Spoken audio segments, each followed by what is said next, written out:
Hello everyone. Welcome back to Ruby Tarot. Thank you so much for always following and supporting the channel. The moment you find yourself watching this video is exactly the right time for you to receive these messages. On this channel, I always bring you insights about what's coming into your life. When you choose to receive and believe in positive possibilities, you're also aligning with a parallel reality, one where your wishes have already come true. Today, through this tarot reading, I hope to help you unlock the potential of the future and support you on your journey to embrace love and manifest your deepest desires. The theme of today's reading is your allure and your ability to be loved. I've prepared 3 representative cards corresponding to Pile 1, Pile 2, and Pile 3. Take a moment to listen to your intuition and choose the card you feel most drawn to. Then, click on the timestamp in the description box to jump directly to your chosen reading. Now, let's begin the session with those of you who have already made your selection. Hello to those of you who chose Pile 1. Thank you for your patience. Now, I will begin the reading dedicated to those who selected this first pile. I hope this reading brings you healing, new insights, and moments filled with love and warmth. Today, we're going to take an honest and straightforward look, without holding back or sugarcoating, at how lovable and noticeable you truly are in the eyes of others. I will dive deep into each layer of the message to decode how you are being loved, who might be secretly watching over you, and why you emit such a uniquely captivating energy. My aim is to deliver the messages of the cards with clarity and honesty, so you can feel more in touch with your own value and magnetic charm through the lens of those around you. Let's begin this journey of discovery together. First of all, regarding your level of desirability and how much affection you attract, I sense that you are someone who takes things very seriously and puts a lot of effort into your work or personal pursuits. It seems that whatever you do, you devote yourself wholeheartedly, pouring your heart and soul into it. The reason I say this is because the final card, the overarching result, is the 8 of Pentacles. This card is almost a symbol of hard work, discipline, craftsmanship, and relentless dedication. It carries a very strong energy of perseverance. It shows that your appeal doesn't just come from your looks or your manners, but from the dedication and passion you radiate in your everyday life. Others may find themselves drawn to your sense of responsibility, your earnest attitude, and your tireless work ethic. You give people the impression, this is someone I can rely on. This is someone who always gives their all. And that alone creates a very rare and deeply compelling kind of attraction that not everyone possesses. Next, the other cards will shed more light on how others feel about you, the way they see you, and why they find you so captivating. One card in particular depicts a strong sense of focused concentration on a single goal, and this is the key element that reflects just how admired and appreciated you are. In other words, it is your dedication, your ability to channel all your attention and energy into your work or whatever you're pursuing, that makes you incredibly attractive in the eyes of others. There are people who find themselves emotionally moved simply by the sight of you working hard or watching you pour your heart into a passion or goal. And since today's theme is not limited to romantic love, but also includes being loved and appreciated more broadly, I can sense that many people around you not only find you likable, but genuinely admire and respect you. Forgive me if I sound a bit sentimental, but it truly feels as though you are someone who inspires others, or at the very least, makes people feel that this person is someone to be respected. From the cards presented, I can clearly feel that you are someone who puts in a great deal of effort in life. However, one card stands out to me, the reversed 10 of Pentacles. This card makes me think that you may currently be entertaining thoughts of changing your job, or perhaps you're in a phase of transition, searching for something new in your career or life path. And perhaps, somewhere deep within, there's a quiet worry lingering in your heart. If I change direction, will I still be recognized? Will people still value me the same way? I sense that you have a strong internal drive to be useful to others, that you feel the need to contribute, to work hard, to give your best for the benefit of those around you. And if that role were to disappear, you might feel as though your worth would disappear with it. There may be an unspoken pressure within you, the belief that you are only lovable when you're working, when you're helping others, or when you're creating something tangible and valuable. I pick up on this not only from the energy of the cards, but also from the way your presence is described in this reading. But you know what? Your value doesn't lie solely in what you do or what you give. Even if you change your job, shift your goals, or simply take time to rest, you are still you, a person who naturally radiates sincerity, seriousness, and quiet magnetism. That, at its core, is what truly draws others to you, not the role you play or the tasks you perform. This is the first important message that this reading is offering you. The Seven of Wands also appeared in your spread, a card that often represents feelings of being threatened, facing competition, or fearing that your current position is on shaky ground. That's why I sense so clearly that you may be feeling uneasy or anxious, perhaps worrying that if you lose a certain strength or skill you've relied on, then all your charm, value, or even the love and admiration you've received from others might vanish along with it. You might be thinking about changing your job, shifting your direction, or even stepping into an entirely new field. And it is precisely this shift that may be stirring up a quiet fear within you. If I'm no longer good at this, if I no longer hold this role, will there be anything special left about me? Will anyone still recognize me? Will anyone still need me?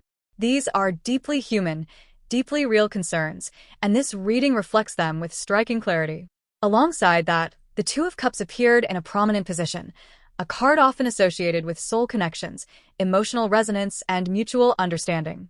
While this isn't strictly a love reading focused on a romantic partner, the presence of this card suggests that you may have once carried, or may still be carrying, the image of a special person in your heart. This could be someone you've treasured for a long time, someone you once had feelings for, or even a dream of an ideal person you've longed to be with. Beyond that, the energy of this card also reveals that you're someone who constantly strives, not only in your professional life, but also in your emotional world. You may be someone who yearns for a relationship marked by genuine connection, where hearts can meet in silent understanding. And perhaps, deep within, you've always carried the quiet hope of finding a soulmate, not just to love, but to walk alongside, to support each other, and to truly understand one another without needing too many words. Whether that person truly exists in the real world or still only lives in your imagination, you've been consistently striving to become someone worthy of that connection, to get closer to that bond you long for. And this, your devotion, your inward depth, and your sincere longing for something beautiful, is exactly what makes your presence so uniquely magnetic. You don't need to be flashy or command the attention of a crowd. You draw people in with your quiet strength, with a heart that is both resilient and beautifully fragile. In the position reflecting your external circumstances, the Death card has emerged. This card doesn't only speak of endings and rebirths. In the context of this reading, it subtly reveals something else. The people around you, though they may appear composed on the surface, are actually struggling far more than you might imagine. Their lives may not be as smooth as they seem.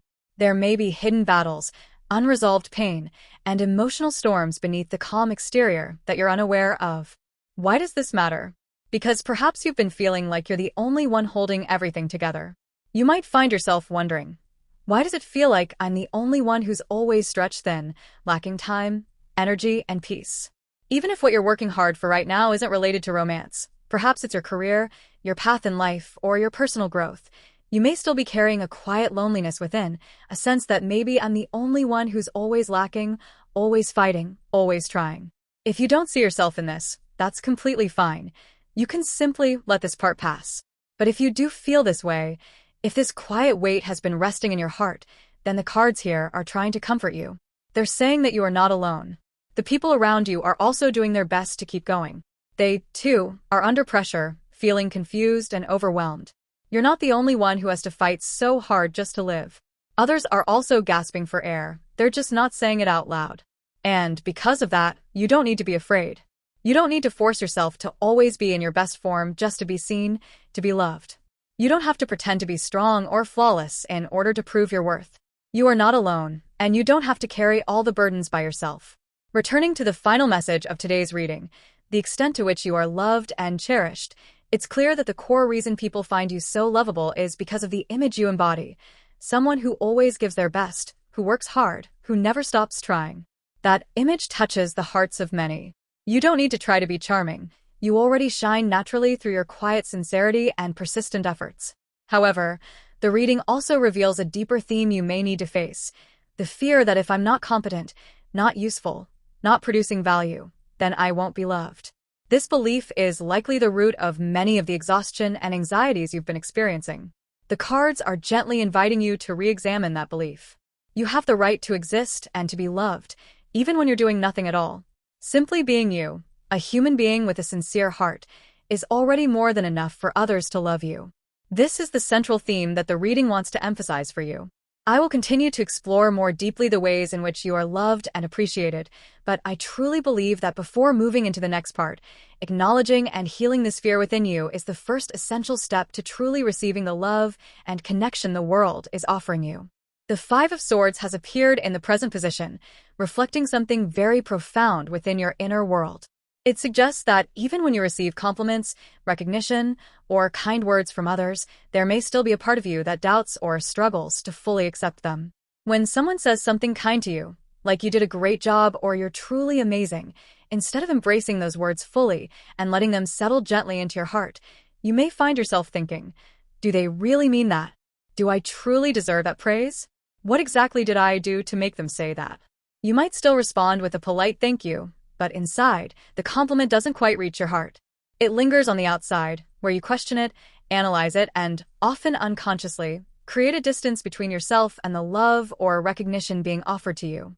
On the other hand, when someone says something negative, a criticism, a harsh comment, or even a sharp judgment, you tend to believe it quickly and easily. Something like, yeah, maybe that's true, and then you let that statement sink deeply into your mind, allowing it to shape the way you see yourself. You absorb the harsh words as if they were absolute truths, while the kind words are met with scrutiny, self-doubt, and the need to measure whether or not you truly deserve them. And here, the reading isn't criticizing you for this. No one is saying you're wrong or that you need to fix yourself for reacting this way. On the contrary, this is being brought into the light as a significant theme that you are being invited to recognize and heal. Because if you can't let the good things reach your heart, if only criticism is allowed to sink in, then you are unintentionally binding your heart in the constraints of harshness and denying yourself the chance to live in the love and warmth that you fully deserve. Perhaps for a long time, you've been used to telling yourself, I need to do better. It's not enough. I still have so many flaws. And that mindset makes the critical words feel familiar, even comfortable, because they echo the inner voice you've been listening to for years. But what matters now is this. You are worthy of recognition. And the kind, affirming words spoken to you are just as true as the words of critique, if not more. So this reading, though it carries the theme of how much you are loved and cherished, is not merely here to tell you how many people admire you or who's been noticing you. On a deeper level, it's inviting you to turn inward and ask yourself, am I truly allowing myself to receive that love? Do I really believe I am worthy of being loved? And perhaps that is the greatest message the universe wants to deliver to you at this moment. Looking at the overall energy of this reading, even though the central theme is how much you are loved and appreciated, I get the sense that, and of course only if this resonates, some of you who chose this pile may be watching with half belief and half doubt. It's as if there's a quiet voice inside wondering, am I really loved that much? Do people genuinely think that way about me? There seems to be a subtle sense of uncertainty as you listen to this reading. Naturally, if this doesn't feel true for you, you are free to say so. I don't expect anyone to believe in every single message without question. But when I tune into the energy of this reading, I feel that you, or at least some of you, might be carrying an inner skepticism about your own worth in the eyes of others. What strikes me most, however, is that the Tower has appeared in the position of advice. This is highly significant. The Tower speaks of a powerful inner transformation, a collapse that brings liberation. And in this case, it specifically represents the shattering of the false belief that you are not loved. The card suggests that there will come a moment, and it's not far off, when you will realize, I've actually been more loved than I ever imagined. People have cared about me all along, I just didn't see it. Even if this realization comes through a shock, a surprise, or an unexpected turn of events, it will still be the moment that allows you to truly feel, I've been and still am loved. Whether it comes from someone you secretly admire, from a person you never expected, or simply from the care of family and friends, you'll experience a powerful awakening to the love this world has always had for you. Additionally, in the near future position, the Judgment card appears reversed. This card speaks of a deep inner transformation in your perception. In the past, you may have found it difficult to truly believe the compliments or appreciation others offered you. When someone said something kind, you might have thought, they're just saying that. They probably don't really mean it. But soon, that perspective will begin to shift. You may not be able to open your heart fully and embrace all the kind words just yet. You might still hesitate, still tread carefully, but at the very least, you'll begin to think, this person is being honest. I'm not used to believing it right away, but I know they're not lying. That shift in perception, though subtle, is deeply meaningful. It's the first step toward allowing yourself to be loved, to receive, to be moved. You don't have to believe it all at once. You don't have to change everything overnight. But what the cards are showing is that you are on a journey back to the truth of your worth, the truth that you are deeply cherished, that you hold a special place in someone's heart, that the compliments you receive are not pity, but genuine recognition. This is the moment to begin allowing yourself to touch that truth. It's okay to move slowly, but you are worthy of every sweetness that is coming your way, and it's already very near. As I continue to observe the energy of those who chose pile 1, a strong impression begins to rise within me. Could it be that you have someone in mind right now? Are you watching this reading with a specific person already occupying your heart? Though today's reading isn't necessarily centered around a particular romantic connection, I still feel a distinct current of energy pointing toward the image of someone very clearly present in your emotional world. Perhaps you're already in a relationship, or maybe you're quietly holding feelings for someone. Or it could be even simpler, you carry within you a very clear image of your ideal partner. Something like, if I were to love someone, if I were to marry someone, that person would need to have these exact qualities. This ideal figure is so vivid within your heart that I can almost feel their presence through the cards laid out before me. Whether this person has already appeared in your life or still exists only in your inner world, their energy or the energy of that ideal is incredibly strong in this reading. And while what I'm saying may slightly veer from the central theme of this reading, which is your capacity to be loved and appreciated, I feel that it absolutely needs to be spoken. Because that very image of a person, or that ideal you hold on to, might be deeply influencing the way you view yourself. The belief that I am only worthy when I'm doing something well, when I'm trying my best, when I'm being recognized in a certain role. This reading reveals that you are, in truth, someone who is deeply loved and admired, and much of that admiration comes from the way you immerse yourself in your work or dedicate yourself wholeheartedly to something you believe in. When you give your full heart and focus to your pursuits, you unintentionally generate a powerful magnetism, a kind of genuine allure that quietly captivates those around you. That image of you, serious, hardworking, idealistic, and devoted, is what moves others emotionally. Yet within you, there may be a quiet belief. If I no longer do this, if I change direction, if I lose the very thing that makes me special, will anyone still need me? Perhaps you've been thinking about quitting a job, switching fields, or stepping away from something for a while, but the fear that you might disappear from someone's world, that you might no longer be loved or recognized if you lose your current role, is keeping you from moving forward with clarity. That's why this reading isn't simply here to tell you. You are loved, you are admired, and end there. For those who chose pile 1, this message goes far deeper than that. It's not just about reassurance. It's an invitation into an intimate, inner journey. You are being asked to face a profound lesson about self-worth. Can you allow yourself to believe that even when you're doing nothing, even when you're not being useful by society's standards, you're still worthy of love? This reading doesn't carry the energy of a neatly wrapped ending, as if everything has been resolved. Instead, it opens a door, a threshold into a journey of healing, a gentle unraveling of the rigid layers you may have built to protect yourself from the fear of not being enough. You are on the path back to your essence, to the version of yourself who can love and be loved, not for what you do, but simply because you exist as you are. The Children card appearing in this reading brings forth a very clear sense within me. It's possible that the deeper roots of the emotions you're currently experiencing, the feeling of not being good enough, of not being fully loved, or the fear that your worth disappears if you're no longer excelling at something, are tied to your inner child. Perhaps during your childhood, you experienced moments of emotional wounding, times when you needed recognition but no one listened, when you tried so hard to be loved but were met only with silence, or worse, with criticism. Though those moments may be far in the past, their imprint still lingers in the way you perceive yourself today. What stands out here is that this reading began with such a gentle and uplifting theme, something lighthearted like "How loved are you?" Who secretly admires you. But as the cards unfolded, I felt as though they were guiding us somewhere much deeper and more honest, to a place where unnamed pain has been quietly residing. To be completely honest, I did pause for a moment and ask myself, should I keep going in this direction? Or should I return to the cheerful, familiar content of most pick-a-card readings, talking about your attractive traits, where your charm lies, how many people secretly like you? I could have chosen to stay there. But if I had, I feared my words would only skim the surface. I feared you might hear them but not truly feel them. Not because your heart is closed, but because I would be speaking too shallowly to someone whose emotional depth is far greater. So I ask for your permission to continue journeying into this deeper space first, because once we return to the themes of how loved you are or who might be drawn to your energy, those messages will reach you in a more meaningful, authentic, and soulfully resonant way.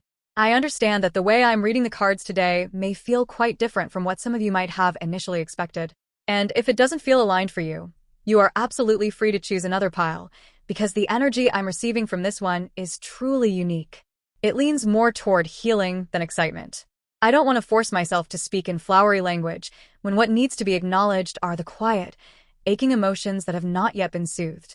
I feel that if I were to simply say, "You're so loved," or "So many people are secretly drawn to you," without touching the deeper part of you, the part where the forgotten inner child is still sitting, waiting for someone to come and embrace them, then my words would simply slip past your heart. I don't want to do that, because you deserve to hear a message that is whole, not just from the tarot cards, but from the heart of the one who is interpreting them for you. That's why I'm choosing to continue exploring this deeper emotional layer first, before returning to the questions you were initially curious about. Because I truly believe, when the inner child within you is seen and acknowledged, your heart will finally be ready to receive love more fully than ever before. So let me begin here with a gentle question to you. Do you feel uneasy when someone truly sees into you? Not your appearance, but the vulnerable, private corners of your soul? Is there a part of you that feels fear at being truly seen, not by the world, but by another heart? Before going deeper, I asked the angels for guidance. And in response, the card you're ready appeared. That simple message made me feel entrusted and empowered to walk further into your inner landscape, with reverence and care. So now, I will continue drawing cards to gain more clarity. The next two cards that appeared are the reversed Five of Cups and the reversed Eight of Wands. Together, these two bring me a very clear message. You are standing at a deeply significant crossroads in your life. The reversed Five of Cups speaks of the beginning stages of release, of slowly emerging from the shadows of past regrets. It shows that you are starting to move away from a former emotional landscape, one shaped by disappointment, pain, or sorrow over what didn't work out. But this process is anything but easy. You may still feel caught in a foggy in-between space. You know you don't want to look back anymore, but the present hasn't yet offered you enough clarity to confidently move forward. The reversed Eight of Wands adds another layer. It indicates delays or hesitation, a sense that while you know change is necessary and forward motion is calling, something is holding you back from acting swiftly. Perhaps you're caught in indecision. Perhaps you're still weighing your options. Or maybe you simply need more time to breathe, to truly listen to yourself before making a move. From everything that has surfaced so far, I sense with great clarity that you are in a phase of transition, one in which you are deeply reevaluating many aspects of your life. This could involve changing jobs, shifting your living environment, reestablishing boundaries, rethinking your use of time, or reconfiguring how you move through everyday life. Whether you choose to stay on your current path or take an entirely new direction, you're trying to find a way to live more gently, more in alignment with your true self. And what's most important is this: these changes don't have to be monumental or dramatic. It might be something as simple as adjusting your work schedule to better fit your natural rhythm, or starting to manage your time in a way that brings less pressure and more presence.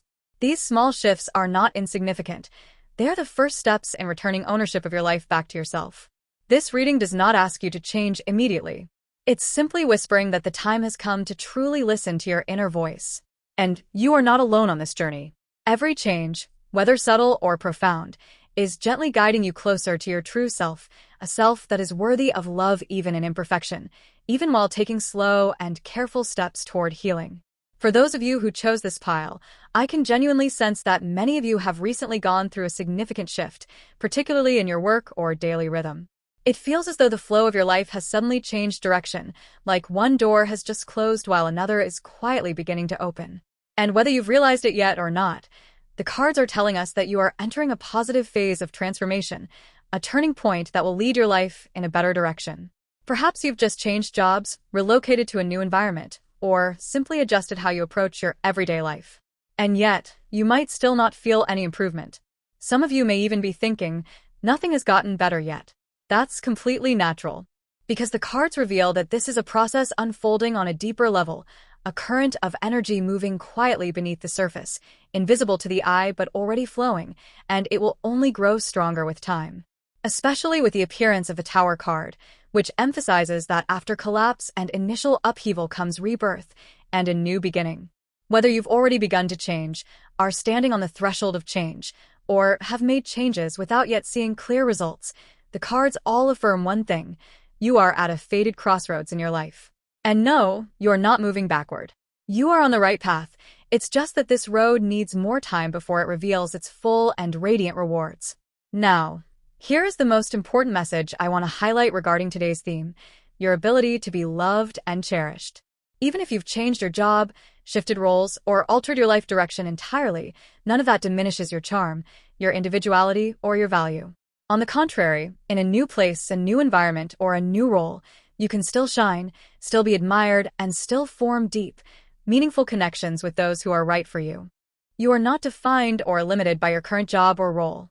Your value does not lie in a specific title, but in who you truly are, the person who carries sincerity, the ability to contribute, and a heart that never stops striving.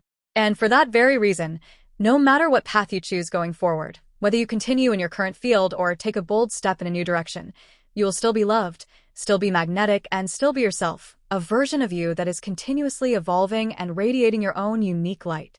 You are not losing yourself. You are evolving. And this world will never stop loving a heart that is growing. Your magnetism doesn't lie in your current job. It lies in the passion you pour into whatever you're doing. No matter the profession or position, it is the image of you working diligently, wholeheartedly, and with dedication that makes you shine the brightest. That is the energy that draws love and admiration your way. Therefore, this reading does not dismiss the value of the work you've done, nor does it suggest that your past efforts were meaningless. On the contrary, everything you've worked for has laid a precious foundation. But what matters even more is this: even if, in the future, the form of your work changes, if you change careers, take a break, or choose a new path, as long as what you do is something you genuinely love and are passionate about, that focus and passion will continue to make you shine and be loved. So, if you're worried that changing your profession or direction might cause you to lose your natural charm, the answer is absolutely not.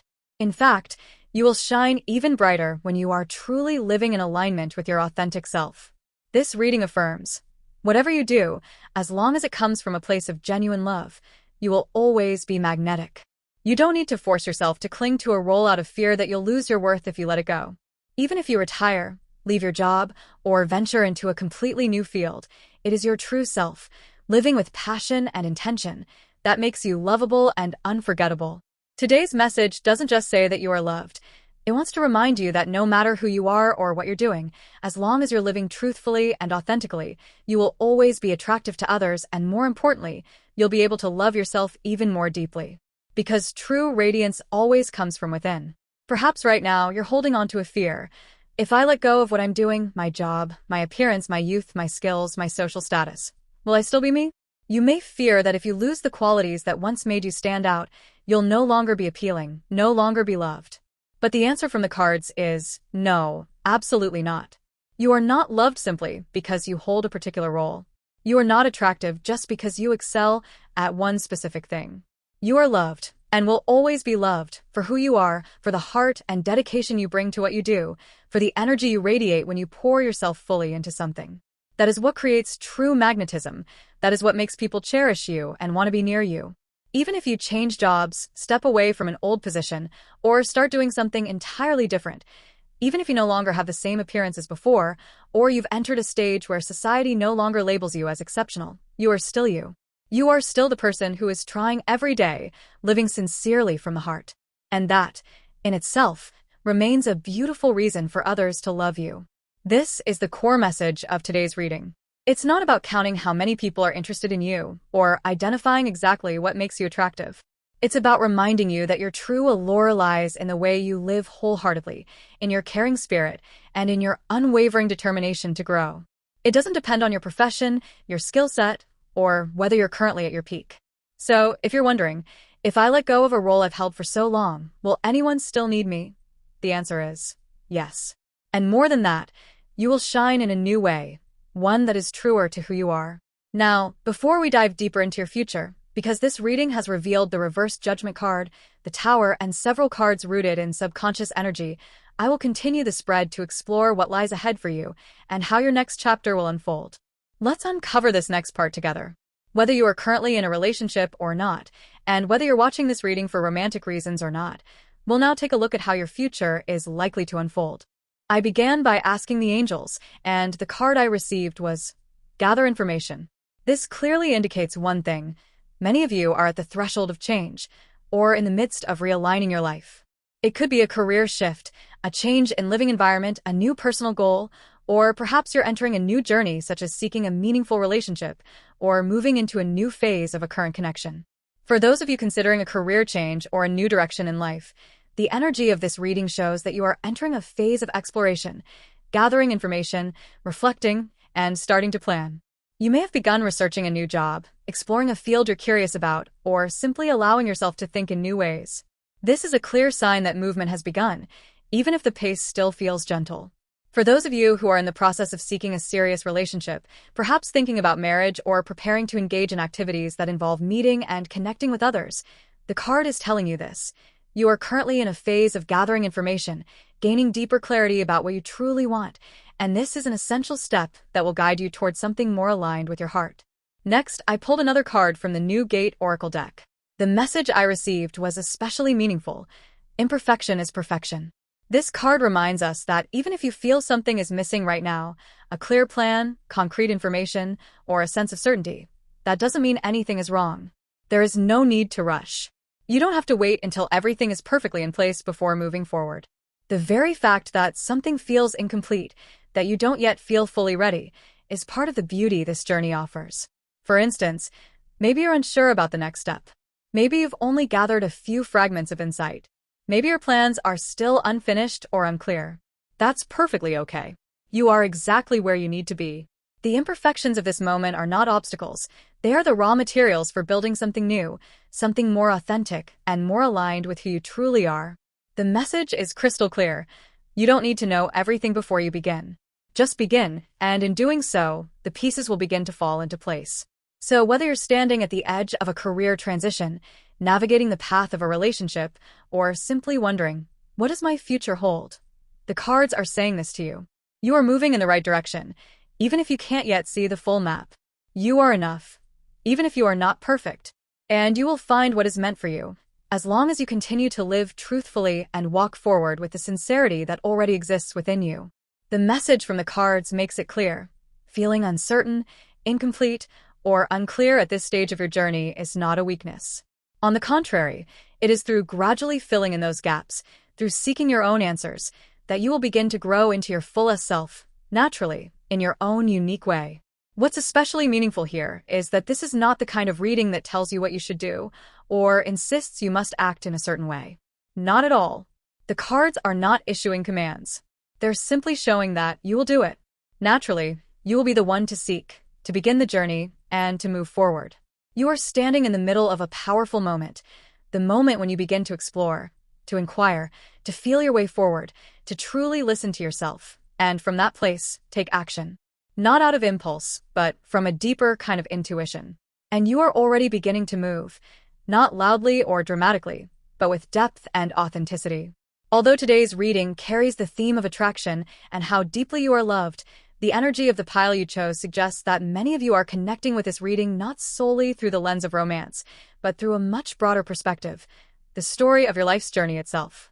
It's clear that you're not just seeking love from another person, but also searching for meaning, purpose, value, and a sense of alignment with your truest self. The card relating to career outcomes appeared toward the end of the previous spread, indicating that your destination is not limited to love alone. Instead, it points toward a convergence, where love and your personal path meet. A place where you can both do what you love and experience genuine connection with others. As for timing, when I drew a card to ask, when will this begin to take shape? A very clear message came through. Within the next month. The number 1 card appeared. And to me, that number always signifies a time frame of 30 to 31 days. In other words, within the next month, you will truly begin to take action. This could mean, if you've been considering a career change, you'll begin submitting applications, having conversations, or actively exploring a new field. If you've been wanting to start something new, learning a new skill, launching a personal project, or trying out a new lifestyle, you will find the resources, guidance, or opportunities to begin. If you're seeking love, perhaps by opening your heart, connecting, exploring new relationships, registering for activities, or engaging with a community, then within this month, you'll also take a clear and meaningful step forward. In short, you are no longer standing still. And this reading speaks clearly. You are moving, and the path is unfolding. As long as you continue to walk with sincerity and the courage to face yourself, you won't lose your way. Because the path that suits you best is the one you discover for yourself, with your true heart, not through external pressure or expectations. And along that journey, attraction, love, and genuine connection will come to you as natural outcomes. There's no need to search in desperation. They will find you, just as your heart is beginning to find its way back to itself. You are about to start gathering information about something, and from there, you'll begin to take action. Moreover, the reading suggests that within the next month, you'll discover something that truly resonates with who you are. It could be a brilliant idea, an ideal job, or something that makes you exclaim, "This is it." And this entire process, from exploration to discovery, will unfold in less than a month. Isn't that incredible? And because this reading also touches on themes of love, it doesn't only speak to career or life decisions. It also implies that if you have someone you care about or an ideal partner in mind, then meeting that person or taking a major step forward with them is entirely possible within the next month. Everything is beginning to move, and it's moving in a beautiful, positive direction. Because this reading is being viewed through the lens of love and being cherished, I will continue to dive deeper into how your romantic life may shift in the near future, since, after all, that's the heart of this theme. I sense very clearly that you're not the kind of person who longs to be surrounded by crowds or flattered endlessly. As I mentioned earlier, the energy you carry isn't about dazzling the world with outer brilliance, it's about depth. Deep down, what you truly long for is a relationship that brings peace, a space where you can be entirely yourself, where you can relax without being consumed by tension or pressure. You wish to build a connection where emotional intimacy and shared tranquility are what matter most. And that, truly, is one of the most beautiful things about you. The card drawn this time is Retreat, and it perfectly reflects your current energy. It suggests that you are beginning to be surrounded by people who make you feel at ease, people who bring you comfort, a sense of calm, and emotional safety. This isn't the kind of situation where you'll be approached in ways that feel awkward or overwhelming, such as being pursued too aggressively when your heart isn't open to it, leaving you confused about how to respond. Not at all. Instead, you are about to meet people who resonate with your energy, those who genuinely understand you and are willing to share quiet, sincere moments with you. People who want to be beside you, not to impress or overpower you, but to walk with you in mutual peace and understanding. Whether you're viewing this reading through the lens of romantic love or not, receive this message in the way that best aligns with your heart's desires. Because whether you're longing for a romantic relationship or simply seeking a peaceful, nurturing environment, this message makes it clear. You are being guided toward exactly that.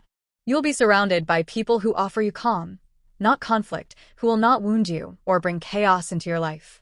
What awaits you is a space filled with love and respect, where you can be fully yourself without tension or pressure. For those who chose this pile, this is the heart of the message. You're not someone who craves attention or public praise, not someone who seeks the spotlight in loud, crowded places like bars or nightclubs. Instead, you are in a phase of personal transformation, shifting toward a life of greater meaning, a life with purpose, with your own dreams, and a direction that feels true to you. And on that path, the only connections you'll want to nurture are the ones that feel safe, relationships with people who understand you, who bring you peace. Gentle conversations, shared silences, moments of mutual respect, and heartfelt listening, those are the kinds of connections you truly seek. Everything is aligning for you to live in an environment of serenity and ease, where you're no longer ruled by stress or external noise. That is the vision you're gradually moving toward, your ideal life quietly taking shape. So, if we look at this reading through the lens of being loved and cherished, it becomes beautifully clear. You are not only capable of attracting others, you are also drawing closer to forming meaningful relationships, the kind where you can be wholly yourself, surrounded by people who make you feel safe, seen, and valued. And from that foundation, you will have the opportunity to realize a true, lasting love with someone you deeply care for, or to meet the person who will become one of the most significant figures in your life's journey. Everything appears to be aligning to guide your life onto a path that is truer, more peaceful, and more fulfilling than ever before. This message is truly powerful. I get the sense that what this reading is trying to convey goes far beyond the idea that you are currently in a phase of being adored, pursued, or surrounded by admirers as if love is blossoming in every direction. It's not about that. Even if the way I'm interpreting this reading might feel a little unconventional, the energy here is pointing towards something much deeper, something rooted in life itself, in the long journey of your soul.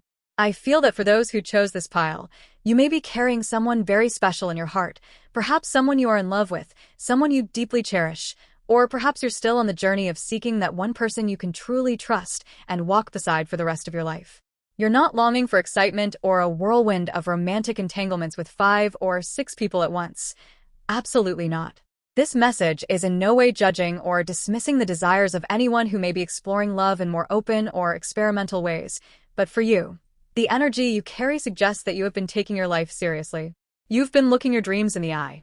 And because of that, fleeting connections, shallow romances, or relationships that only satisfy the surface simply no longer have a place in your heart. You're not seeking distraction. You're seeking depth.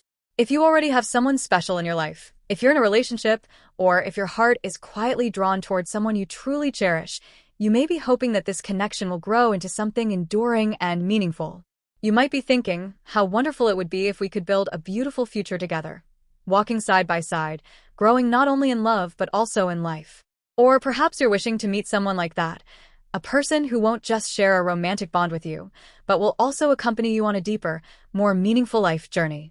And this reading is telling you that vision can become real. You will be able to build a relationship like that. You will have the chance to walk alongside someone you genuinely love and trust, and together, you'll create a life that is rich, purposeful, and full of depth.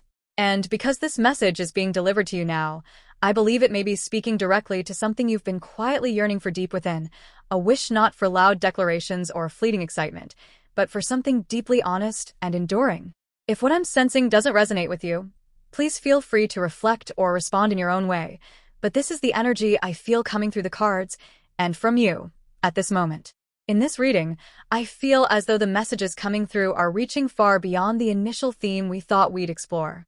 I've even asked myself whether I've strayed too far from the central idea of the reading, but there's a powerful sense within me that this is what the cards truly want you to hear. It's as though I've been gently guided to say these things, even if they may not sound like a typical love reading filled with bold proclamations of admiration or tales of being surrounded by countless admirers. This is not about being the center of attention, being pursued by many, or basking in applause. It's something quieter, more sacred, something real. I even feel as though the cards are gently nudging me, saying, hey, don't look at everything so superficially. There's a deeper layer of meaning here. Look more closely. And so, I began to re-examine how I was interpreting this reading. I asked myself whether I might have misunderstood something, but the more I looked, the more certain I became. It became unmistakably clear to me that safe, supportive relationships, those that bring you peace, are beginning to appear around you. And more than that, you are gradually drawing closer to the one you've truly been waiting for, the one person you sincerely hope to walk beside through this life. At first, the image might have seemed a little hazy, perhaps because you're in a phase where things aren't fully defined yet, but as I looked more closely, everything started to come into focus.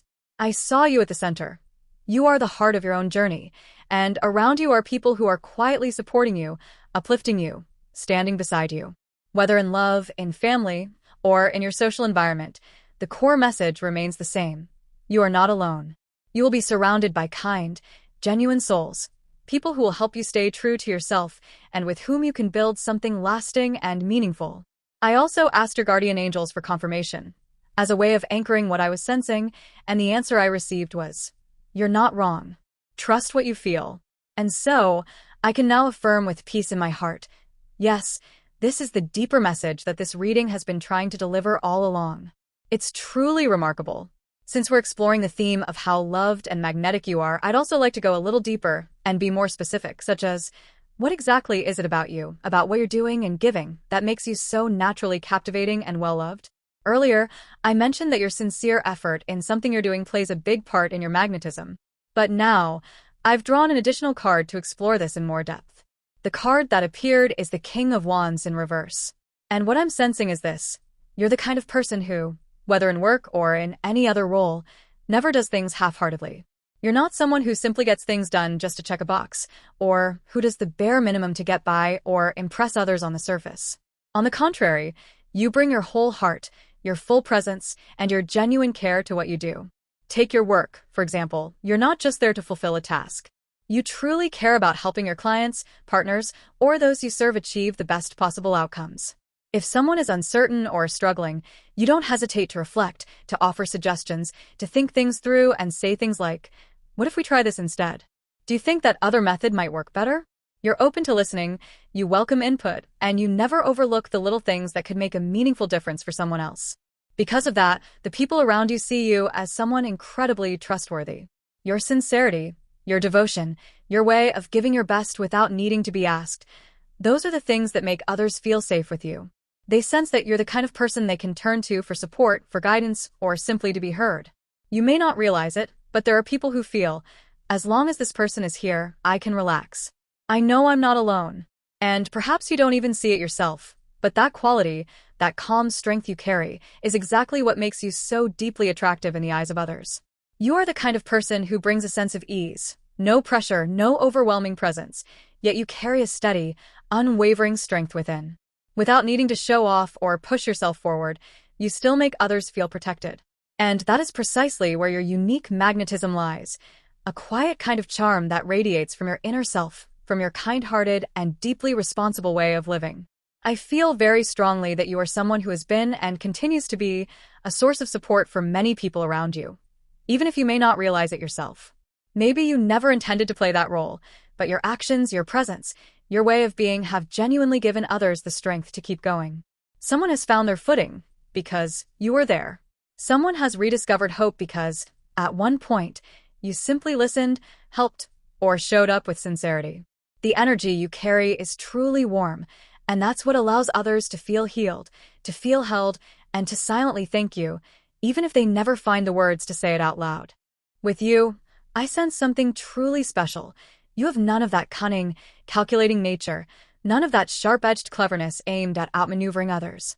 In every relationship, whether with clients, colleagues, collaborators, or subordinates, you always show up with seriousness, wholeheartedness, and kindness. You never approach your work with a good enough mindset or settle for doing just the bare minimum. On the contrary, you genuinely want to offer the best. You truly care about others, their feelings, their results, their satisfaction, and their growth. And that, more than anything else, is what makes you quietly and profoundly magnetic.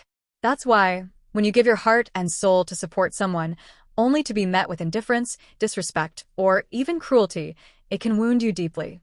You may find yourself thinking, I tried so hard and from there, sink into disappointment, disillusionment, or even self-doubt. You may begin to question yourself. Am I doing something wrong? Am I bothering others? Was everything I worked so hard for meaningless? I feel very clearly that you are someone who lives with deep emotion and kindness. But because of that, your heart is also incredibly sensitive when your goodness is not met with the same care. You meet life with sincerity. And it's this seriousness, this sense of responsibility and devotion, that sets you apart, that makes you beloved, trusted, and a quiet anchor for far more people than you realize. Yet because of how deeply you care, when you encounter coldness or dismissal, you can easily feel empty, lost, or ungrounded. But that does not mean you're doing something wrong. In fact, it's quite the opposite. You are one of the rare souls still holding onto something pure in a world that often moves with calculation and self-interest. And that is your deepest and most precious form of magnetism.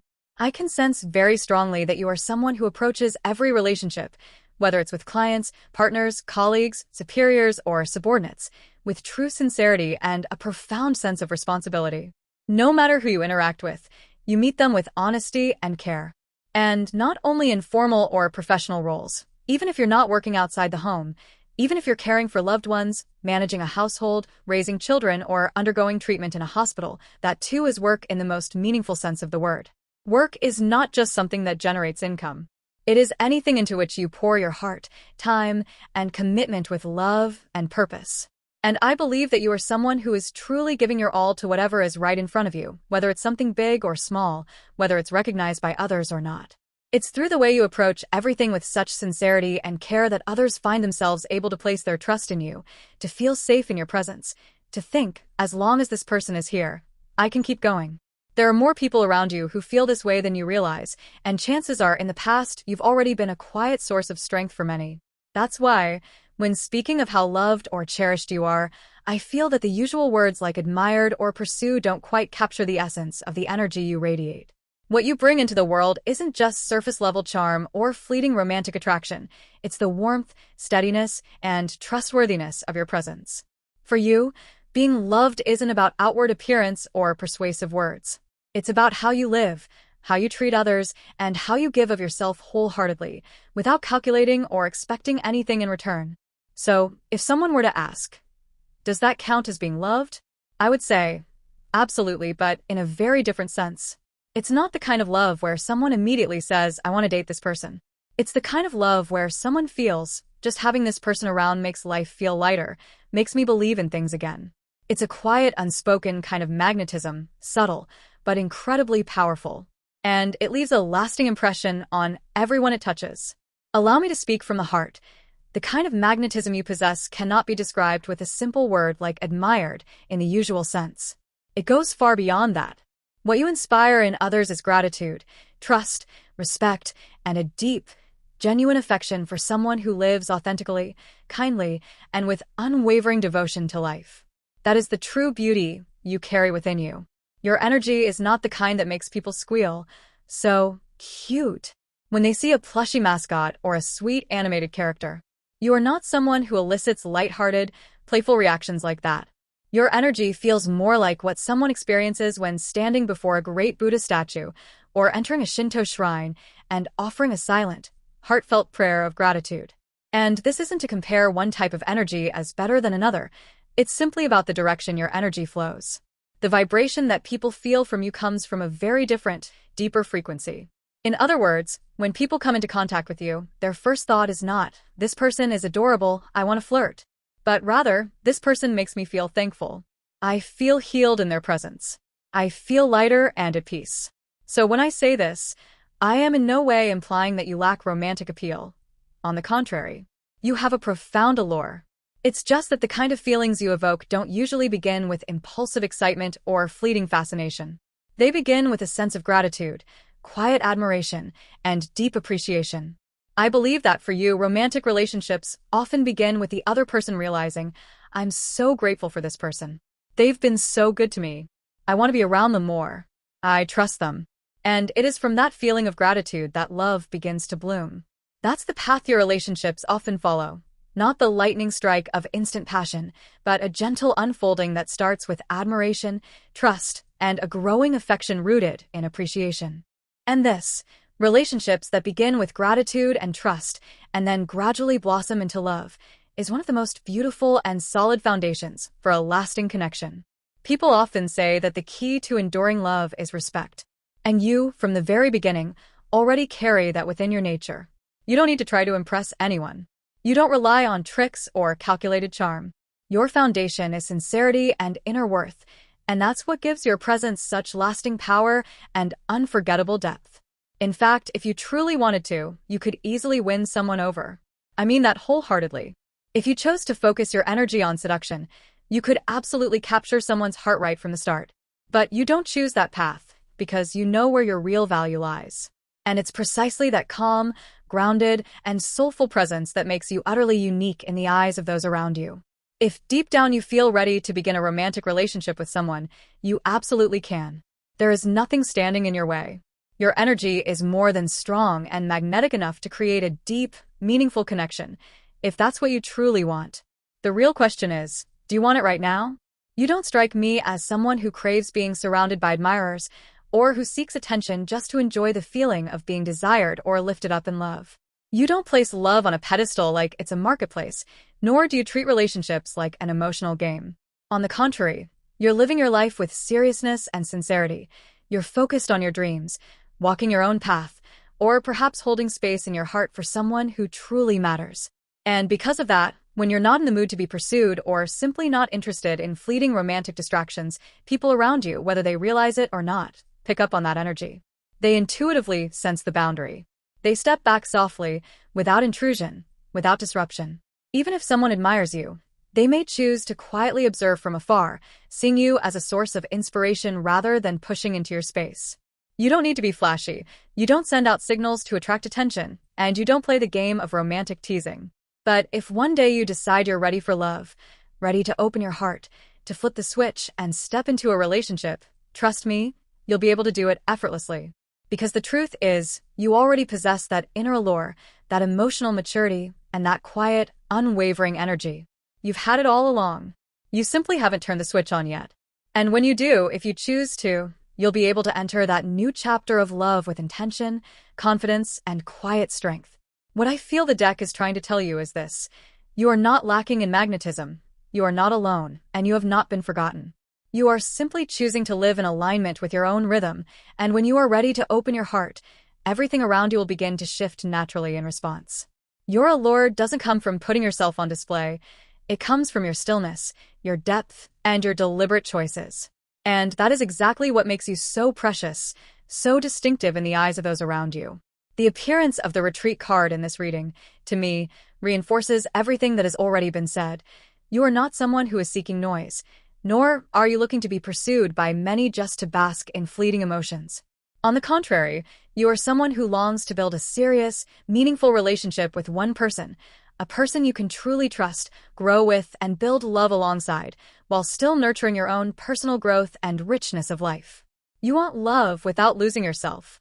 You're looking for someone deep enough to go far with you, not a temporary romance, not someone to simply fill a void. And perhaps that is the clearest energy surrounding you right now. Your desire for love doesn't come from emptiness or a need for validation. It's a natural part of your journey, a way to enrich an already meaningful life. I'm truly moved by how this reading not only highlights your capacity to be loved, but also gently leads us to the core of who you truly are.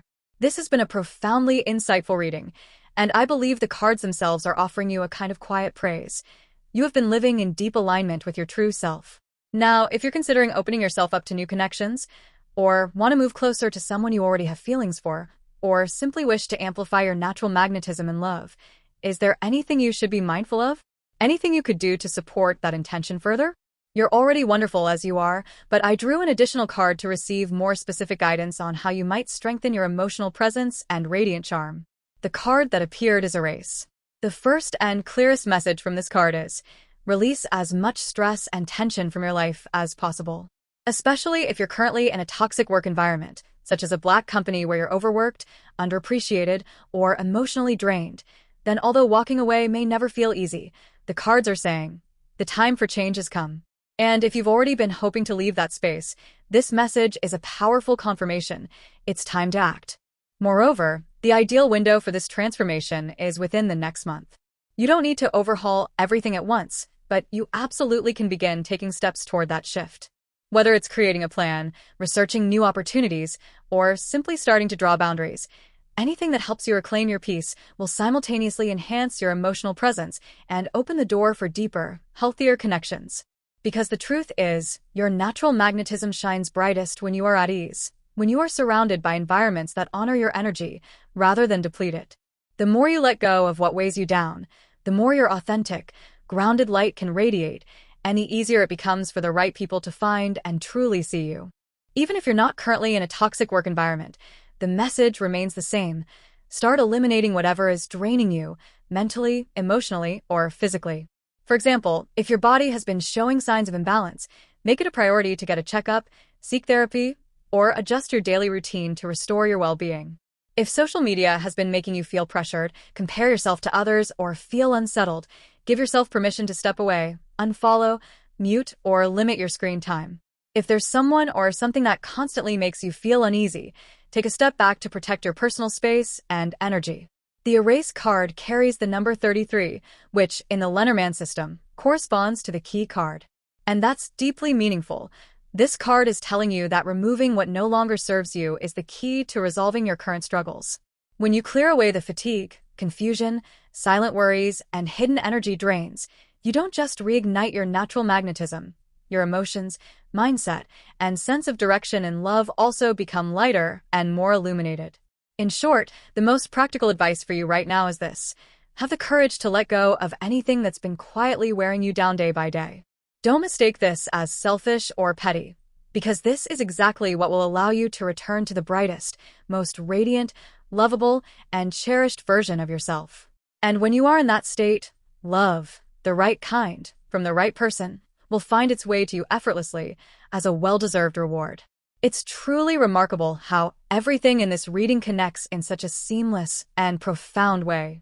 It feels as though the cards are not only speaking about love, but also aiming to heal something much deeper within you, specifically the old wounds of your past, perhaps even those rooted in your childhood, within your inner child. Because the Children card has appeared in this reading, I strongly sense that there are unhealed emotional fragments from your younger years, experiences that may have left you hurt, misunderstood, or unseen, now gently rising to the surface, seeking to be soothed. Perhaps in the past, you felt unrecognized, unheard, or unloved in the way you truly needed, and these lingering emotions are still shaping how you perceive love, safety, and connection in the present. This reading doesn't just help you realize that, it also sends you a clear and compassionate message. You can begin healing this. And to support that process, you're encouraged to actively release the stressors mentioned earlier, while also nurturing yourself with kindness and care. Don't pressure yourself to be perfect or set overwhelming expectations. Simply tending to yourself with a bit of softness each day will naturally set the healing in motion.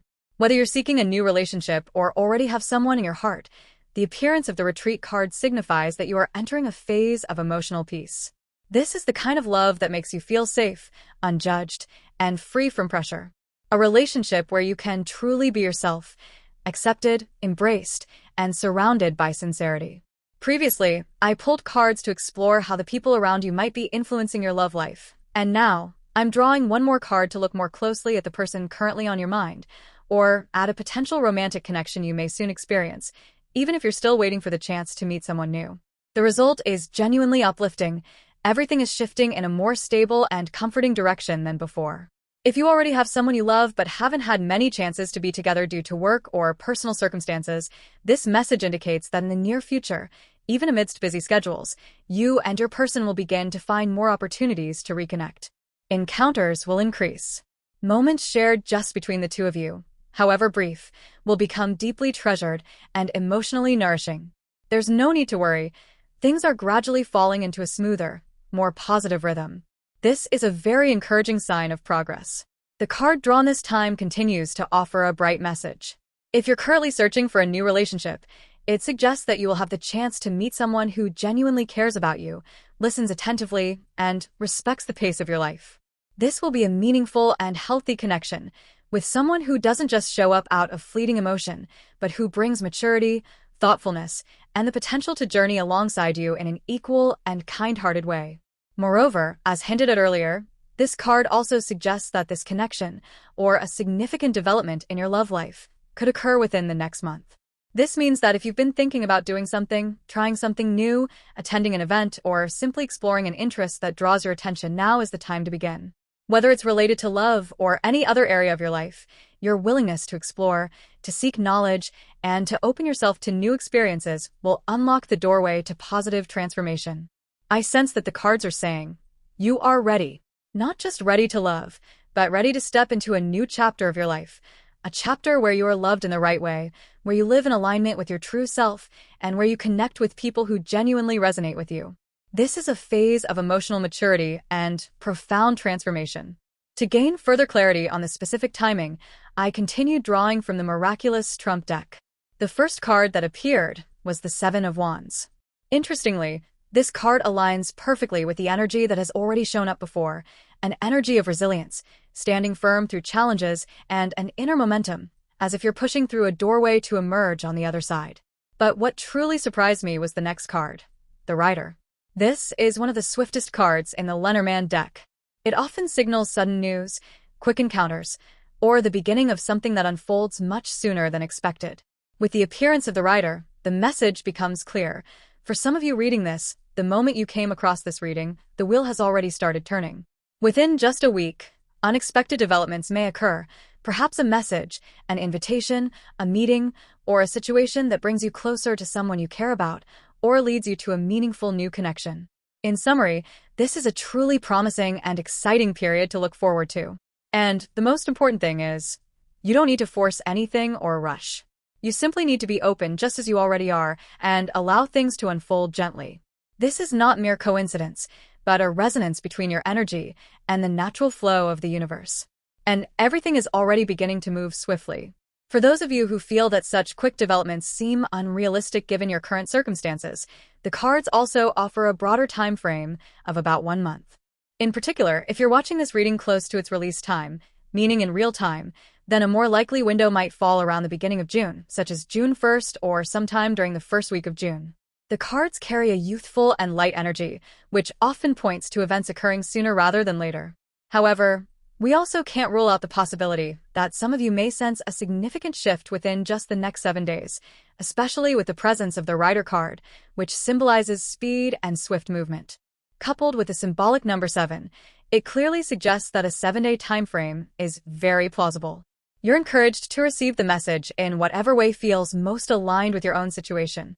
Whether you're following this reading to gain insight into how your current relationship might evolve, or you're hoping to encounter a new romantic opportunity, the message from the cards is this: the time for a new door to open is drawing near.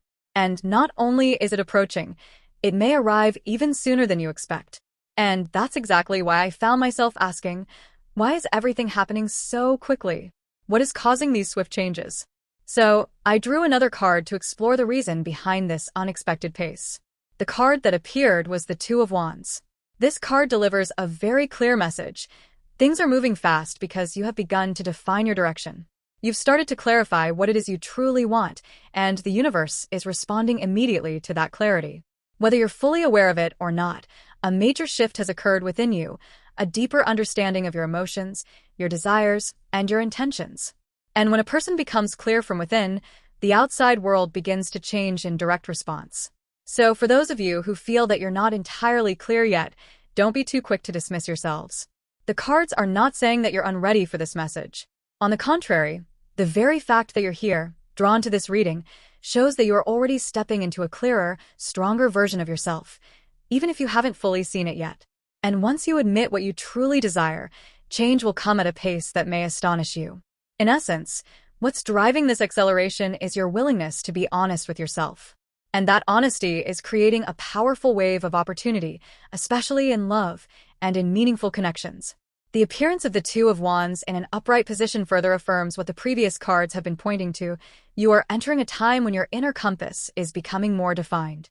And this clarity doesn't apply only to love, but to your entire life, the choices you're making about your future path, your personal identity, what you truly want, and what you no longer wish to carry with you. I drew one more card to confirm the message, and as expected, it further emphasized that the time has come for you to start identifying your true path. This realization may arise from within you, or it might be triggered by something external, a new opportunity, a sudden shift, a message from someone, or a situation that awakens something deep inside you. But regardless of the form it takes, you are now entering a phase of making decisions naturally. Not because you're forced to choose, but because you genuinely feel from within, now I know what I need. For some of you, this process may unfold within the next 2 days, especially since the number 2 has appeared repeatedly and the energy of the cards is fast and intense. If you're watching this reading in real time, or you're already feeling a strong internal pull, then it's very likely that within just a few days, a decision, an affirmation, or a clear inner turning point will take place.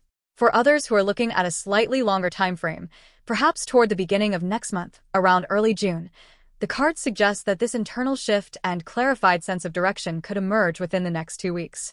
The timing is flexible, depending on where you are emotionally and energetically right now. You are encouraged to take only what resonates with your current situation. And if seeing specific dates or numbers feels uncomfortable, that's perfectly okay. You can set that part aside and simply receive the message and its essence. From every angle, the cards are emphasizing one core truth. You are moving. Not being pushed or forced, but moving by your own volition, heading towards something that feels lighter, more authentic, and more in tune with who you truly are. This is no longer just a love reading. It has transformed into a reading about your entire life. Perhaps those who chose this pile aren't only contemplating love, but are also at a pivotal point of reflection. Who am I? Where am I going? What do I truly desire? And the answer is drawing very near. There's no need to rush. You are not being pushed to make a decision right away because everything will naturally take shape within you. All you need to do is listen to yourself, gently observe what is gradually becoming clearer, and you will find yourself, slowly but surely, walking toward a version of life that feels more aligned, healthier, and truly your own. Even if your initial question was centered around love, throughout this entire reading, the cards have continually delivered messages about your life as a whole. It's as if the universe wants to remind you, love matters, yes, but more importantly, your entire life is shifting in a positive direction. And this shift is not a small ripple. It is a profound transformation, bringing you closer to freedom, joy, and a way of living that is true to your inner self. That may be why so many powerful cards have appeared in this reading, to help you recognize that this is your moment. A moment in which love and life are simultaneously evolving and weaving into one another. When you begin to fully be yourself, living in alignment with your inner truth, love arrives naturally, without needing to chase it. And so, I felt drawn to pull one more card, a special one, to reveal who might be there to support and accompany you during this time, whether emotionally, spiritually, or through tangible actions. This person could be someone in your real life, someone in the digital world, or even an ideal figure you look up to. In any case, you can connect with them in your own unique way. And the result is a person under the sign of Pisces. The one who will support you, walk beside you, or uplift you during this transformative period is a Pisces, or someone who embodies Pisces energy. This person could be a friend, family member, former lover, or someone you've recently met who is a Pisces by Zodiac sign. A figure you admire or feel inspired by, possibly from the digital or fictional world, whether 2D or 3D. Or simply someone with the quintessential qualities of Pisces: gentle, deeply intuitive, a good listener, highly empathetic, dreamy yet emotionally profound. This person will help guide you toward the right path, perhaps through a small piece of advice, an unexpected opportunity, or simply by being there for you at exactly the moment you need someone. If you're looking for a new romantic connection, there's a strong chance this person will either be a Pisces or be introduced to you by one. If you're already in a relationship, the Pisces figure may help you clarify your emotions, foster deeper mutual understanding, or untangle something that's been unresolved between you. In short, wherever you are on your journey, whether searching, waiting, or already beside someone, the universe is sending you a companion, a gentle yet powerful presence carried by the essence of Pisces. Welcome them, listen to them, and remember, you are not alone on this beautiful path of transformation. That, I believe, is exactly what the cards are trying to tell you. So now, let's move on to one final part, the signs that will mark the beginning of the positive shift in your journey, especially in connection to the main theme of this reading. When will things start to change? What signs should you look out for? Let's see. The first card that appears is Illusion. How wonderful! This card is a sign of an upcoming transformation. It evokes the image of a round mirror under the full moon, something like a moonlit crystal mirror or a round surface reflecting the full moon's light. A round mirror reflecting the full moon. This image is coming through very clearly here. It may not be something you come across every day, so if you happen to see it, whether online, in a painting, in a photo, or in real life, take it as a direct and unmistakable signal from the universe. The moment you see this image, a round mirror under the full moon, remind yourself, it's my turn. This is my moment. Because it's not something that appears frequently. If you do encounter it, that's a very special and powerful sign. And if you've already seen it, then it's very likely that things will begin moving forward very soon. There's a strong sense of clarity. Yes, this is the time. So I hope you will keep this sign close to your heart as a gentle reminder and guide while you continue walking your path forward. Since this reading has touched on themes of attraction, on whether you are loved, whether you shine, I'd like to close by offering you one final message, a piece of advice about your appearance and personal style. Is there something you could try, such as changing how you dress, experimenting with a new hairstyle, or choosing a different shade of lipstick that might enhance your charm? Something specific you could explore to increase your attractiveness and boost your romantic magnetism? I pulled another card to seek guidance for you in this area. The card suggests that you might want to try incorporating a bit of cuteness into your look. Now, cute is a broad concept. It doesn't have to mean sweet or childlike in the traditional sense. It can simply refer to a gentle, approachable style that gives off a soft and endearing energy. Let me describe the image, even though it's a bit blurry today due to the camera's soft focus. The style reflected in the card is what you might call soft and charming, an outfit with a simple, rustic touch, even slightly retro. It's something that works regardless of gender. If you're male and curious about trying a cuter style, that's totally valid. It might involve gentle fabrics, natural colors, or playful accessories like shoulder straps. Not that you have to wear straps specifically, but it's more about leaning into a look that feels approachable and subtly endearing. For women, or for anyone, truly, regardless of gender, this could be a great time to explore outfits that are soft, cute, or gently styled. Styles with a vintage or nostalgic edge, or those that feel casual yet thoughtful, are also encouraged. Think of it as a casual, cute aesthetic, easygoing, yet warm and appealing. That kind of energy could not only enhance your outer charm but also amplify the affectionate, magnetic energy you naturally carry within. However, as I looked more closely at the card, I sensed something quite interesting. The style depicted on this card resembles work attire, something like a uniform worn for hands-on or creative tasks. So, you don't necessarily have to drastically change your style. What truly matters is whether you're in an environment that genuinely excites and inspires you in what you're doing. The message of this card seems to be pointing out that the most important factor isn't necessarily what you wear, but whether you're enjoying what you're doing. If you're in your usual work clothes, be it something you wear for creative work, crafting, production, or any kind of active engagement, and you genuinely love the work you're doing, then that already is your best style. What matters most is the energy you radiate when you're being your true self and living in alignment with your passion. So in the end, whether it's something cute, retro, casual, or simply the familiar clothes you wear when working, choose whatever makes you feel comfortable, excited, and fully alive in the moment. That is what will elevate your frequency and make you naturally more attractive. It could even be that, by wearing such familiar attire, you feel more at ease and relaxed, allowing you to focus on what's right in front of you. And it's precisely that natural, calm presence that may stir something in the other person's heart, making those around you sense your charm and unique allure. That's why a style like workwear or a typical uniform can also be a wonderful choice. It, too, carries its own kind of beauty. Whether you already have someone you like or are about to meet someone special, like going on a first date, you might find yourself wondering, will wearing this familiar outfit make me look strange to them? But there's no need to worry. On the contrary, it's often your everyday style that highlights your true charm and makes you shine. As long as the outfit genuinely reflects who you are, it will naturally radiate beauty. Of course, work attire comes in many forms, be it office uniforms, blouses, protective gear, or even suits and blazers, depending on the person. But no matter what type of clothing you choose, if it's something you regularly wear with confidence and ease, others will still find you cute, stylish, or incredibly attractive in it. That said, these suggestions are merely references for you to consider. It's not about having to wear exactly this or that, nor does it mean that if you don't follow them, everything will fall apart. There's nothing rigid or fixed here. What the cards emphasize most is this: choose whatever makes you feel comfortable, relaxed, and at ease. Your clothing shouldn't be something that makes you feel restricted or forced into a mold. For example, if you're wearing pants that are so tight at the waist they make it hard to breathe, yet you push through just to look better, then it's not worth it. You don't need to do that. Choose outfits that allow you to breathe deeply, move freely, and simply be yourself. Wear what lets your shoulders relax, your body feel light, and your smile come naturally. What allows you to walk with a sense of ease and freedom, unburdened by pressure. That spirit is truly the heart of the message the cards want to convey. So, if it resonates with you, feel free to take this advice and adapt it in the way that fits you best.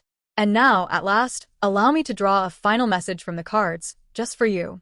I must say, this has been a deeply emotional and profoundly meaningful reading. It feels as though today's reading has embraced both the broader perspective of life and the nuances of love, making it a beautiful blend of everyday living and emotional connection. I do have a small concern, though. I wonder if this reading has felt complete enough for you. Perhaps some of you, when choosing this pile, were hoping for a reading full of dazzling, sparkling energy, something vibrant, radiant, magnetic, and overflowing with charm. So if you came into this reading expecting something more fiery or romantic, it may have felt a little different from what you imagined. However, what I want to clarify is that this reading is not saying you won't have those sweet, sparkling moments or radiant love in your life. Not at all. In fact, this reading is conveying a message that, if you want it, you absolutely have the power to create what you desire. You have the ability to make anything happen. As I mentioned earlier, You are the one holding the key, and you can turn any possibility into reality if you truly wish to. It's just that this time, the reading doesn't follow the step-by-step pattern like, someone is going to notice you, or here comes a confession, or you'll receive a message on this specific day. Instead, the cards are guiding you in a broader and deeper direction, almost like leading you inward to explore your inner world. So it's completely natural if someone might feel, this isn't quite what I expected. I totally understand that, and I was aware of that possibility as I read the cards. Still, what I've shared today is fully aligned with the message the cards intended to deliver. I'm simply the one connecting and conveying what the cards wish for you to hear at this specific moment.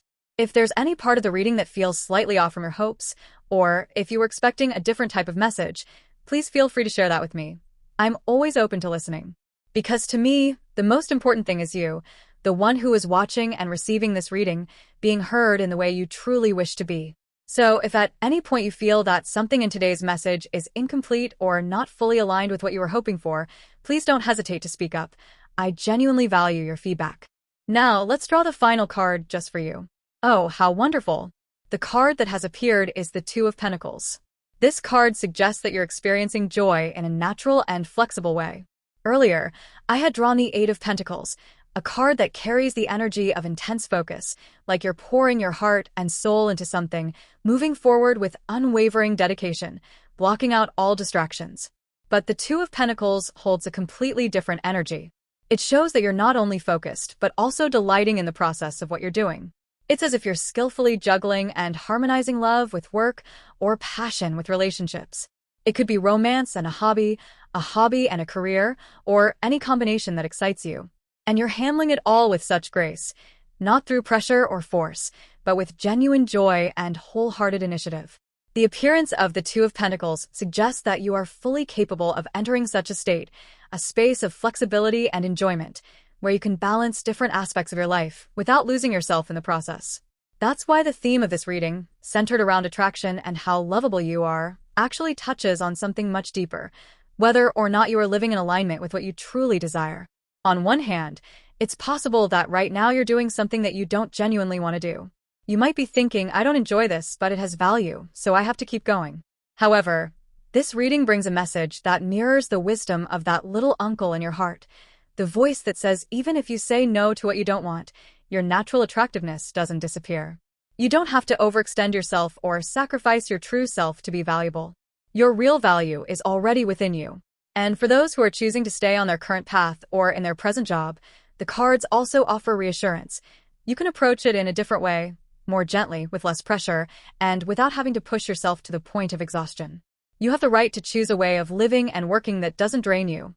And the more you move in that direction, the more you prioritize comfort and authenticity, the more your magnetism will radiate effortlessly without needing to force a thing. You will find yourself living with more joy and ease, not because you're forcing happiness, but because you're finally living in alignment with your true self. I believe that if life can be lived in comfort and lightness, what could be better? In today's society, people often get swept up in the belief that we must strive, push harder, and never loosen our grip. But in reality, if there's a gentler path available, then why not take it? If you can live without constantly having to prove something, then by all means do just that. You have every right to choose a life that feels comfortable, authentic, and true to who you are. And if you do, the energy you radiate, your genuine allure, will naturally reach those around you without effort. And that's perfectly okay. After all, we only get one life. So if you're someone who longs for lightness and ease, there's absolutely nothing wrong with that. On the other hand, if you're someone who thrives on effort, who wants to pour your heart into chasing your goals, that's just as valid. You can absolutely choose that path too.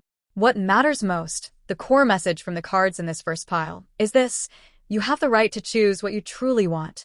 Whatever direction you take, as long as it feels aligned with your authentic self, that is the path worth walking. And that, too, is the central theme of this reading.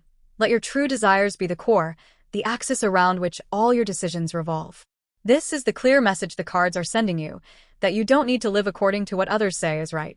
All you need to do is listen to yourself and remain faithful to who you really are. I'm sorry, I know I was about to wrap things up a moment ago, but somehow I suddenly felt the urge to explore just a little bit further. So I've decided to add one more section to this reading, in the hope that we can close everything on a deeper and more complete note. I'll divide it into smaller parts so we can take a closer look at the following aspects, one by one. 1. From the perspective of the person you're drawn to, the one you like, want to date, or even hope to marry, what do they see as your most attractive qualities? 2. If you genuinely want to win this person's heart, if your goal is for them to truly feel moved and take you seriously, what's the best thing you can do? 3.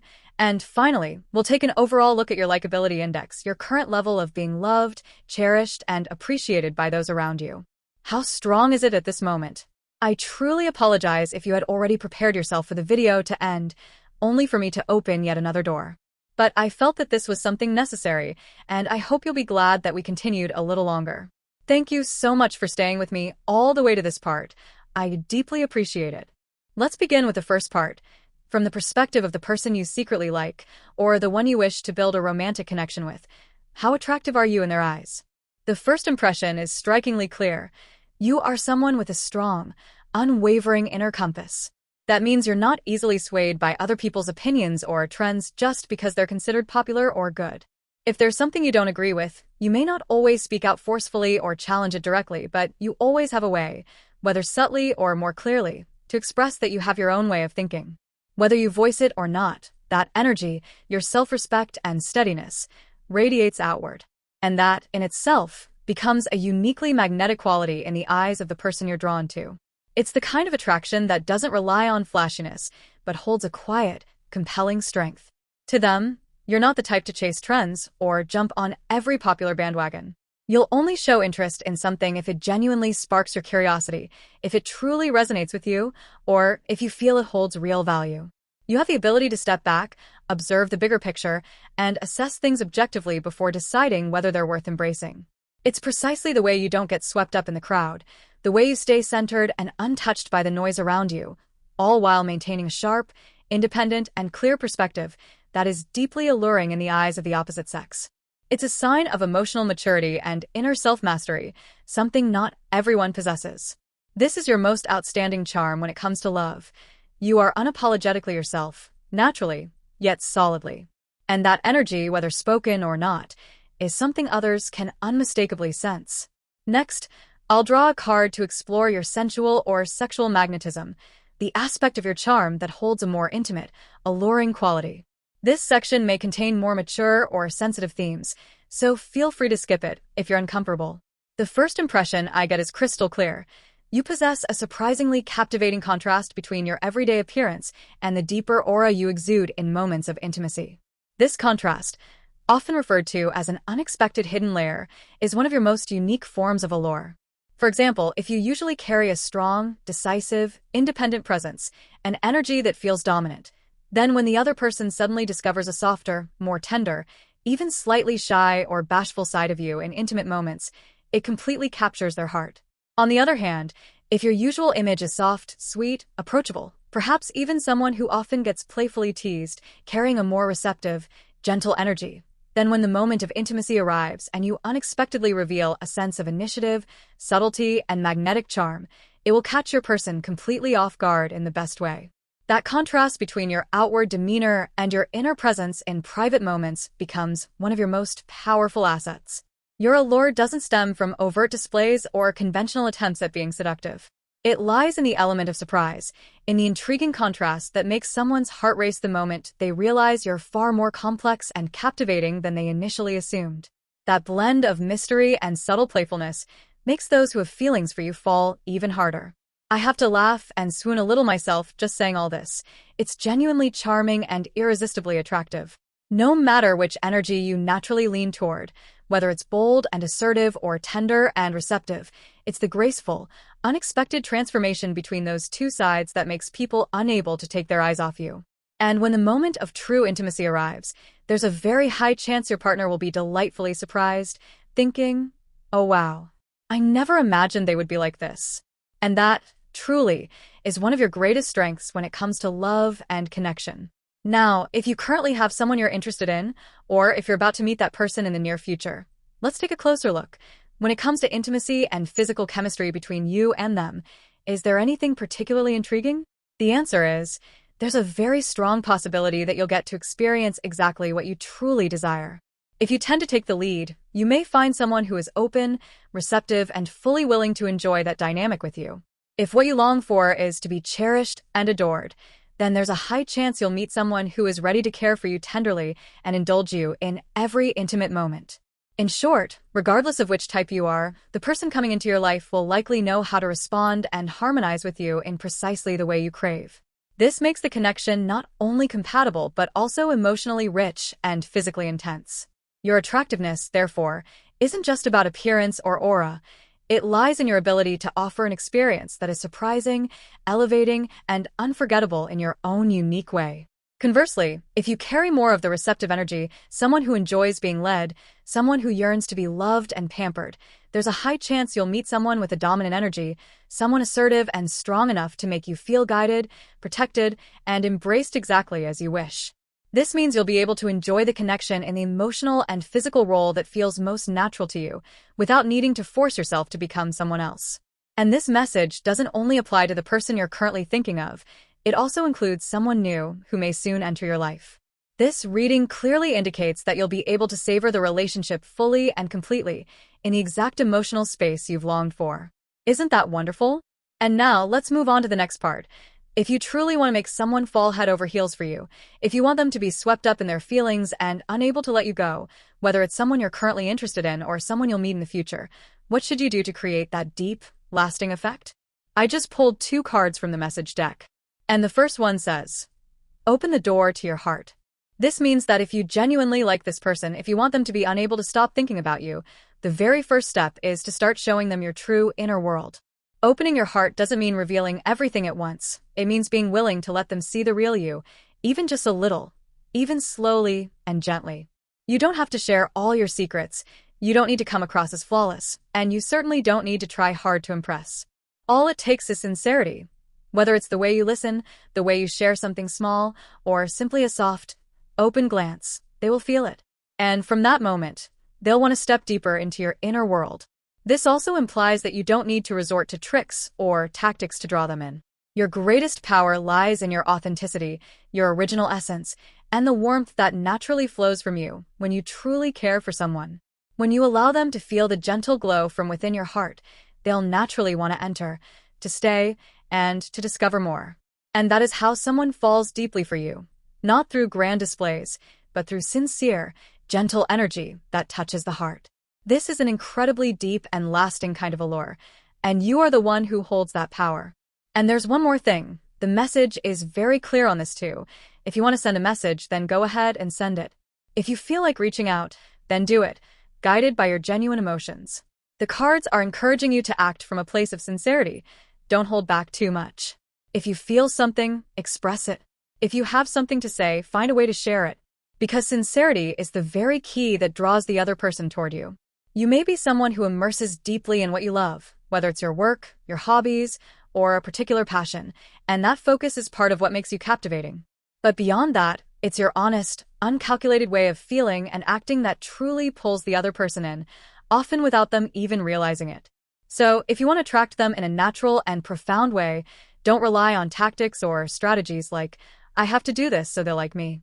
Instead, just be real. If you want to talk, then talk. If you want to text, then text. If you want to share something, then do so, in whatever way feels most natural and true to you. When you act from that deep well of sincerity, from an open heart, the other person will feel it.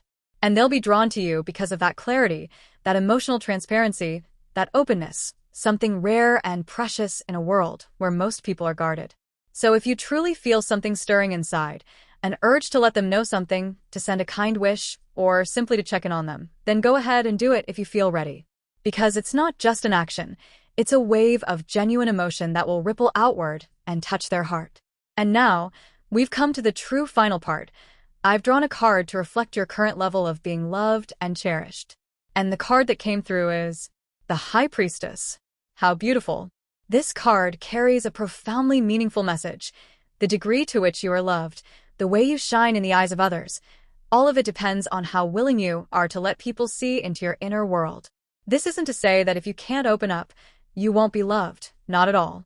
What it means is that when someone gets the chance to sense the depth, the purity, the quiet beauty within you, they naturally become a devoted admirer, someone who treasures you, someone who is drawn to the truest parts of who you are.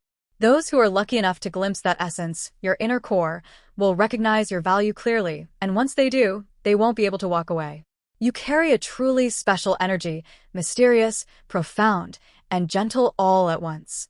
And you have the ability to open up or draw back that energy at will, as though you hold an emotional dimmer switch in your hand. You can choose to share 100% or just 50%, or sometimes only reveal 20%, depending on the space you're in, the timing, and the person standing before you. You don't have to bare your whole self to everyone. Instead, you hold the right to decide how much of yourself you want to open today, who you want to invite into your inner world, and at what depth you wish to share your emotions. And because you have this mastery, you are the one who decides how loved you allow yourself to be. That is an incredible power. You're not passively waiting to be loved. You are the one who chooses who gets to truly love you, and to what extent they are permitted to come close to your heart. So, if you want to raise your likability, you absolutely can. If you choose to open more, to radiate more, your circle of admirers will naturally grow. But if you're in a phase where you need to protect yourself, to stay quiet, to retreat inward, you also have every right to keep parts of yourself sacred. And that, too, is perfectly right. To put it visually, your lovability index is actually over 200%. You possess a naturally powerful charm, but you've chosen to use it with subtlety and awareness. Sometimes you open up completely and let that energy radiate outward. Other times, you hold part of it back to nurture your inner self. And the fact that you can manage this, that you're in control of when and how you share, is your most captivating strength. Truly, you're someone very special. If right now you're wondering, what if I've only opened up 2% of myself? Then that's perfectly okay. You might even be chuckling, thinking, maybe I've only let others see 2% of who I really am. But that's exactly what makes you so fascinating, because you have the power to choose when, with whom, and how much of your heart you want to reveal. You are not someone who is defined by the world around you. On the contrary, you are someone who can actively adjust the openness of your love and connection based on your own emotional state and the situation you're in. And that is truly remarkable. You can modulate and decide. Today, I'll only open 20% because I need space for myself. Or, today, I feel full and ready. I'll share 100%, even 200% of my loving energy with the world. This ability to determine the depth of your own connection reflects a soulfulness and energetic stability that not everyone possesses. In other words, you're not just someone who is loved, you are the one who decides how you are loved. And isn't that in itself a truly extraordinary kind of power? It feels as though even the central theme of today's reading, about attraction and love, has been quietly redirected by you, shaped by your own energy. As if you're not simply listening to this reading for answers, but instead, you've been subtly steering the current of everything, the messages, the meanings, even the way it all comes to a close. And honestly, I think this is exactly what the cards wanted to say from the very beginning. That you are someone with a free spirit, someone who is consciously choosing what feels right for you, step by step, and carving out your own path, whether in love, in life, or anything else you set your heart on. So if you've stayed with me all the way to the end of this reading, I hope you'll take this one truth with you. You are someone who is chosen, but you are also someone who chooses.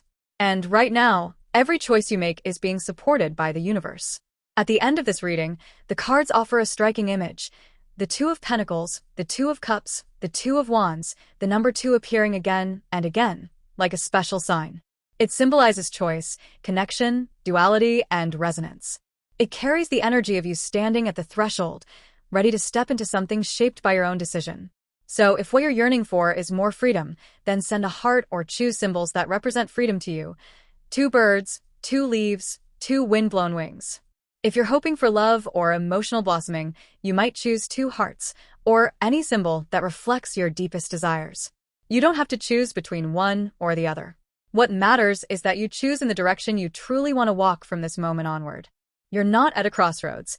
You're drawing a brand new path. I'm deeply grateful that you opened your heart, whether it was 2%, 20%, or 200%, to listen, feel, and step into this soulful conversation with me. May you always stand strong in the journey of your own choosing, and may you always meet connections worthy of that beautiful heart of yours. It's no longer just about whether you do something, but about how you do it, whether you'll follow what you truly want or settle for what you don't. It's as if you're standing between 2 pathways, completely free to choose the one that aligns with your real emotions. So now, Choose 2 things you love most, or 2 things you deeply wish for, and let that be your seal, your declaration to the universe. This is the direction I choose to follow. Don't worry about being right or doing it perfectly. All that matters is that you're sincere. And that alone is more than enough. To be honest, this reading has gone far beyond what we initially called the theme, hasn't it? It's no longer just a reading about love or how much you're liked.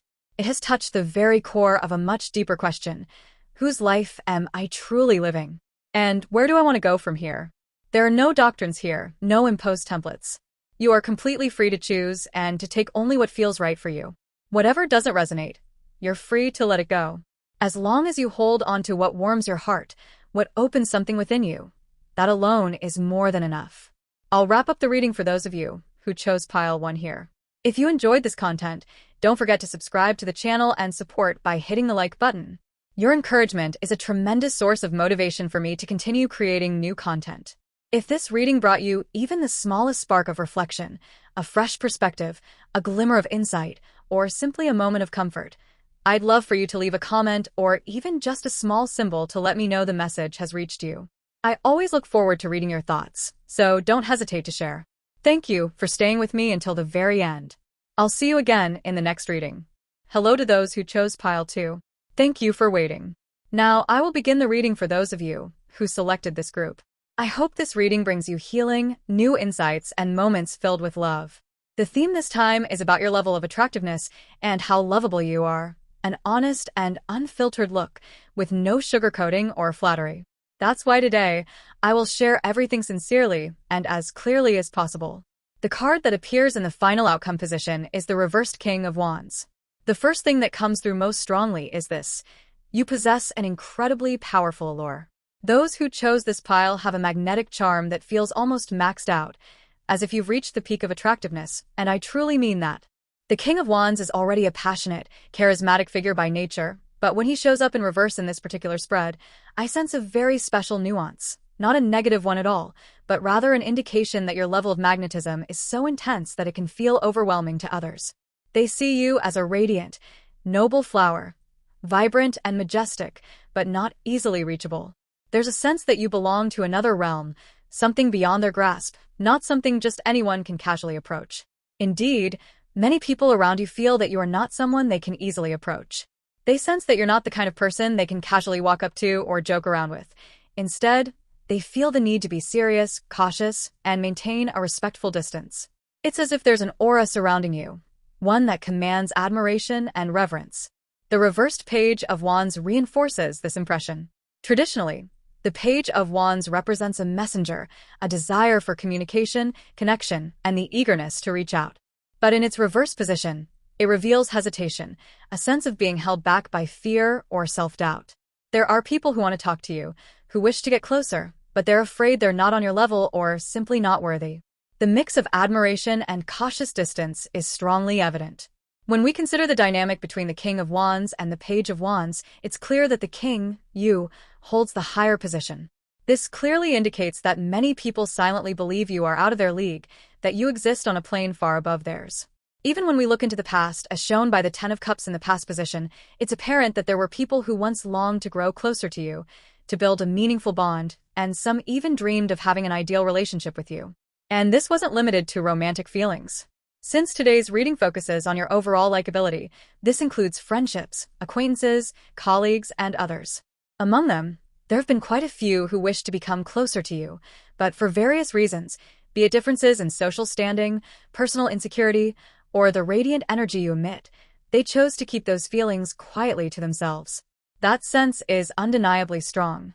There's no need to overanalyze, because the energy coming through this reading is already strikingly clear and direct.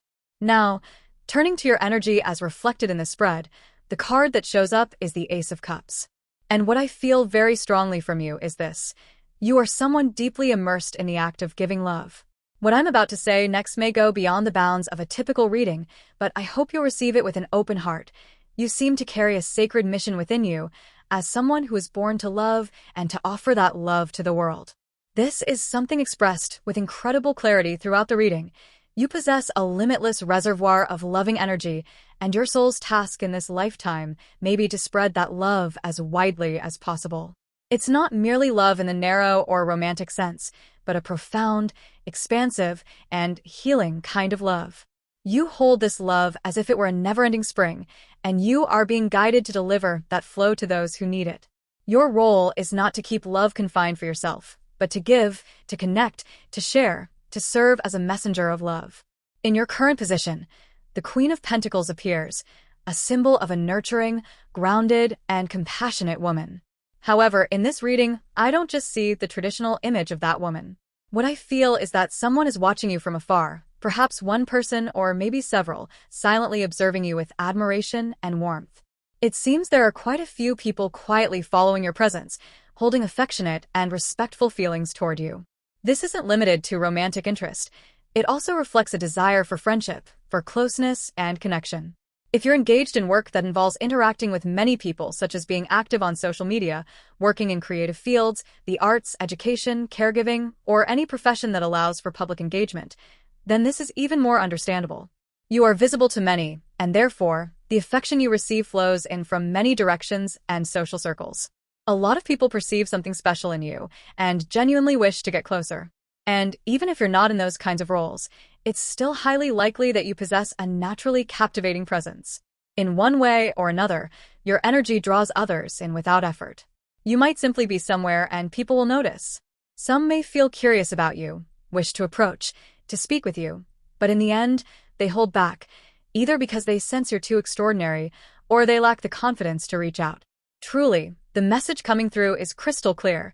In the simplest terms, there are many people around you, whether casual acquaintances, colleagues, neighbors, or friends, who carry within them a genuine desire to become closer to you.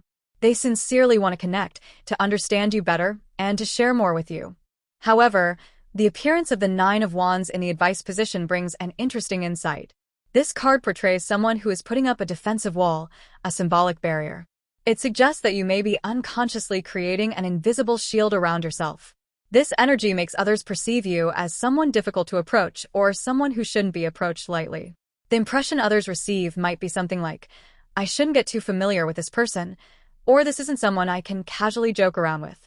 It's not necessarily that you're intentionally keeping your distance, but rather your natural energy, your presence, or perhaps a subconscious form of self-protection creates a sense of caution in others. They may feel hesitant or unsure about how close they are allowed to get. As a result, even though many people want to come closer to you, they simply don't know how to begin. Some genuinely want to connect, but they hesitate, held back by thoughts like, what if they don't like me? Or, what if I overstep and make them uncomfortable? The fear of being rejected or met with coldness often leads them to quietly observe you from a distance instead of making a move toward closeness. So, I drew a few additional cards from the Lenormand deck to further clarify this message. The first card that came out was the Scythe, a symbol of decisiveness, sharpness, and even a sense of severity. This card reveals that others may feel if they approach you carelessly or without sensitivity, they could be cut off immediately, rejected without mercy. They're afraid that a single wrong move could lead to you shutting them out completely. This is a powerful indication of your allure, so strong that it instills a quiet fear in others, making them wary of doing anything that might offend or alienate you. When I continued drawing cards to clarify the Queen of Pentacles, I received one that conveyed something quite special. Someone truly has feelings for you, feelings that go beyond simple admiration, leaning clearly toward romantic interest. This is not just a vague sense of fondness, but a sincere emotional stirring, a genuine affection. Then, the Coffin appeared, a card that represents endings, buried truths, and suppressed emotions. This card reveals something poignant. There are people who have silently watched you from afar for a long time, but at some point, they chose to let go of that quiet yearning. Perhaps they became tired of longing without being able to draw closer, or they realized the distance between you was too vast. They may have felt they lacked the strength or courage to break through your invisible defenses, and so, they decided to bury those feelings deep within, letting the affection fade into silence. It made me exclaim inwardly, whoever is watching this reading is truly someone who is deeply admired and incredibly magnetic. And if you're thinking, but I don't see anyone pursuing me or showing any signs, then this may very well be the message you've been waiting for. The time when you begin drawing others' attention and affection is fast approaching. The energy conveyed by this reading is unmistakably clear. If you haven't yet felt like someone who turns heads, that moment is coming soon.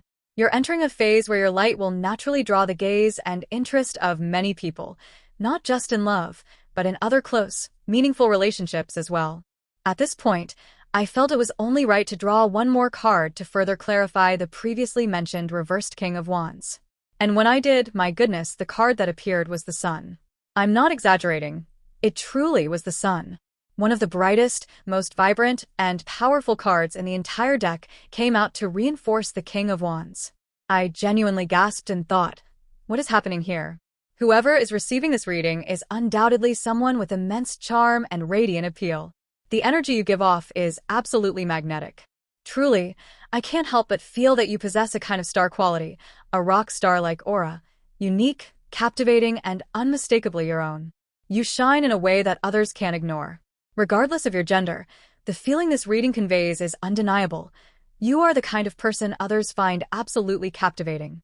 It's the kind of magnetism that turns heads the moment you walk into a room. There's something about you that naturally draws attention. However, if you're watching this and thinking, no way, I don't see anyone liking me, or I don't feel special or noticeable at all, then I felt compelled to turn the question back to the cards. Why is there such a big gap between the energy of this reading and the way you perceive yourself? The answer came swiftly with the next card I drew, the Queen of Wands reversed. And this, right here, is the key to that contradiction. The Queen of Wands in her upright form embodies radiant charm, fiery confidence, vibrant life force, and magnetic presence. But when she appears in reverse, it suggests that you may be struggling to believe in your own worth. On the outside, you emit a strong and attractive energy, but on the inside, there may still be self-doubt, insecurity, or a tendency to diminish your own value. You might be someone who holds yourself to incredibly high standards, often judging yourself harshly. Even when others look at you with admiration, you may not believe you're deserving of it. Thoughts like, they're just being polite, or they're saying that to be nice may arise. But the truth is, your presence genuinely captivates people. You simply haven't recognized it yet. That's why the admiration and attention you receive from others are not random. They arise from the genuine energy you carry, the light within you that exists whether you're aware of it or not. And once you begin to truly recognize yourself, to embrace that radiant part of who you are, you'll notice the world around you reflecting it back to you, more powerfully than ever before. And if you're still thinking, but honestly, no one seems to notice me, then I want to say this. That may be true of the present moment, but what's coming toward you is a future full of potential. What I'm picking up here may be the energy of what's just around the corner. This reading seems to lean heavily into the near future, but the message is crystal clear. You are someone with strong magnetism, someone who is loved, noticed, and will continue to receive even more affection and appreciation in the days ahead. If I had to put it simply, my very first impression from this reading was, the person watching this is truly someone who possesses a captivating charm, or is just about to step into a dazzling phase of attraction. You may not have seen it manifest clearly yet, but the energy is already there. The cards gently affirm, love, attention, and even emotional sparks from others are coming your way, not a matter of if, but of when. And if you've been wondering whether someone secretly has feelings for you, then I have to tell you, yes, they do. Not in a negative way, not in the sense of obsession, but in a warm and genuine way. Someone wants to be closer to you, to connect with you, to approach you with sincere intentions. This energy is coming through quite strongly, and I wanted to be absolutely sure, so I asked further. How many people are truly harboring feelings for you? Those who are genuinely aiming for you with serious interest, or at the very least, with a clear and meaningful affection? In this reading, each pile carried very distinct energies. Some focused on spiritual matters, some leaned into the past, others centered on healing. But this second pile, the one you're watching right now, has a very specific and powerful focus: being loved, being noticed, and being quietly admired. The answer I received was 3 people. There are 3 individuals who genuinely feel something for you. Serious affection, or at the very least, a clear and special interest. This is not a fleeting crush or a passing attraction, but rather the kind of feeling where someone realizes, I really like this person, or is at least seriously considering getting closer to you. I can truly feel the energy of these individuals coming through very clearly. Their feelings for you go far beyond simply thinking you're cute. They carry a deep desire to get to know you, to step into your world. And now, I'll continue drawing cards to help identify these 3 people, because they are genuine, meaning their affection is sincere, not something fleeting or momentary. Oh, and before diving into the details, I want to emphasize one thing. Everything I share here is not tied to any specific gender identity. You can interpret and apply these messages in whatever way resonates with you and your own experiences. So, regarding the three people who are seriously interested in you, I began drawing cards to identify them, and quite unexpectedly, two of them revealed themselves very quickly. One carries the energy of Gemini, and the other of Sagittarius. However, don't focus too rigidly on their zodiac signs. This is more about the energetic qualities and personality traits I'm picking up on, not necessarily their sun signs.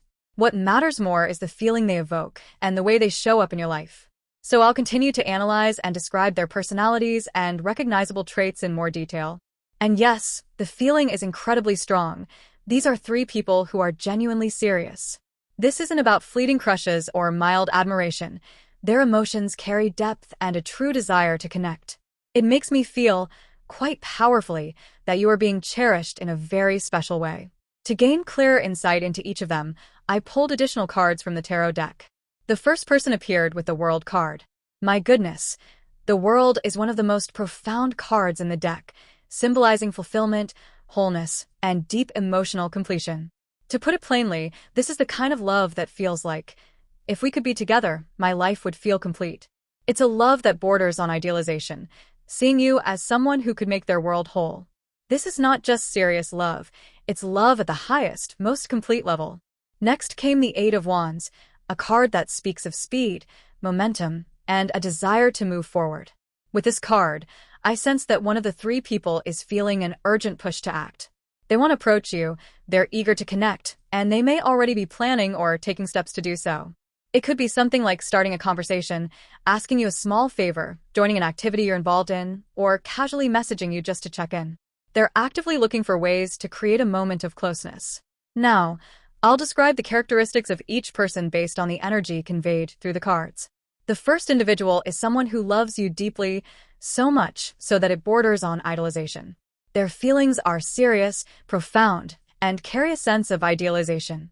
A key identifying sign: this person is associated with the color red.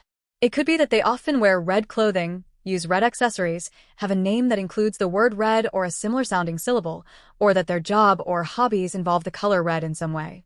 It might even be that you've seen them appear repeatedly with this color, almost as if it's their signature. Though it may seem like a small detail, the color red came through clearly in both of the cards representing this person, so I'm quite confident this is a distinct clue you can use to recognize them.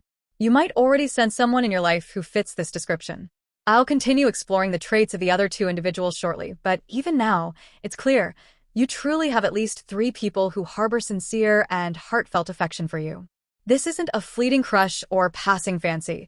It's the kind of emotion that grows from admiration, deep emotional resonance, and a genuine desire for a meaningful connection with you. Additionally, there is another detail about this first person. The symbol or element of the color red is strongly emphasized throughout the reading. This might appear in their social media profile picture, an item they frequently carry, the clothes they often wear, or simply as a distinctive aura they radiate. This individual genuinely likes you, not just in a casual sense, but with a depth that suggests their soul is being stirred by your presence. There's even a sense that they are beginning to develop an emotional dependency on you. They find themselves thinking about you more and more, and you have come to occupy a significant space in their mind. One particularly striking image that stood out was this person holding something in their hand. This could indicate someone whose work involves documents, invoices, or the communication of information. Specific examples might include a cashier, an office worker, an administrative employee, or simply someone who frequently carries notebooks, papers, or always has something in their hands while working. It doesn't necessarily have to be literal invoices, but it's clear they tend to work with such items or in environments that require organization, structure, or presentation. In their professional life, this person is tidy, intelligent, and highly efficient, someone who handles tasks smoothly and with competence. But when it comes to love, it's a different story. They're rather clumsy, lacking confidence, and not particularly skilled at expressing their emotions. This contrast between their polished professional self and their vulnerable romantic side gives them a uniquely endearing charm. You may have seen them appear composed and confident in everyday situations, yet when it comes to matters of the heart, or especially when they're around you, they become awkward, a bit nervous, and even visibly flustered. The appearance of the World card in this person's reading reaffirms everything. It's a clear sign that the feelings they have for you are genuine and profoundly deep. They don't just find you attractive or charming. They truly see you as the world they long for. This is the kind of love that carries depth, emotional investment, and complete sincerity. To put it simply, this person loves you deeply and wholeheartedly. Now, let's move on to the second person. This individual brings in a very different kind of energy. They live by their own set of principles. It feels as though they have clear personal standards and values, and they take these principles seriously. They're not necessarily rigid or overly serious, but they are definitely someone who cannot be easily swayed. They avoid doing anything that goes against their core values, even if it means missing out on certain opportunities. This gives them a strong sense of integrity and can make them seem reserved or difficult to approach, when in reality, they're simply protecting their inner world. This second person isn't someone who thrives in the spotlight or seeks attention. On the contrary, they strongly value personal boundaries and live according to a unique set of rules they've created for themselves. They're not inflexible or closed-minded, but they do have a clear line between what they believe is right and wrong, and they rarely cross it for anyone. They are calm, introspective, and tend to maintain a composed, grounded presence even when the world around them is chaotic. The image that emerges of this person is striking. When the crowd around them is buzzing with noise and energy, they are the ones standing quietly in the distance, observing with calm and clarity. They don't rush in, don't compete for attention, yet their presence holds a quiet, compelling gravity. There is a unique magnetism in their stillness and emotional depth. The Page of Swords also appeared in connection to this person, highlighting their intellect and perceptiveness. This is someone who is incredibly intelligent, not necessarily in the academic or bookish sense, but in their understanding of human nature. They are keen observers, able to read emotional cues, unspoken thoughts, and subtle shifts in behavior. Their intuition is sharp, so much so that if someone were trying to hide their feelings or tell a lie, this person would likely catch on instantly.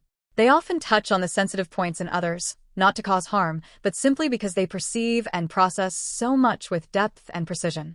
Though not outwardly expressive or exuberant, they are kind-hearted, attentive, and thoughtful. Everything I describe here isn't a judgment, but rather a reflection of their most distinct qualities: principled, introspective, highly observant, guided by strong intuition, and mentally agile. In terms of physical appearance, this person has an average build. If male, likely around 170 centimeters, not particularly tall, but not short either. If female, somewhere around 160 centimeters, perhaps ranging from the high 150s to the low 160s. Overall, their physique is balanced and proportionate, not especially tall or short, just naturally poised. Their physique reflects this as well. Not too slim, yet not overly full, a well-proportioned, healthy, and balanced build. I get the sense that their body type is neutral and harmonious, something that doesn't particularly draw attention but feels pleasant and comfortable to be around. The second person, despite their calm exterior and principled way of living, carries within them a powerful sense of passion and intensity. When they enter romantic mode, they can become surprisingly bold, so much so that you might be taken aback by the shift in how they express affection.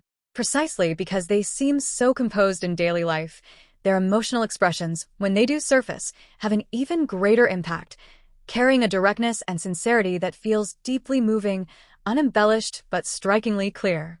This isn't to say that they perfectly mirror any fictional character or ideal type, but rather that their inner workings are marked by depth, personal integrity, sharp intellect, and above all, a wholehearted and fierce way of loving once their heart is engaged. This is the second person. And again, someone who truly harbors deep, genuine feelings for you. And now, we come to the third person. This individual brings an energy that stands in complete contrast to the previous two. They radiate warmth, friendliness, and a sense of easy approachability. There's something bright, optimistic, and endearingly carefree about them. They move through life at their own pace, never rushing, never competitive, with a natural ease that seems to let the world flow around them.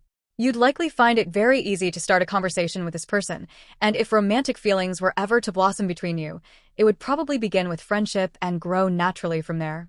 Additionally, there's a strong sense that this person either has siblings or is very accustomed to living in an environment with many people around them. This upbringing or experience makes them naturally good at adapting, easily forming connections, and rarely placing pressure on others. They're the kind of person you feel completely at ease around. No need to pretend, No need to put up a front, because their energy is free from judgment. However, don't be fooled into thinking that just because they're sweet and easygoing, they lack decisiveness. The Eight of Wands appeared once again, indicating that they are someone who watches for the right timing, knows when to seize an opportunity, and will take action when the moment feels right. They don't rush, but they're always ready. In terms of appearance, among the three individuals, this one has the most solid and robust build. Regardless of gender, this person gives off a strong, grounded physical presence, broad-shouldered, sturdy frame, or a naturally full, healthy body. They're not slim or petite, but rather solid and energetic, someone who radiates strength and reliability. If you're drawn to someone who feels grounded, steady, and dependable, this is exactly the type of person who fits that image. In summary, all three individuals have sincere feelings for you. The first person loves you deeply and idealizes you, showing signs of emotional dependency. They are associated with the color red and work with paperwork or handheld tools. The second person is principled, intelligent, insightful, and highly intuitive. In daily life, they appear calm and composed, but in love, they are passionate and take initiative. The third person is charming, approachable, optimistic, and friendly. The connection with them may begin as a friendship. Among the three, they have the most solid and robust physique, giving off a sense of safety and stability. All three genuinely care about you, but they express their affection in different ways. The third person in particular exudes a warm and gentle energy that feels friendly and easy to connect with. If you were to become friends, you would likely feel truly happy and at ease around them. There is something endearing, innocent, and lighthearted in their presence. They carry a positive, comforting vibe, someone you can be around without needing to put up a front or stay guarded. Although it's not easy to say outright, there is a very clear sexual allure emanating from this person. If they are male, it's a strong and captivating masculinity. If female, it's a natural and soft-spoken sensuality. This isn't just about physical appearance. It's an energy that makes them physically attractive, from their gaze to their aura and the atmosphere they create.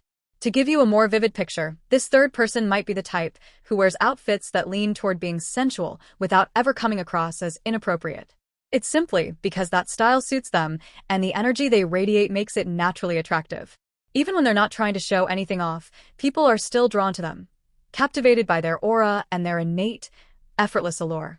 These three individuals, all of them, genuinely harbor deep feelings for you. It's not just a fleeting crush or a momentary attraction. What I sense is that each of them feels a profound and serious connection with you. They truly care for you, truly like you, each in their own way, but all from a place of authenticity. If you're thinking, no way, there's no chance three people have feelings for me, I'd like to offer a broader perspective. It's possible that some of these individuals are not expressing their emotions openly or through obvious actions, but that doesn't mean their feelings don't exist. They could be keeping their emotions inside, observing you quietly, or approaching with caution. And if you feel that there's no sign of anyone at all, it's also worth considering that these people might be of the same gender, or individuals who deeply admire and cherish you in a devoted way. Like true, loyal fans who hold a special place for you in their hearts.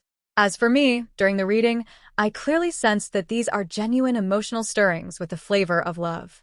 However, you don't need to confine yourself to any rigid framework of interpretation. Each person will resonate differently, and your understanding should align with your own unique circumstances. If you already have someone you like and are wondering, could that person be one of these three?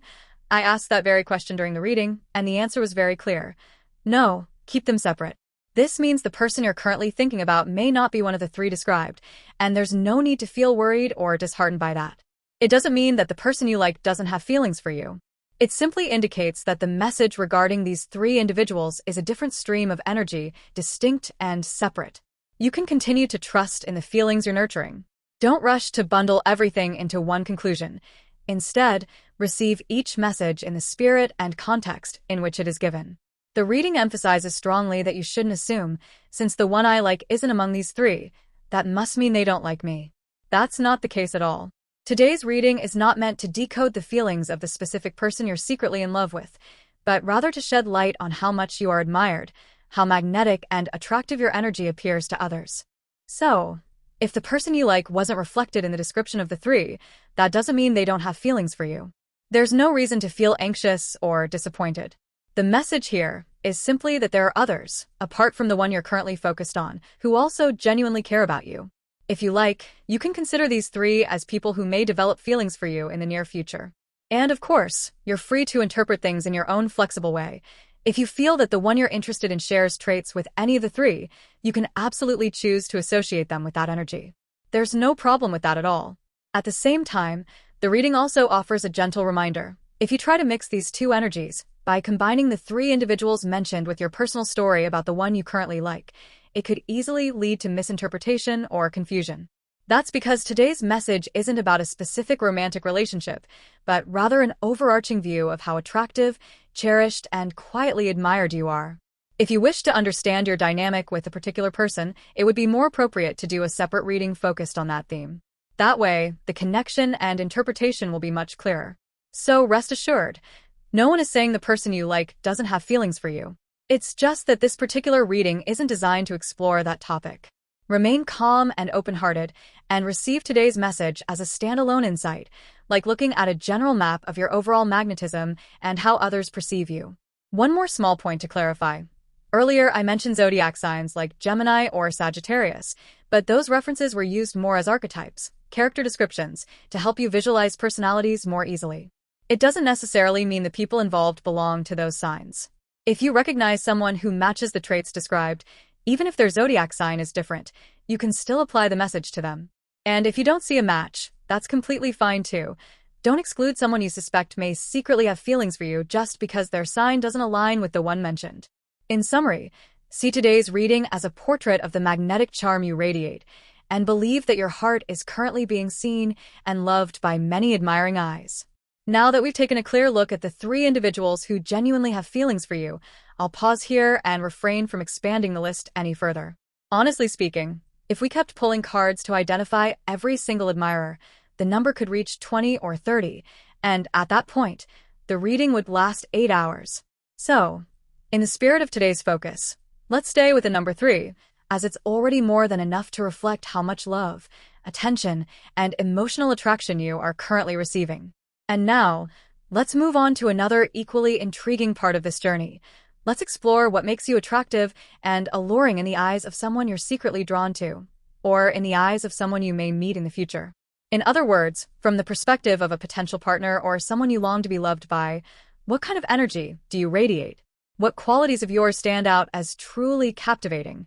The card I drew for this is the Sun reversed. And honestly, this brings such an interesting message.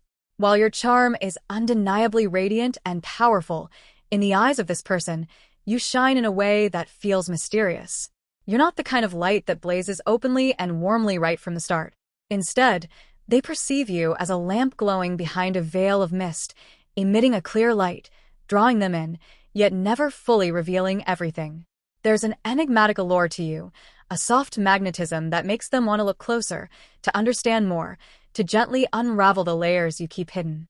You are the kind of person who becomes more intriguing the more someone gets to know you. The deeper the interaction, the more layers of depth and curiosity you reveal. You're not someone who can be easily read, nor can you be neatly defined or categorized. The closer people get, the more they realize how many emotional layers and complex thoughts lie beneath the surface. This is exactly what makes you uniquely magnetic. You are unpredictable, but not distant. Understated, yet continually compelling. You are a beautiful blend of light and shadow, of softness and quiet strength, of sweetness and self-possession. You are the kind of person who leaves a lasting impression. And in love, this is what sets you apart. You don't need to do anything extravagant. Simply by being yourself, you exude a charm that defies logic and lingers in the heart. In short, through the eyes of the person you love, or the one who will enter your life in the future, you are deeply alluring, radiant yet mysterious, someone who constantly stirs their curiosity, and someone who can make them fall slowly, but profoundly. You are not just someone who is loved, you are someone who stays on their mind, someone unforgettable. From the perspective of this person's romantic feelings, it's clear that your allure closely resembles the image of the sun. Whether it's a dazzling, radiant sun or just a gentle beam of sunlight on a winter's day, the essence remains the same. You radiate a very special kind of attractive energy. However, since the card appeared in reverse, it suggests that at times, you come across as mysterious. There are moments when they don't know what you're doing or can't quite grasp what you're thinking. And this very unpredictability becomes part of your charm.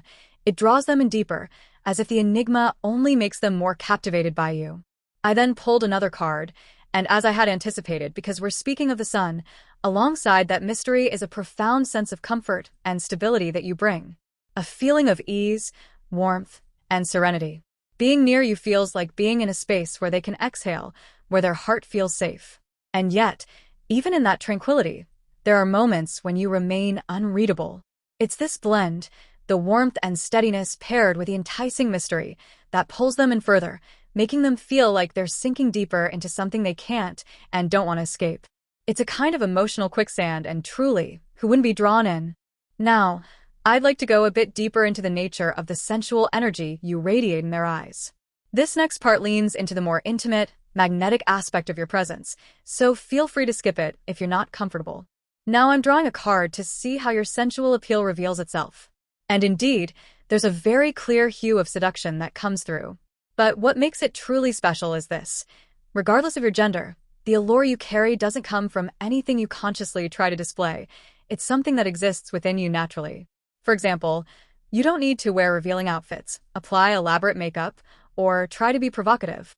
You could simply wear a loose, casual shirt, and still others would find you incredibly attractive. This is a kind of charm that's not flashy, not deliberately constructed. It's inherent, a quiet magnetism that arises from your aura, from things you don't even realize you're doing. There's a very distinct sensation in this reading that even when you're not trying, you still exude an irresistible allure. I'll draw a little more to clarify this energy, but truly, the overall impression is exactly that. You don't need to dress boldly or act in an overtly seductive way, like the iconic character Mind Fujiko, a classic symbol of sensuality, and yet you still have a powerful presence. In fact, even when Mind Fujiko is fully covered, she still radiates that unmistakable allure. And you carry something similar, a deeply rooted charm that doesn't rely on exposure or theatrics, but simply is. Next, the card the Moon appears, but in its reversed position. Once again, this confirms that you carry an energy that is deeply mysterious. In fact, your allure lies in that very sensation of being almost within reach, yet ultimately just out of grasp. This person feels that there's something you're keeping hidden, like you always leave behind a trace of ambiguity, a veil of dreamy uncertainty that keeps them endlessly intrigued.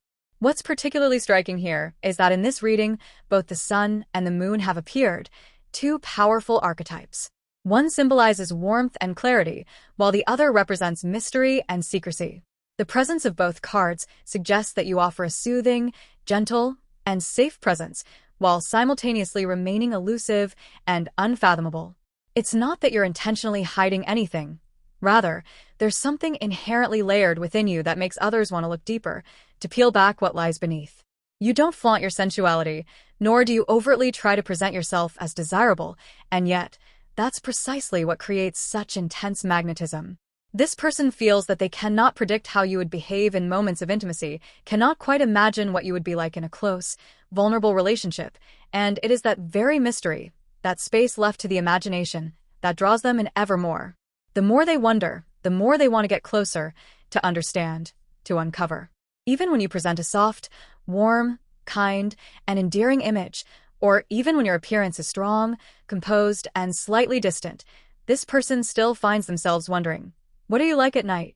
What version of you exists when you're alone? Is there a side of you that's completely different from the one they see?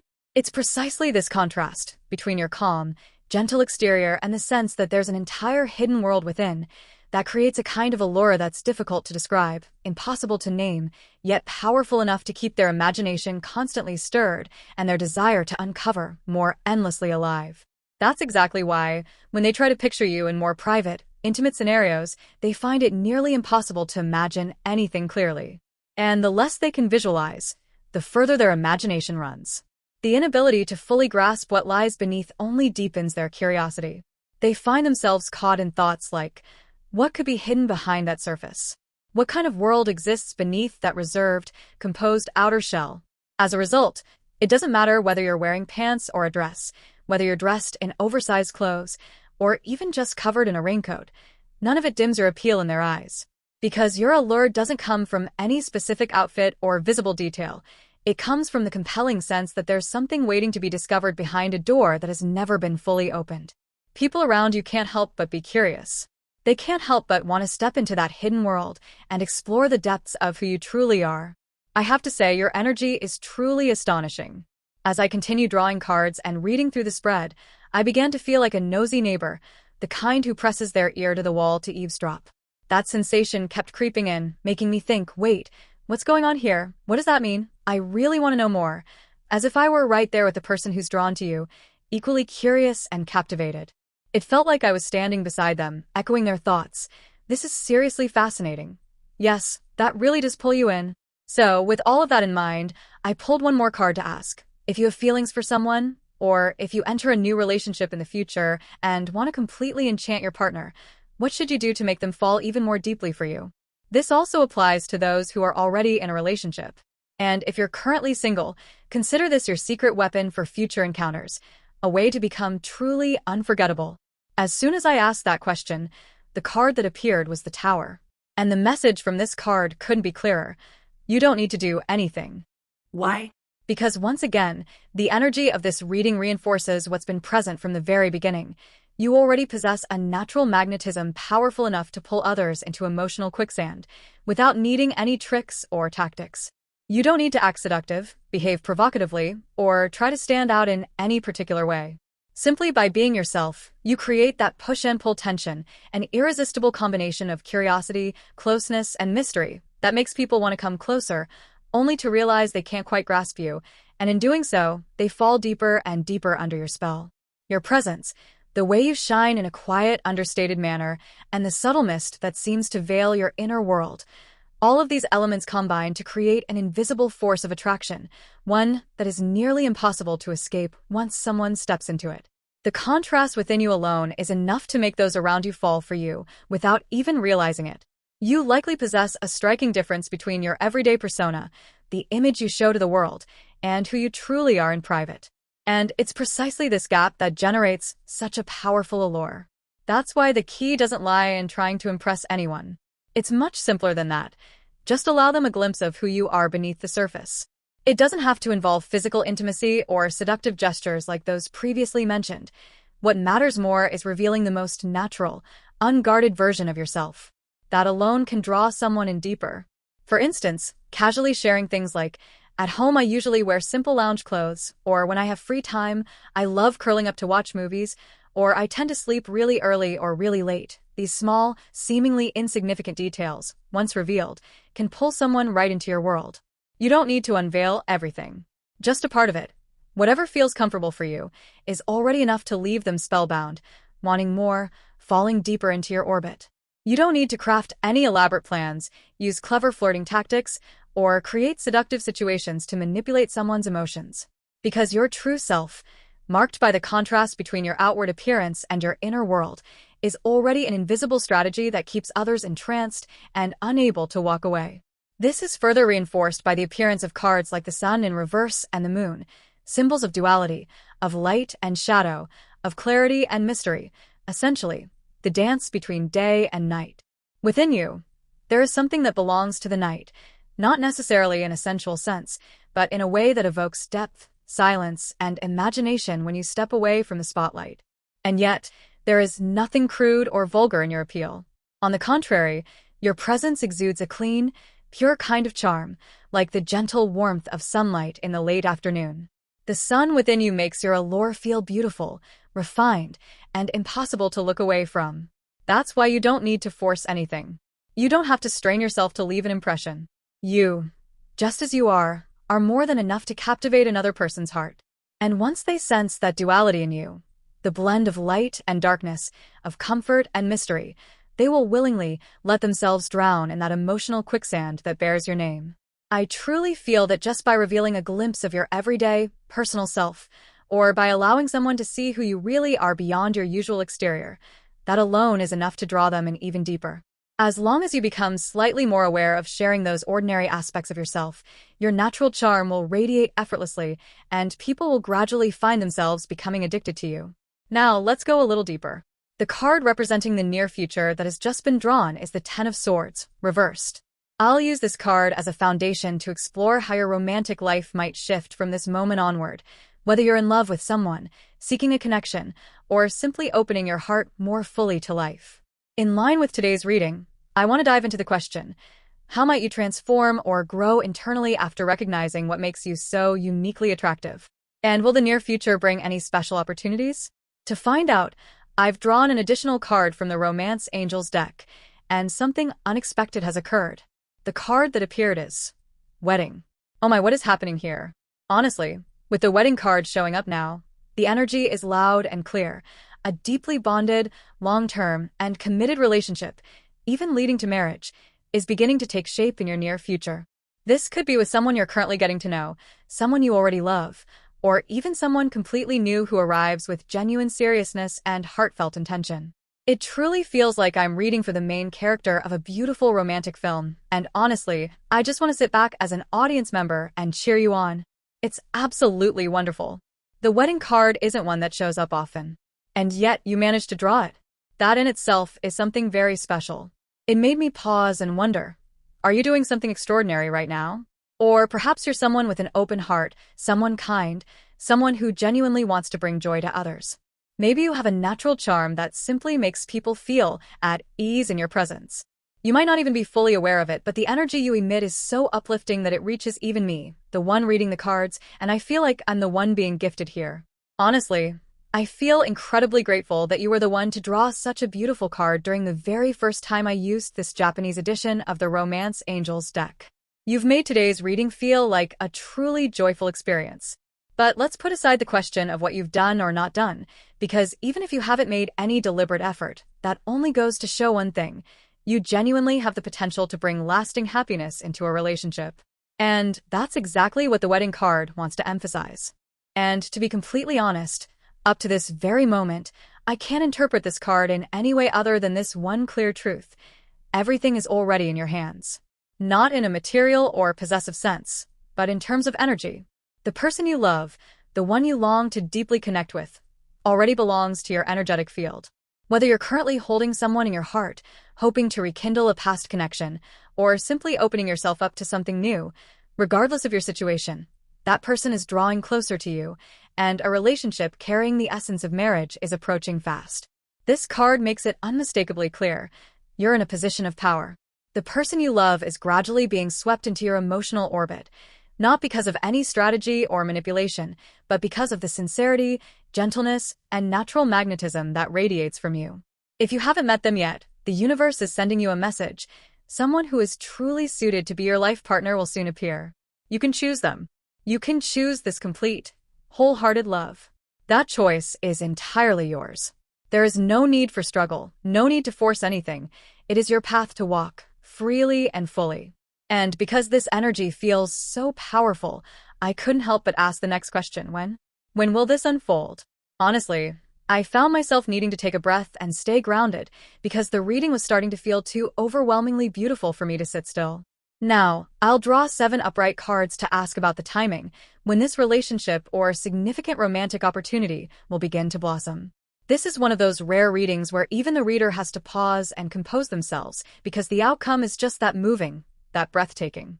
Now I'm drawing cards to ask specifically about the timing. And honestly, it's incredible. The card that appeared next is also one that carries the weight of destiny, further confirming that none of this is happening by chance. The reason everything is unfolding so harmoniously is simple. It's because of you. Your unique energy, your undeniable magnetism, is something others simply can't resist. This isn't about flattery. It's just that the result of this reading is so beautiful that even I, the one doing the reading, feel compelled to thank you for making this entire experience so joyful. I genuinely want to know what happens next, so I immediately asked, could it be September? Then I drew a few more cards and realized it might not only be September, things may actually start happening even sooner. So I continued pulling cards to get a clearer answer. And finally, the message became unmistakably clear. Yes, it's September. But that doesn't mean nothing will happen between now and then. On the contrary, small changes and meaningful steps forward will unfold gradually from this moment until September. However, the pivotal moment, the major turning point, the defining event, it will happen in September. Wedding here can carry several layers of meaning. It could be the official beginning of a committed relationship, a mutual acknowledgement that the two of you are truly a couple, a reunion, this time grounded in something stronger and more enduring, an event that leads to long-term commitments such as an engagement, meeting each other's families, or even a proposal. What matters is that this won't be a vague or minor shift. It will be a clear, decisive milestone, one that redefines the relationship. And September is the time when that breakthrough will take place. For those who are not watching or receiving this reading in May, or who are viewing it at a different time of the year, you can count 4 months from now as your marker. No matter when you find this message, the guidance remains the same. Within 4 months from the moment you receive this reading, a major romantic event will occur, one that marks a significant transformation and has the power to change the course of your entire love story. In summary, you don't need to do much at all.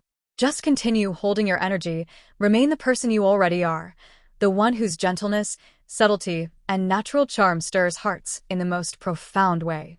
Everything else will be brought to you by the universe, at the exact moment it is meant to unfold. And it seems that moment is this coming September. That doesn't mean you'll have to wait until September to see any changes, far from it. From now until then, things will continue to evolve. The cards have clearly confirmed that your love life is in motion. It is not standing still. If you are someone seeking a serious relationship, even marriage, then the message here is incredibly strong. You may find yourself getting married in September, or that month may be when the two of you have a serious conversation about marriage. It could also be the time when an important commitment is made, an engagement, planning a wedding together, or a defining shift in the relationship. There's one more remarkable detail. In this reading, an image of a mouse wearing a wedding dress appeared. This is truly rare. In the Lenormand deck, the symbol of the mouse usually represents worries, mental pressure, or small but persistent concerns. And yet this time, that very mouse showed up dressed as a bride, a completely unexpected and powerful symbol. This detail says a great deal. Even the things you once thought impossible, the universe is quietly working to make real. The situations that once made you question, how could that ever happen, are now becoming the most likely outcomes. So even if you're feeling a little doubtful, this reading still emphasizes one thing. Everything is genuinely moving in a direction you didn't expect, and it's a beautiful one. For some of you, there's even a strong possibility of a fast forward in love, meaning things could move more quickly than expected. At this point, a rather sensitive topic has come up, so feel free to skip this part if it makes you uncomfortable. Specifically, the energy of emotional and physical intensity is clearly present in the reading, which also suggests a high potential for pregnancy or the unexpected arrival of a baby.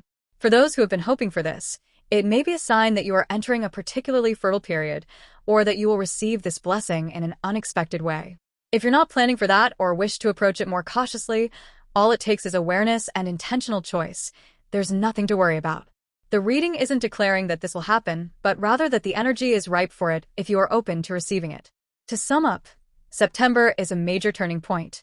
Not just in terms of romantic progress, but possibly a proposal, a wedding, a child, or simply a defining moment that carries your relationship into an entirely new chapter. And what makes all of this possible? Nothing more, nothing less, is the profound, subtle, and mysterious magnetism that you have naturally radiated from the very beginning of this reading. For some of you, this may even point to a whirlwind romance, one that develops at lightning speed. But even if marriage isn't something you're considering just yet, that doesn't take away from the clarity and seriousness of the next step. For example, if both of you have been wanting to move in together, it may actually happen. If meeting each other's families has been on your mind, that moment may arrive. Or, if your connection has remained undefined up until now, September may be when you and your person openly confess your feelings and officially acknowledge that you belong to one another. For those watching this reading with the hope of reconciliation, the energy here strongly suggests that reconnection will happen before September. That means the reunion will take place earlier, and from there, the two of you will continue moving forward together, perhaps by living together or seriously considering marriage. The energy here isn't saying you'll have to wait until September for things to unfold, but rather that the process is already in motion, and September will be the peak, a significant turning point. And for those awaiting a brand new relationship, it's no exaggeration to say this. there's a real chance you'll experience a love that progresses faster than you ever imagined, like meeting the right person at exactly the right time, and everything just flowing naturally. September could be the moment when the two of you begin discussing the future, or when a special announcement is made. But the most important thing is this: the current has already begun to move, and you are already on the right track toward it. The train has left the station. Your job now is to continue trusting, keep your heart open, and enjoy the journey. However, even as everything begins to move forward, there may come a moment when you find yourself pausing and asking, do I really want to continue this journey with this person, especially if they confess their feelings, propose a serious commitment, or offer something significant like moving in together, or even marriage? I sense this possibility because of the presence of the mouse symbol. As mentioned earlier, in the Lenormand deck, the mouse often represents hesitation, worry, or a sense of unease. You might feel overwhelmed in that moment, or even a little scared by how quickly and dramatically things are changing. And that's exactly why I feel there may be something inside you urging a pause, a need to reflect before responding, a desire to take a step back and observe. Not because you don't want it, but because everything is moving so fast, and you simply need time to process it all. Whether it's a confession, a formal proposal, or the defining of a relationship, you may find yourself at a crossroads wondering, am I truly ready for this? Or even, is this really happening? But this is entirely normal. Major turning points often come with nervousness. It's a natural response from a heart that feels deeply and thinks carefully. And this moment of pause doesn't diminish the value of what's unfolding for you.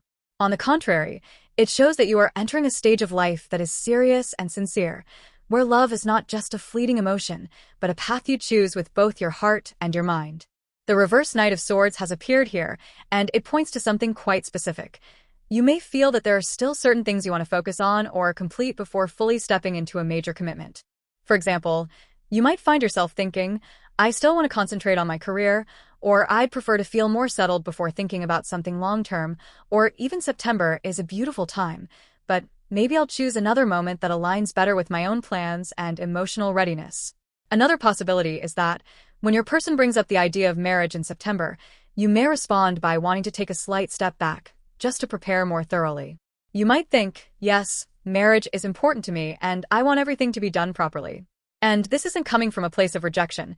It's simply because you want everything to happen at a time that truly feels right, both emotionally and practically. What's encouraging, however, is this: your person seems more than willing to respect that. The energy of the wedding card is strong. It carries the vibration of genuine intent and a serious desire to build a future with you. And you are the one holding the power in this entire story. The other person is ready to step back, to adjust the timeline, to shift plans as long as it means you feel safe, supported, and honored in the process. Earlier in the reading, the reversed King of Swords also appeared, and it's only now, when connected with the message of the wedding card, that everything becomes clear. At first, I wondered why this card had shown up in the context of the near future. But now it all makes sense. It signifies that this person is willing to relinquish control, willing to soften, for the sake of their love for you. You may feel joyful, touched, and overwhelmed with emotion when they express their desire for a deeper commitment. Yet somewhere in your heart, you might quietly wish, if only the timing could be a little more flexible. And this person, instead of insisting or holding firmly to a plan, chooses instead to gently follow your lead, to adapt, just to see you smile. Truly, this is a stunningly beautiful reading. Not only because of the positive outcomes it reveals, but because of the deeper message beneath it. You don't have to conform to anything. Because true love is something that naturally adjusts its rhythm to align with yours, never rushing, never pushing, always placing you at the heart of every decision. And that's exactly what's happening here. In this connection, the power of choice, the sense of direction, it's in your hands. For example, you might be preparing to attend an important event, or you may have a major project or critical work responsibility ahead of you. And because of that, you might find yourself thinking, I want to finish this before thinking about marriage, or I'd prefer to go through the process after things have settled down a bit. Perhaps you're planning to move, and you want to choose a timing that allows everything to flow more smoothly. And the beautiful part is, your partner is fully willing to adapt to your schedule, your circumstances, and your personal preferences. This doesn't mean everything will be delayed or drawn out unnecessarily. On the contrary, you're being reassured that the timing, the pace, and the key milestones in this relationship will unfold exactly as you want them to. Your person will honor that. You are the one leading this entire story. The key card has also appeared, an immensely powerful symbol that means every issue will find its solution, and every locked door will open. Its presence serves as strong confirmation that no matter what path you choose or what timeline feels right to you, everything will be arranged in the most favorable way on your behalf. This is no longer about you having to adjust to someone else. It's about someone willingly adjusting to walk this path with you. So, if you want to make your marriage official in September, that's absolutely possible. And if you feel you need more time to prepare, that's perfectly fine too. The energy of this reading is telling you everything will unfold in the way that feels most aligned, empowered, and reassuring for you. The appearance of the key card also suggests this is a turning point, one that could unlock the door to an entirely new chapter in your life. The person currently beside you, or the one who is about to enter your life, is someone with genuine intentions, someone who truly wants to build a future with you based on mutual respect and companionship. For those of you who are already in a relationship or have a clear romantic interest, this reading may be pointing to a heartfelt confession, a meaningful gift, an invitation for a significant trip, or a shared plan for the future. Depending on where your relationship currently stands, you may receive this as a touching gesture or as the beginning of a long-term commitment. If you're on the path of reconciling with someone from the past, the energy here doesn't just suggest the possibility of reunion. It reveals that the reunion may quickly lead to something deeper, where both of you are finally aligned, looking in the same direction, and dreaming of a shared future. And if you don't have a specific person in your life right now, what may be approaching is a new connection, one that is emotionally rich, sincere, and holds the potential to go very far. For some of you, this could very well be your true love, the one who will make a heartfelt offer, walk beside you, and build something lasting with you. Ultimately, depending on your current situation and relationship status, let your intuition guide you in choosing the message that resonates most. But at its core, this reading is delivering a clear affirmation. You are the one holding the reins in your love story. And the good things, real, tangible, meaningful, are steadily revealing themselves before your eyes. So now, from this moment until that major turning point arrives, how will the flow of energy unfold? As I continued pulling cards, true love appeared. And when both true love and wedding show up in the same reading, the distinction between them almost disappears. Both speak of a deep, serious, and clearly destined bond. This is why the message here is so incredibly powerful.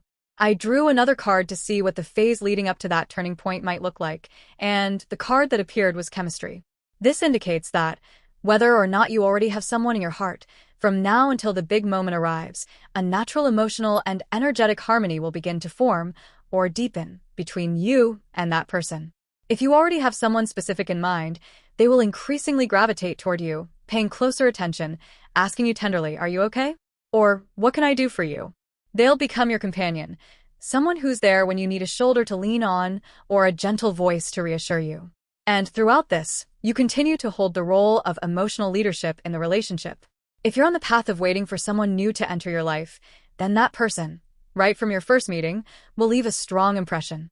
They'll be exceptionally kind, thoughtful, and sensitive. They'll listen to you, care about the little things, and be there when you need advice or simply someone to be present. The connection between you and this person won't be the kind that flares up and burns out. It will be a tender, lasting bond, like a warm flame that glows steadily and never fades. As time goes on, the feelings will deepen, and the connection will become clearer and more undeniable. The two of you will start to feel, "I'm finding the right person." And what's even more interesting is that along this journey, you may come to realize there's more than one option.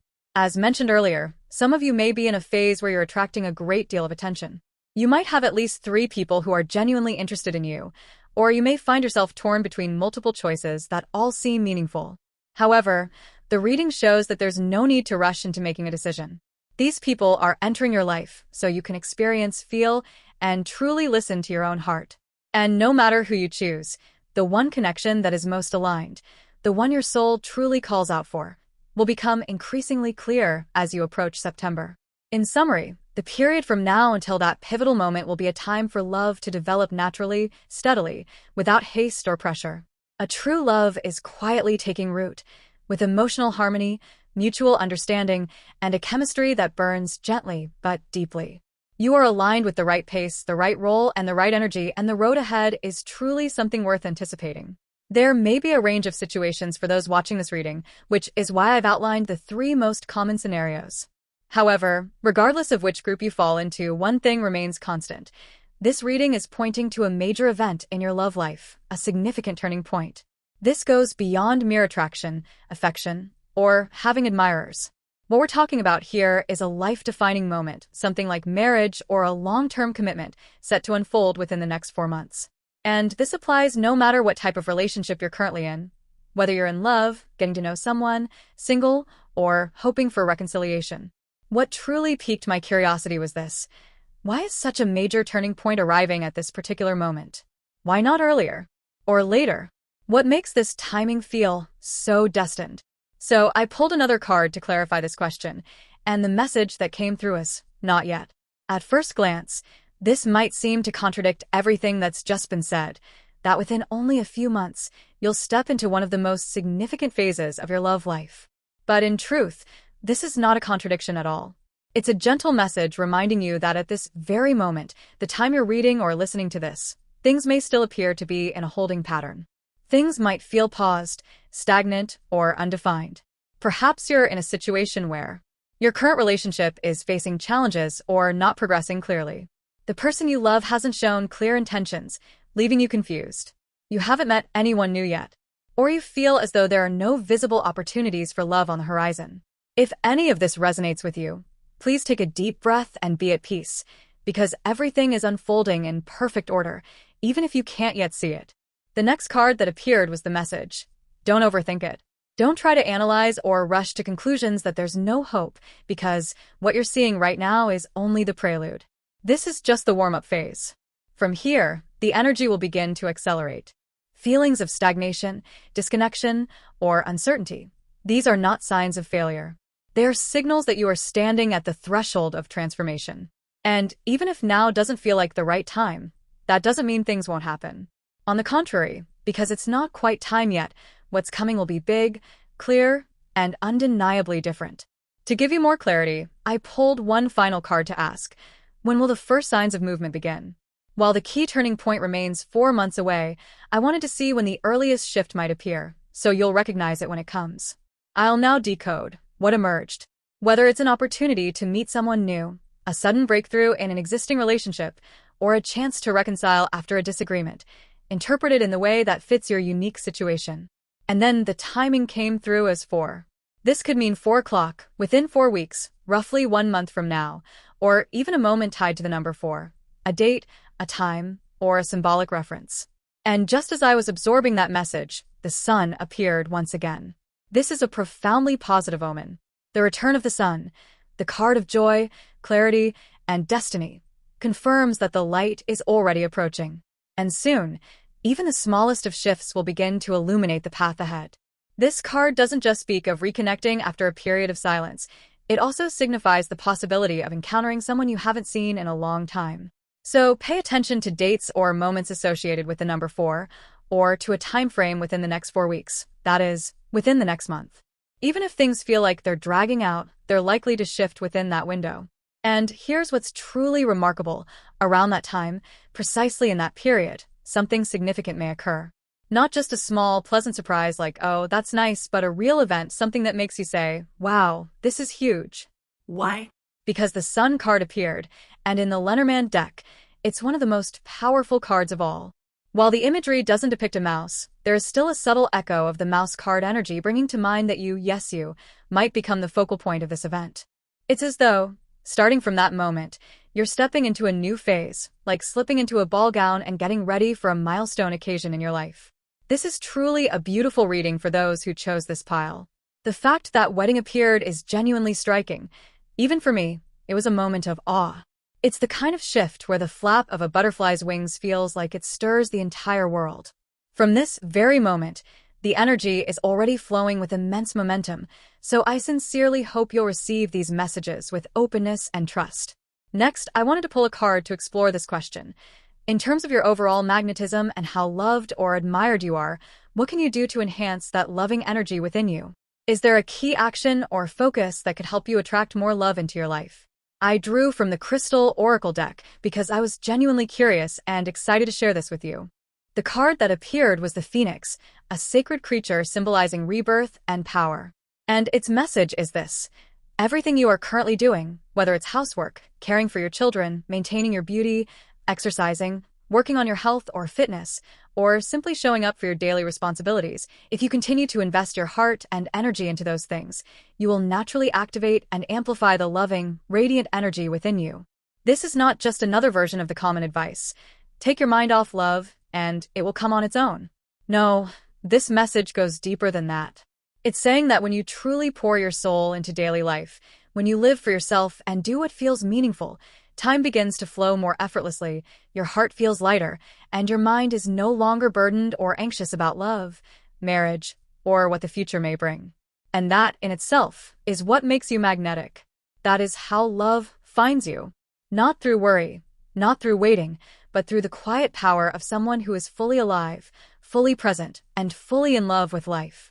It is precisely in those moments, when you are fully present and living in the now, that the things you've been longing for will quietly begin to arrive. This is the shift in your inner energy, and when your inner world transforms, the outer world will naturally rearrange itself to align with you.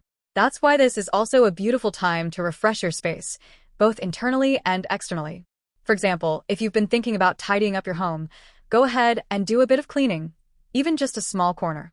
If you've been wanting to start a fitness or weight loss journey, dedicate some time to that.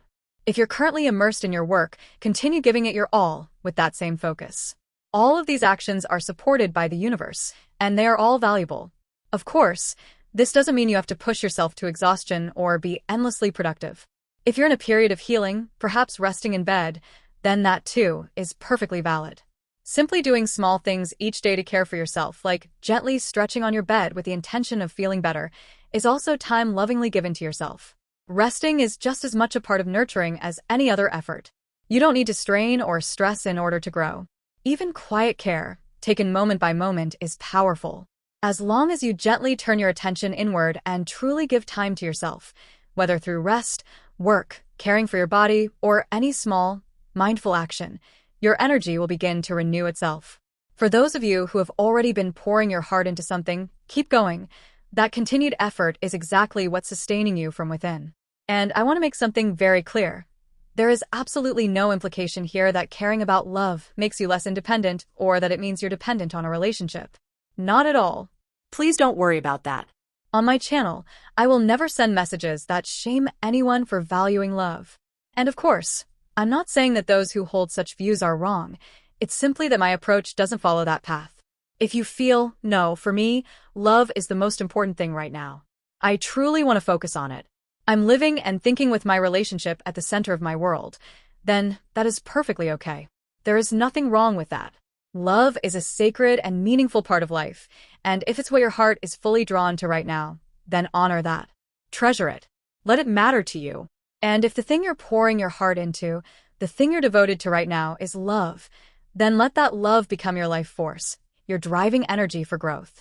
For example, you might think, because I want this relationship to flourish, I'll start reading about the psychology of love, or I'll watch insightful videos or follow channels that explore emotions and relationships in depth. That is absolutely okay. There's nothing wrong with that. In fact, it's something truly worth celebrating. You are being encouraged to fully commit to whatever it is you genuinely want to pursue, to the space where your energy is most alive. Give your all to the area of your life you long to transform or nurture, whether it's love, work, personal growth, or anything else, because it is through those very actions that new opportunities begin to unfold. Whether it's a chance to meet someone new, deepen a current relationship, or reconnect with someone from the past, all of it can emerge through what may seem like unrelated efforts. All you need to do is live wholeheartedly in what's right in front of you, and from there, the doors will open. Opportunities won't just arrive randomly. You'll be able to recognize and receive them with ease. This isn't about forcing things or holding on too tightly. It's about naturally aligning with your own energy so that when the moment comes, it flows into your life as if it was always meant to be. And it seems that the timing of this opportunity may be tied to numbers, as mentioned earlier, perhaps during a period connected to the number 4, within the next 4 weeks, or aligned with signs you've already been guided to notice.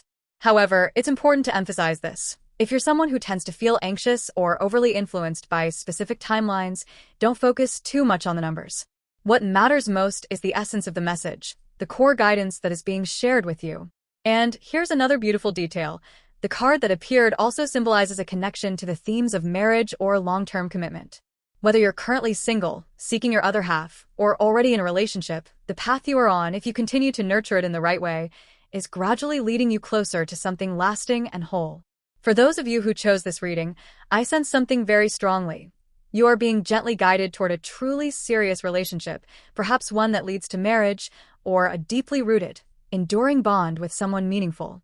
And even if marriage isn't currently on your mind, this message can still be understood as the arrival of a clear and intentional romantic connection, where both people are genuinely committed and moving forward together with care and purpose. In short, everything that is unfolding and everything that is coming carries a steady, mature, and sincere energy. This message has been echoed many times throughout the reading, and that level of repetition is no coincidence. What's more, the message clearly states that an opportunity is on its way to you. So, I truly hope you'll hold on to this sense of positive expectation and let today's insights be a supportive guide for you on your upcoming journey in love. Next, I wanted to ask for one more sign, a signal of positive movement. In other words, when this sign begins to appear in your life, you can take it as confirmation that beautiful changes are truly drawing near. This time, I used the Lenormand deck to pull a card representing that sign. Think of it as a special symbol. If you come across this image, whether in a film, a book, online, in everyday life, or even in a dream, consider it the universe whispering to you, yes, it's coming. And the card that appeared was the image of a woman riding a horse. It could be a female rider, or simply any image of a woman on horseback. It doesn't matter whether it's in real life, in a painting, a movie, an animation, or a dream. If you see this image, that is your sign. Even if it's a unicorn, a winged horse like a Pegasus, or any kind of horse at all, it symbolizes that what you've been hoping for is getting closer, riding steadily toward you. And if you've already seen that image before, that's perfectly okay. It simply means you've already received the sign in advance. Consider it as being in tune with the universe just a little earlier than expected. Stay open, because something wonderful is on its way. Finally, I wanted to pull one more card to see who will play the role of your lucky support in your upcoming love journey, the person who will help you, whether directly or indirectly, to move this relationship forward. A card had already started jumping out, but I took extra care in selecting the one that would deliver the clearest message for you. And here it is.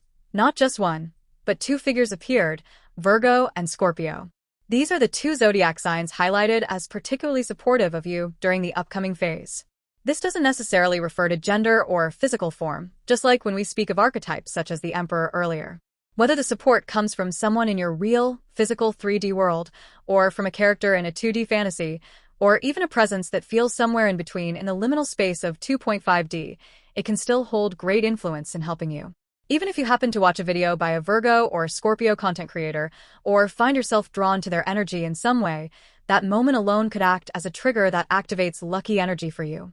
Let yourself stay open to the people, symbols, and signs that feel aligned, because your journey is being supported more deeply than you realize. Honestly, this part really made me nod in agreement. On a more personal note, you can skip this if you'd like, but I've often found myself naturally drawn to Virgo whenever I need advice. They tend to be so thoughtful, grounded, and I always feel a sense of calm and clarity in their presence. As for Scorpio, they've been some of my closest friends, deep, soulful bonds that I truly cherish. So when Virgo and Scorpio showed up in this reading, I felt a deep sense of resonance, like, yes, that makes perfect sense. Back to you. If you don't currently have any Virgos or Scorpios around you, that's completely fine. As mentioned earlier, they can appear in any form: a friend you've only met online, a content creator who inspires you, or someone you've never met in person but who always brings a sense of reassurance. They might be a teacher, a guide, or even a symbolic presence accompanying you on this journey. What's special about these two signs is that they often act as emergency responders, so to speak.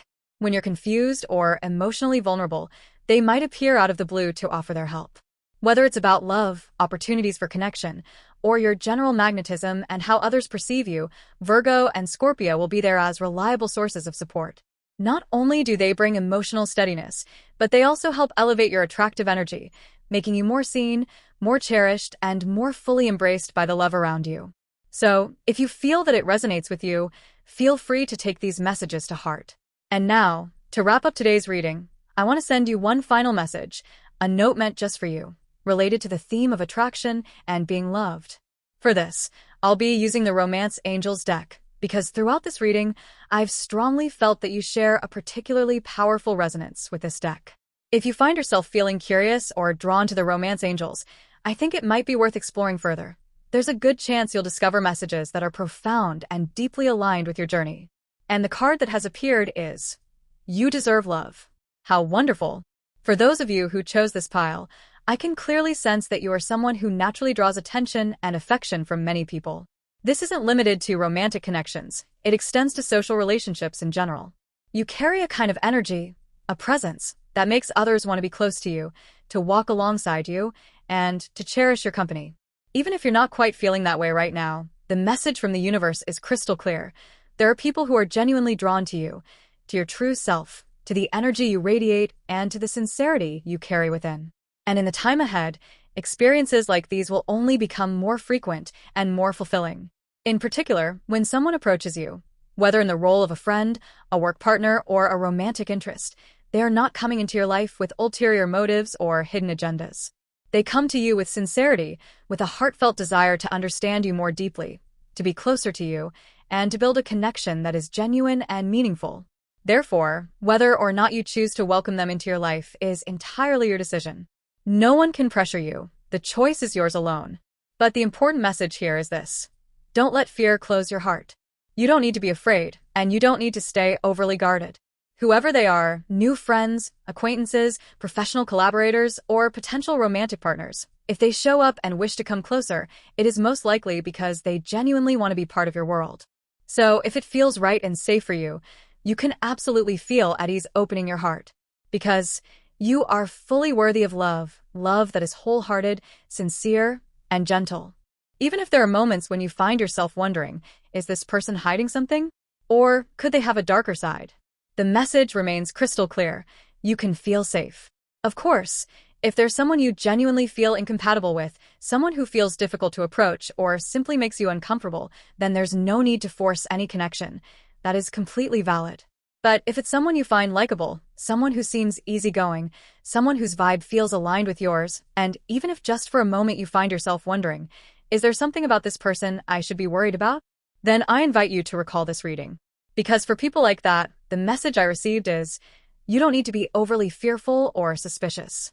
The individuals who are currently entering your life, or are about to, come with genuine intentions. They're not here to manipulate, exploit, or take anything from you. They are drawn to you because they want to understand you more deeply, because they admire you, or simply because they wish to share a heartfelt and comfortable connection with you.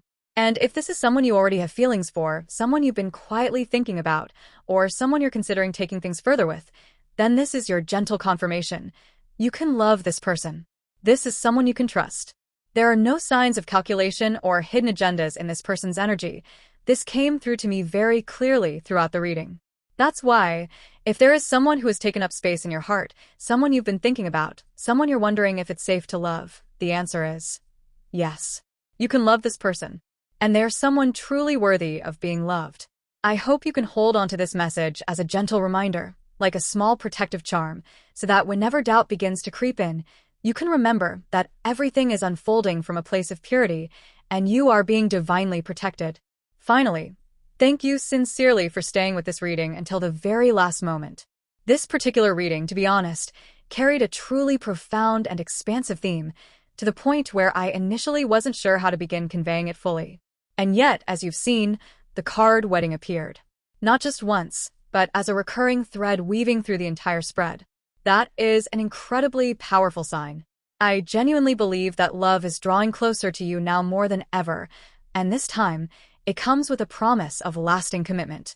Indeed, the wedding card stands as the final, defining highlight of this reading's journey. For those of you who chose this pile, I felt a very distinct kind of magnetism radiating from you. You are truly captivating, genuinely attractive. However, I also sense that for some of you, even though others admire you greatly, you may not fully recognize your own worth yet, or you might still carry lingering doubts about yourself. So, as a small ritual to help you reconnect with your ideal self, I invite you to take a moment and imagine the version of yourself you aspire to become. Think of the qualities, presence, and energy you want to embody. Perhaps it's grace, depth, radiance, confidence, whatever speaks to your soul. Then, choose any image, sticker, or symbol that resonates with this ideal. And don't forget to include a wedding symbol as well, because you are truly being guided toward a lasting, meaningful love connection. There are no rules or limits here. You are completely free to create, to choose whatever makes your heart feel light, beautiful, and joyful. And, of course, this isn't something you have to do, nor is it any kind of assignment. Please feel free to engage with this video in whatever way feels most comfortable and soothing for you. If you feel that you've received something positive from it, then that alone is already more than enough. I'll now close this reading for those who chose pile 2. If you enjoyed this content, don't forget to like the video and subscribe to the channel to support me. Your encouragement means the world and is what keeps me inspired to create even more heartfelt readings. If any of today's messages touched your heart, please consider leaving a comment, or even just a small symbol, to let me know that it truly connected with you. I treasure every response and always look forward to hearing your thoughts. Thank you for staying with me until the very end. See you again in the next reading. Hello to those of you who chose pile 3. Thank you for your patience. Now let's begin your reading. I hope this reading brings you healing, fresh insights, and moments filled with love and clarity. Today's theme is your attractiveness and how much you are loved. I'll be focusing on 2 main aspects: your magnetic appeal, how much others like you, and your capacity to be truly loved. And I want to be upfront from the start. No sugarcoating, no tiptoeing. Let's walk through this with honesty and openness. From the cards that have shown up, it seems that you may not have fully realized your own potential just yet. You might not be entirely aware of how many attractive qualities you carry, how much natural charm you possess that draws others in. It also appears that you haven't truly recognized the great capacity you hold to be loved and embraced by those around you. Now, this doesn't mean you're doing anything wrong or that you need to change. You don't have to be completely aware of your own allure in order to be lovable or to deserve love. But because you haven't yet seen this light within yourself, you may be unintentionally missing out on beautiful opportunities or holding yourself back from receiving affection in a wholehearted way. This is the very first knot we'll begin to gently untangle as we move through the next cards in your spread. It's not that there's nothing special about you, not at all. In fact, your reading features the Temperance card, a profoundly powerful card from the major arcana. Temperance represents balance, harmony, and the ability to perceive things from a higher vantage point, as though you carry the vision of a wise observer, someone who can delicately coordinate different streams of energy. In the imagery of this card, the central figure bears a striking resemblance to a bird of prey. It reminds me of a hawk, with a sharp and focused gaze.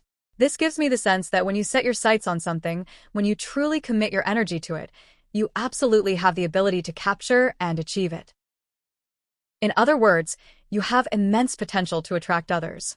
There is a natural magnetism about you that makes people want to approach you, get to know you, and cherish you. However, it's very likely that you haven't fully realized this yet, or that you haven't quite allowed yourself to unlock and express it entirely. You may be unconsciously holding yourself back, or still feeling hesitant to fully reveal your true self. And if you're watching this reading and thinking, well, actually, I do get a fair amount of attention, then let me say this. Your true potential goes far beyond what you're currently experiencing. What you're seeing now is just the surface. Beneath that lies a powerful, magnetic energy within you that, if fully unleashed, would be impossible for others to ignore.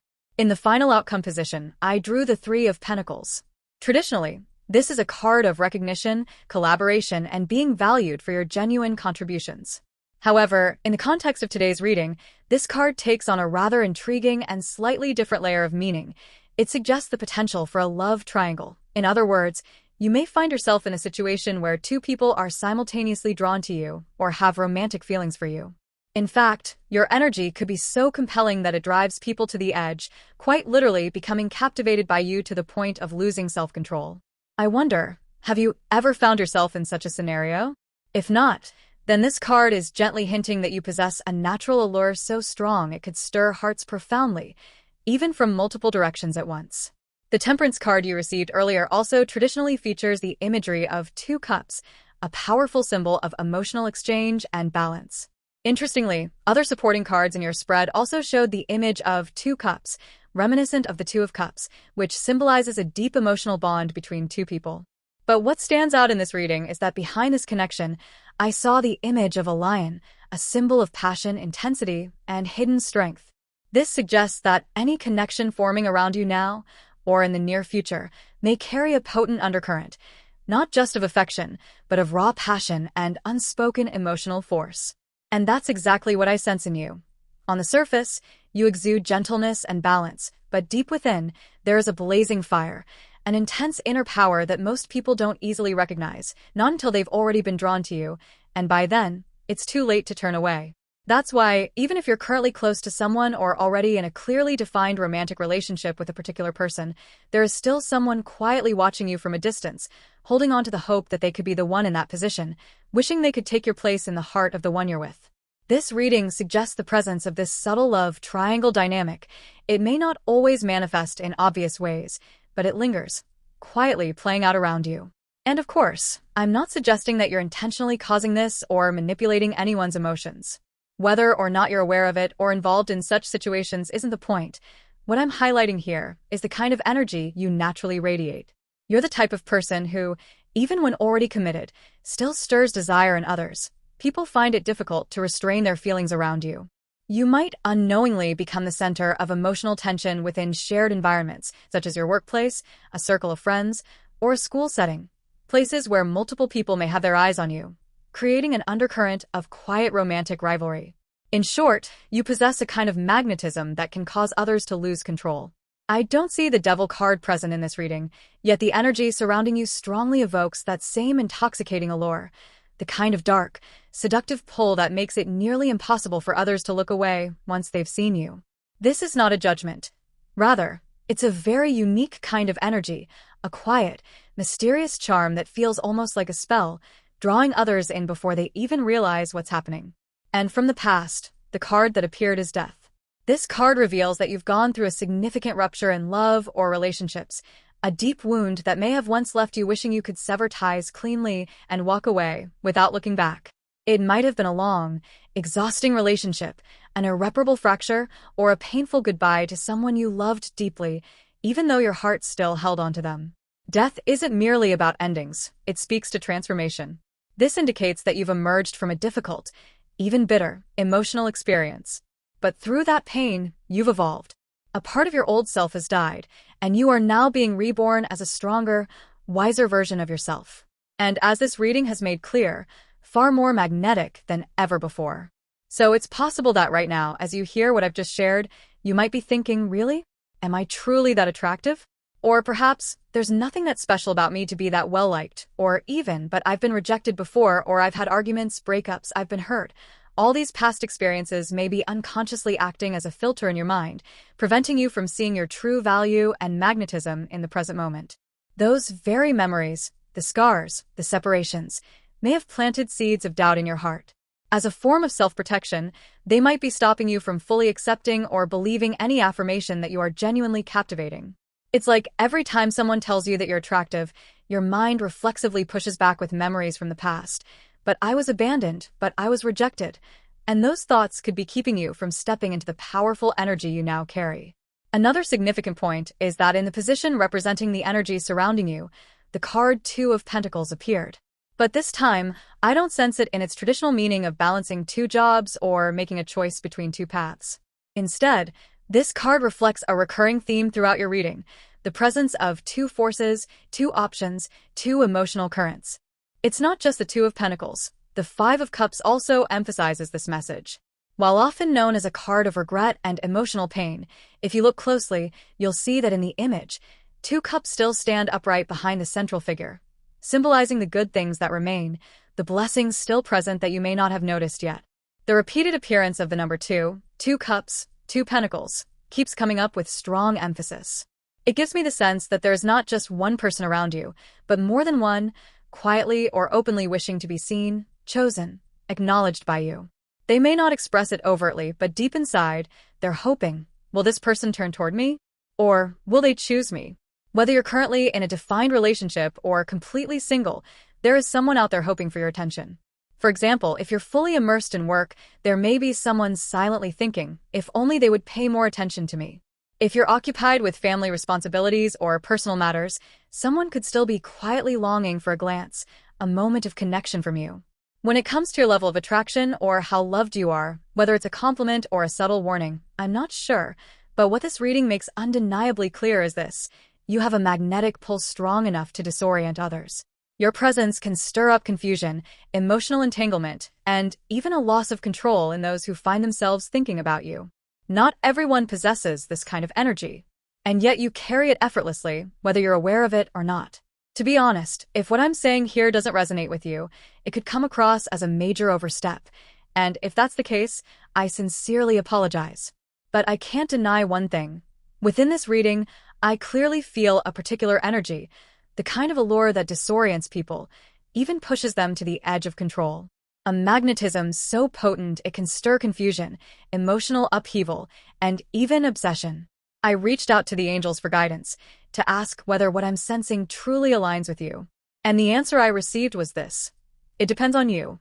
They said that whether or not this reading feels true for you, whether it reflects who you are, only you can decide that.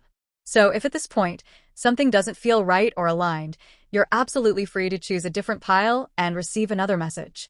But if you feel a sense of resonance, if something inside you recognizes this, then keep walking with me, because from here, we'll begin to go deeper.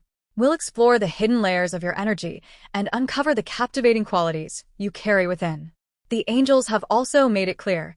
The remainder of this reading will begin to unveil what lies deep within you, a part of yourself that is raw, powerful, and perhaps something you've hidden away or never fully recognized. Whether you choose to embrace that part, whether you decide to keep listening or step away, that is entirely your choice. No one can impose a truth upon you. You are the only one who has the authority to decide which message is meant for you. So, I will continue the rest of the reading with that understanding at the core. And I say this sincerely. This particular pile carries an incredibly unique energy. I don't say that lightly. There is something in you that feels deep, intense, like a silent force that others can't help but notice. And in the position of guidance, the King of Pentacles appeared. This is a card that speaks of stability, self-mastery, and deeply rooted inner value. It comes as a gentle but firm reminder: you already possess extraordinary qualities within you. There is no need to seek them elsewhere or to mold yourself into someone else. Everything you need, your magnetism, your allure, your emotional maturity, your ability to attract love and admiration, it's all already within you.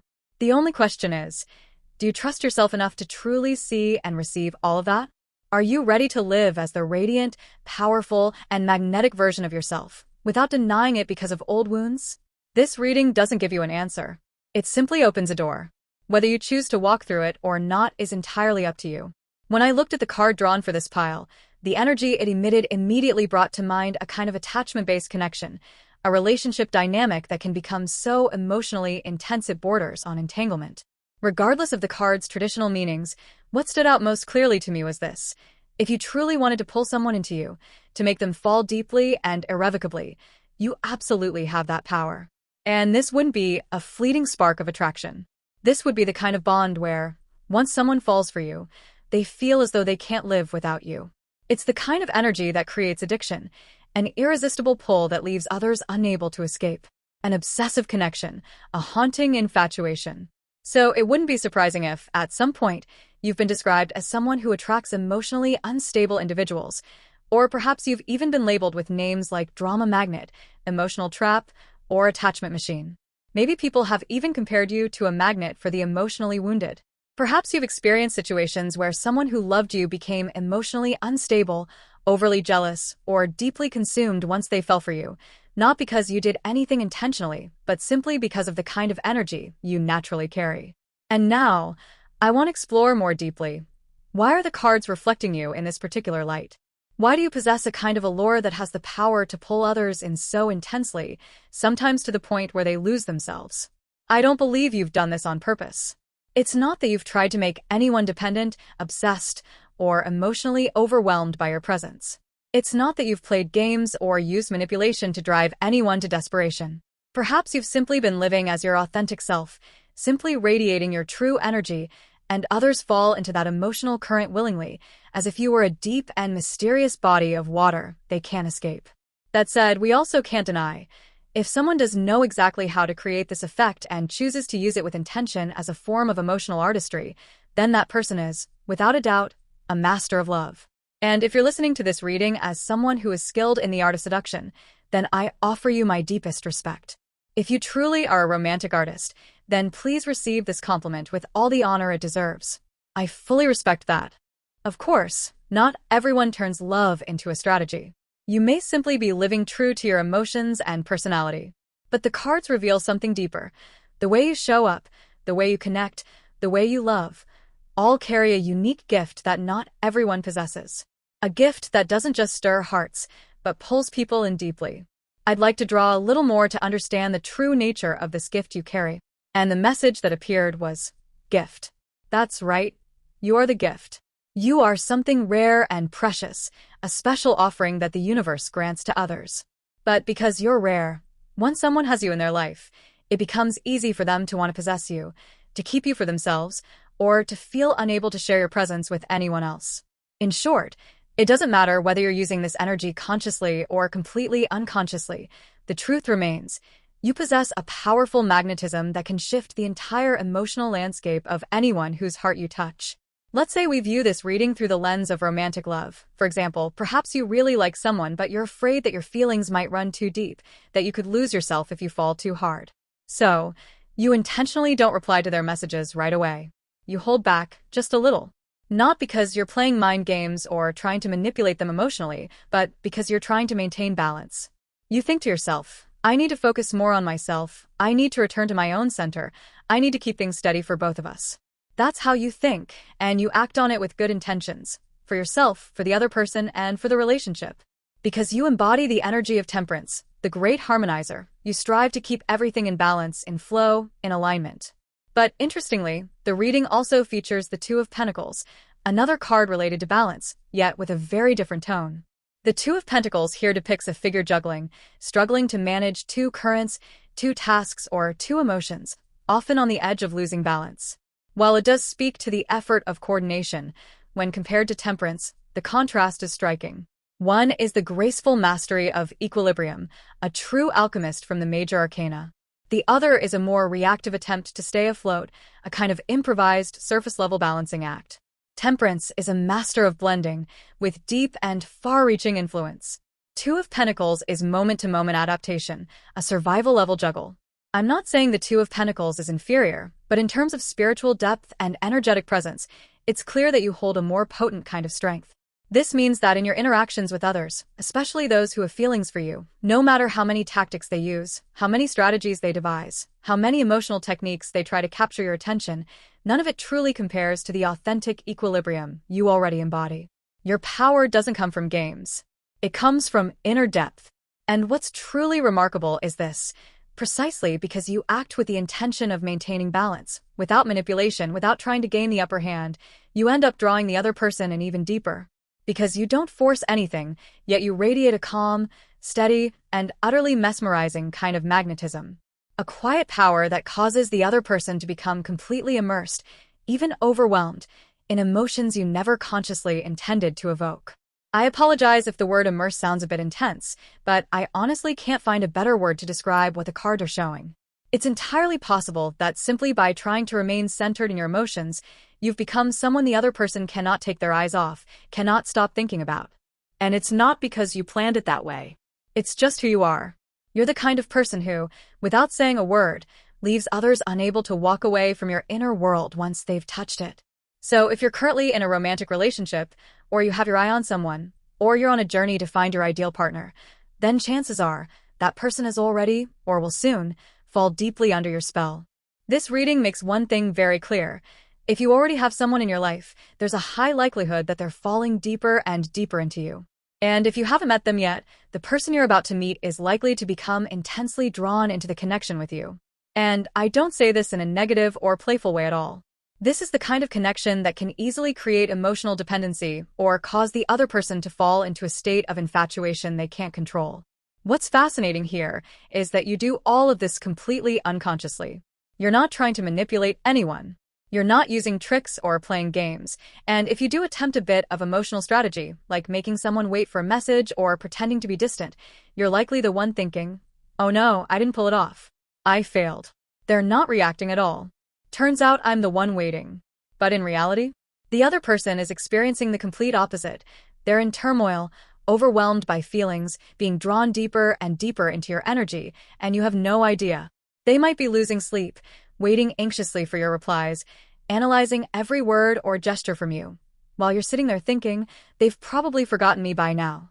This is the paradox of the energy you're radiating. I have to be honest, this pile is incredibly special. I feel like I'm connecting with someone who possesses a raw, instinctive allure. Whether you identify as male, female, or outside the binary, the energy you emit carries one very powerful trait: the ability to draw people in without even trying. It's as if you don't need to learn how to be seductive, don't need to master any technique, because you are the embodiment of natural magnetism itself. So if you've been thinking that you're not particularly good at love, that you don't have the skills to flirt or the ability to make someone fall for you, this reading is gently shaking its head. And if you don't feel that way, then that's perfectly fine. Please disregard this. But if your thoughts have ever sounded like, "No way, I'm not that good at this," then here's what I want to tell you. You are an emotional expert without even realizing it. You are an unconscious master, someone who doesn't need to try, yet still manages to make others' hearts tremble. A true pro, in the way the universe has naturally encoded into your being. This energy is coming through loud and clear in this reading. I get the sense that some of you watching may already be in a relationship or have someone you're paying attention to because the Two of Cups has appeared. And this card speaks quite clearly. There is at least one person who genuinely wants to step into a romantic connection with you. This person might already be present in your life, someone you're familiar with, someone you've interacted with, or someone within the same environment as you. But that's not all. The reading also gives me the strong impression that it's not just one person.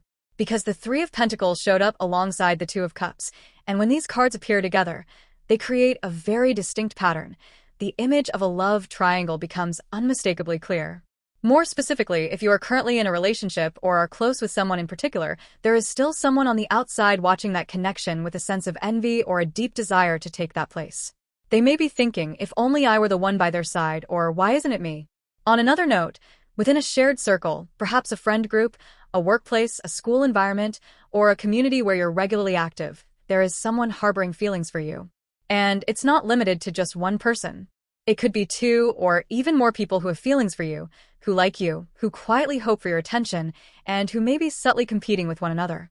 This reading delivers a very clear message. Right now, more than one person is focused on you, and their interest goes beyond a simple crush. They genuinely wish to be close to you in the role of a romantic partner, someone significant in your life.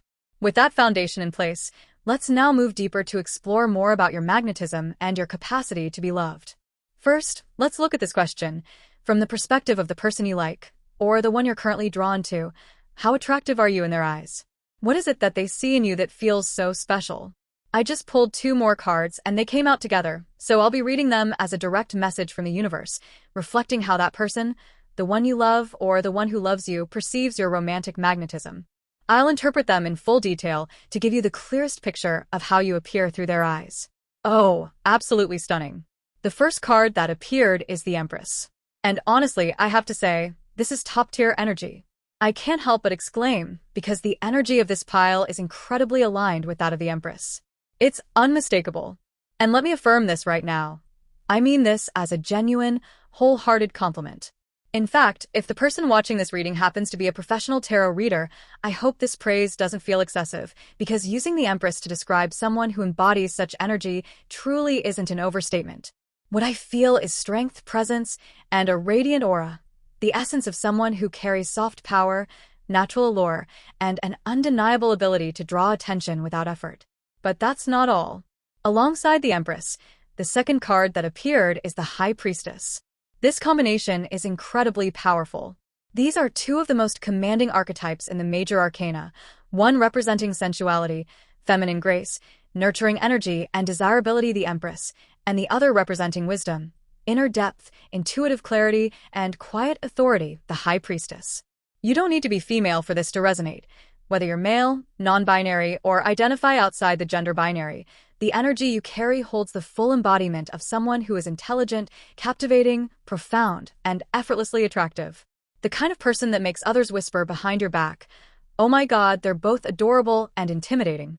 The Empress represents warmth, approachability, and the ability to radiate love. You are the kind of person who naturally earns the affection and respect of others, someone people feel at ease around. At the same time, the High Priestess reveals that you also have your own boundaries, inner depth, and a sharp, intuitive mind. No one can easily deceive you. The combination of these two energies creates the image of a wise queen, someone who is not only attractive in appearance or presence, but also possesses the emotional intelligence to understand others, to sense what remains unspoken, and to maintain a subtle, mysterious charm that never seeks to show off.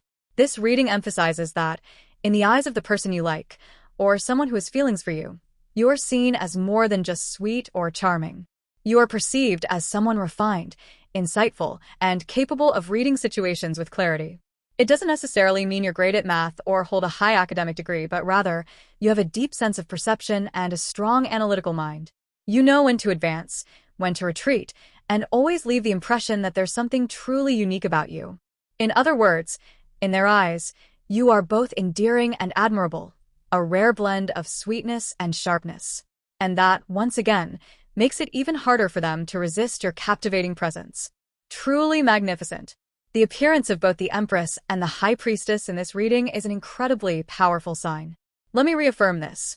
If you are the one who chose pile number 3, then you are absolutely not someone average when it comes to love and relationships.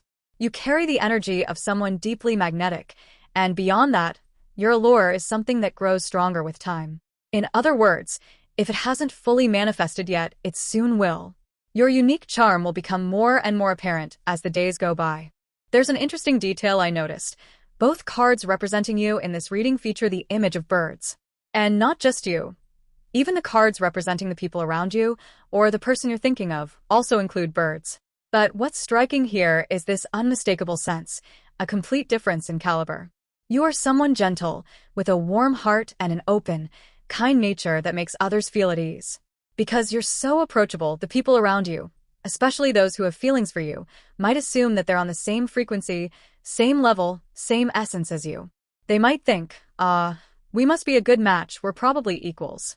But the truth is far from that. And the cards are making this very clear, not to put others down, but to highlight the truth of the inner strength and spiritual depth you carry within. I apologize if this comes across as too blunt, but the gap in potential, inner depth, and overall character between you and these individuals is vast. And I don't say this based on personal sentiment. The cards have clearly laid it out. You are represented by 3 upright major arcana cards, each one appearing in its full power. Meanwhile, the person or people around you are represented by the 2 of Pentacles, a minor arcana card. This isn't to say that minor arcana cards are inferior. Each card carries its own significance. However, when it comes to the scale of energy and depth of influence, the major arcana signifies forces that are fated, foundational, and transformative. In contrast, the minor arcana typically points to everyday matters, transient fluctuations, and temporary movements. What this reveals is that you carry a completely different caliber, not only emotionally, but also in terms of mindset, maturity, and your ability to perceive and navigate relationships. Even though you never come across as arrogant or superior, even though you live humbly, remain kind, and radiate positive energy, your essence is still operating on a wholly different level. So, if someone mistakenly believes they are on equal footing with you simply because you treat them gently, then unfortunately, they are mistaken. Your kindness does not mean you share the same energetic tier.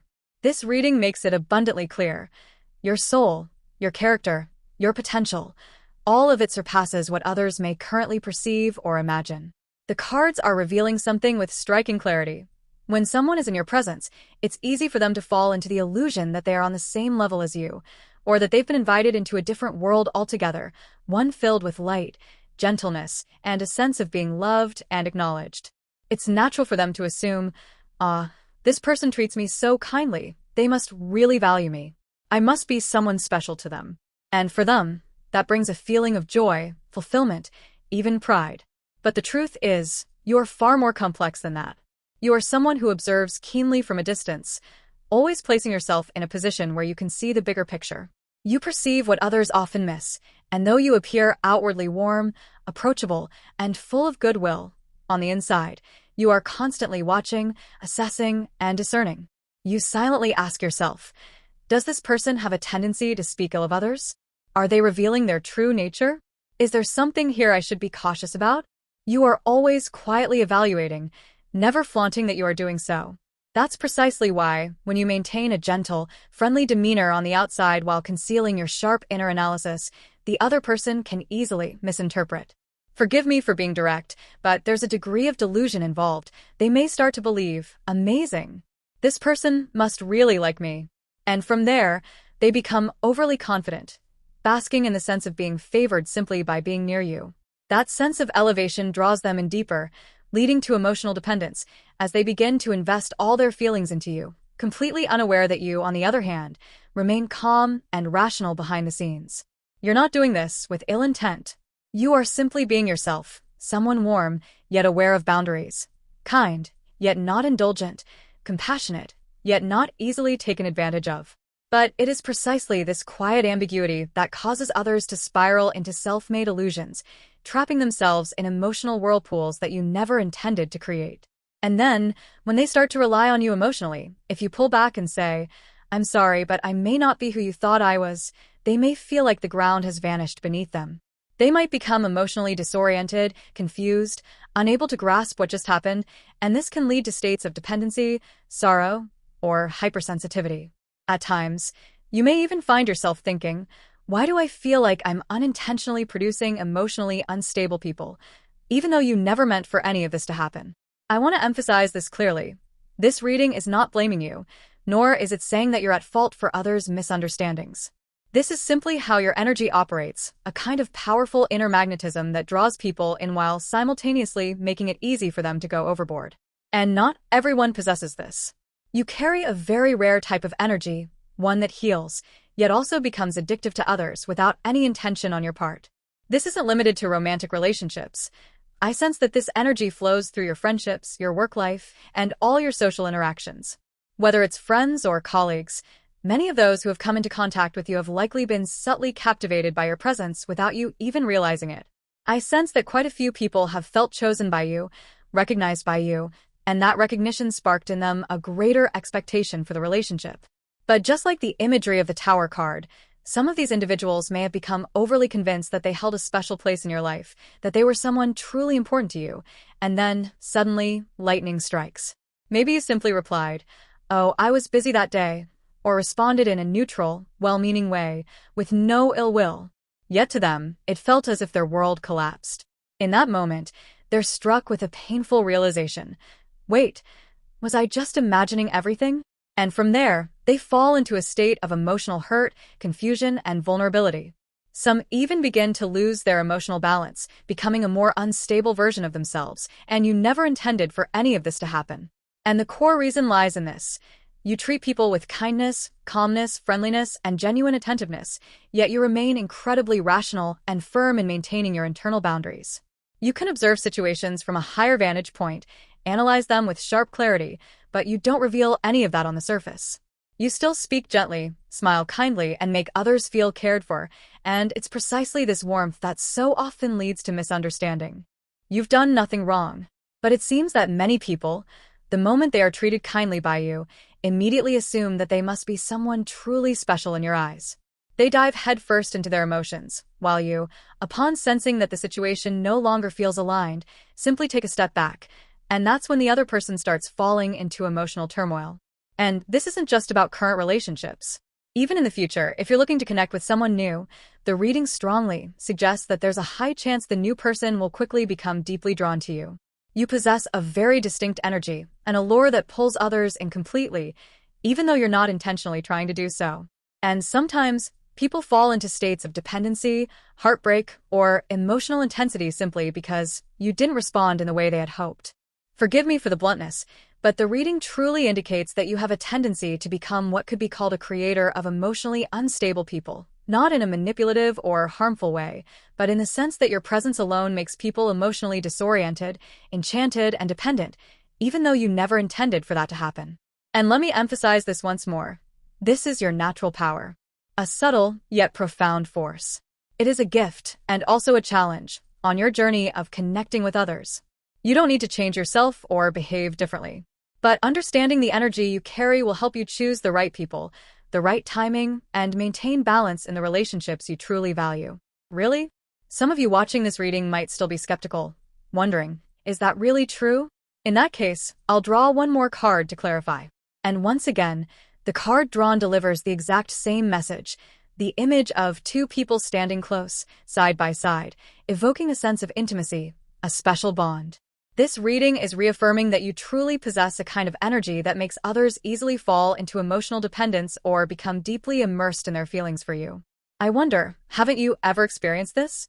Even outside of romantic relationships, perhaps in friendships, hasn't there ever been someone who became too attached to you, too dependent, too expectant, to the point where it left you feeling uncomfortable or unsure how to respond? If not, then there's a strong possibility that you've been doing this unconsciously, completely unaware of the kind of impact you're having on those around you. And if you're thinking, no, I've never had anyone become that emotionally dependent on me, then perhaps you're operating under a different internal pattern or viewing things through a different lens. But from what I see, based on the energy in this reading, I simply can't imagine you being a neutral presence. Especially with so many major arcana cards appearing, all radiating strong, high-frequency energy.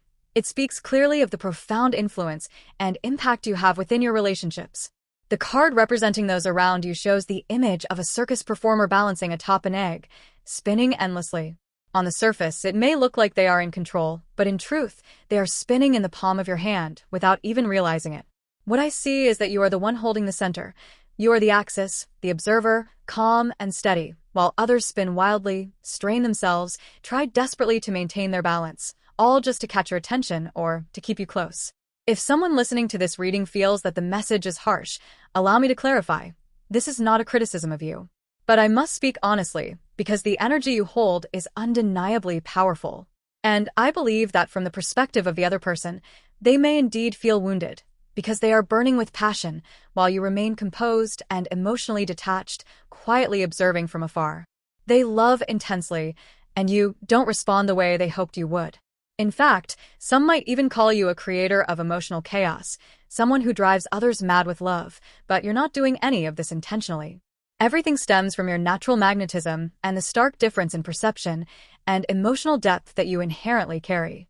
Allow me to add a little more, because this reading is truly exceptional. I find myself deeply drawn in, compelled to explore further, so we can better understand the gift you carry within you, as well as the challenges that come with it. This is an extraordinarily rare reading, powerful, precise, and profoundly layered. So let me go a little deeper, specifically into the sensual aspect of your energy.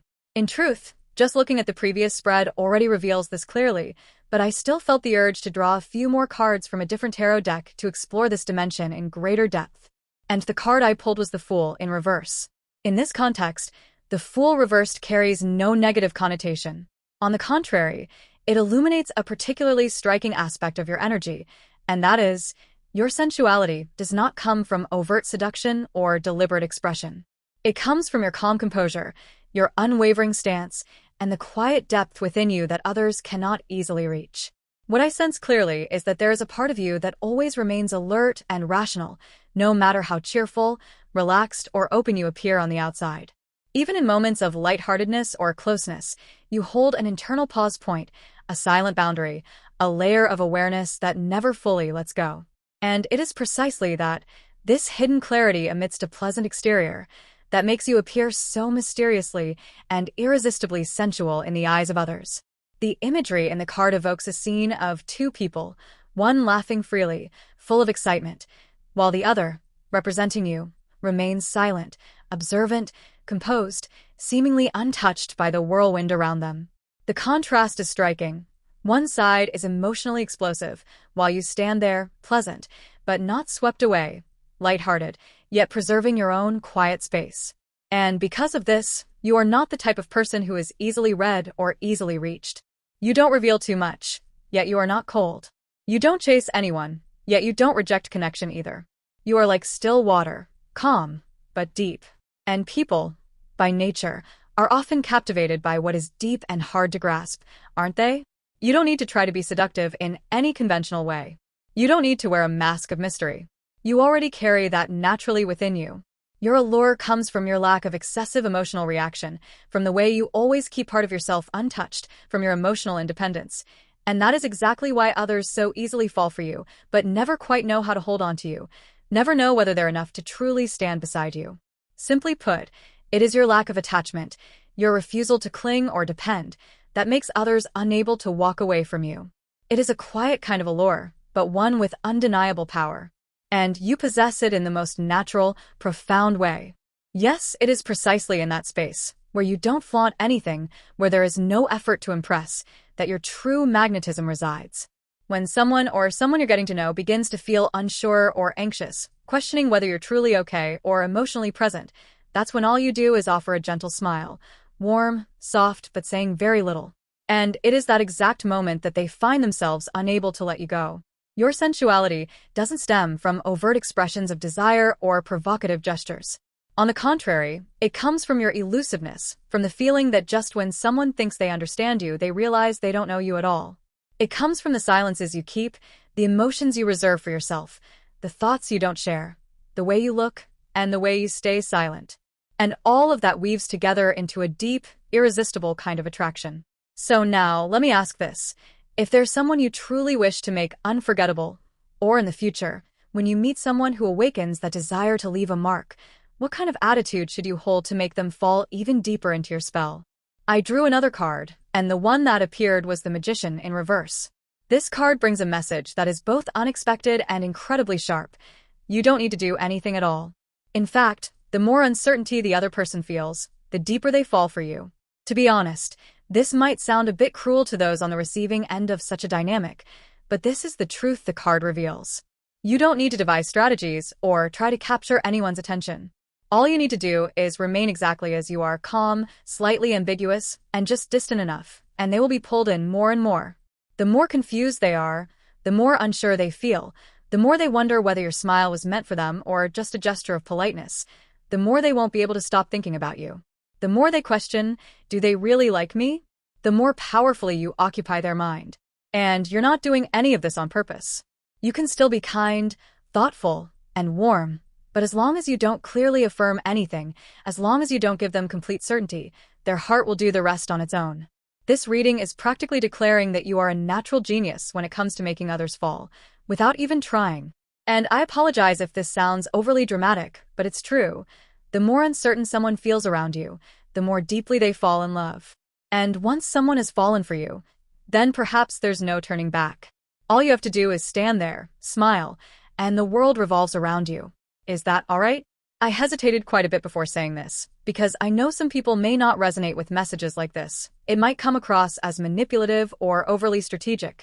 But in the end, I chose to stay true to what the cards are conveying. That's how I honor the tarot, and how I honor your energy. And to be honest, the energy that emerges here does resemble the charm of a subtle seducer, the kind of quiet enchantment that makes others lose their direction.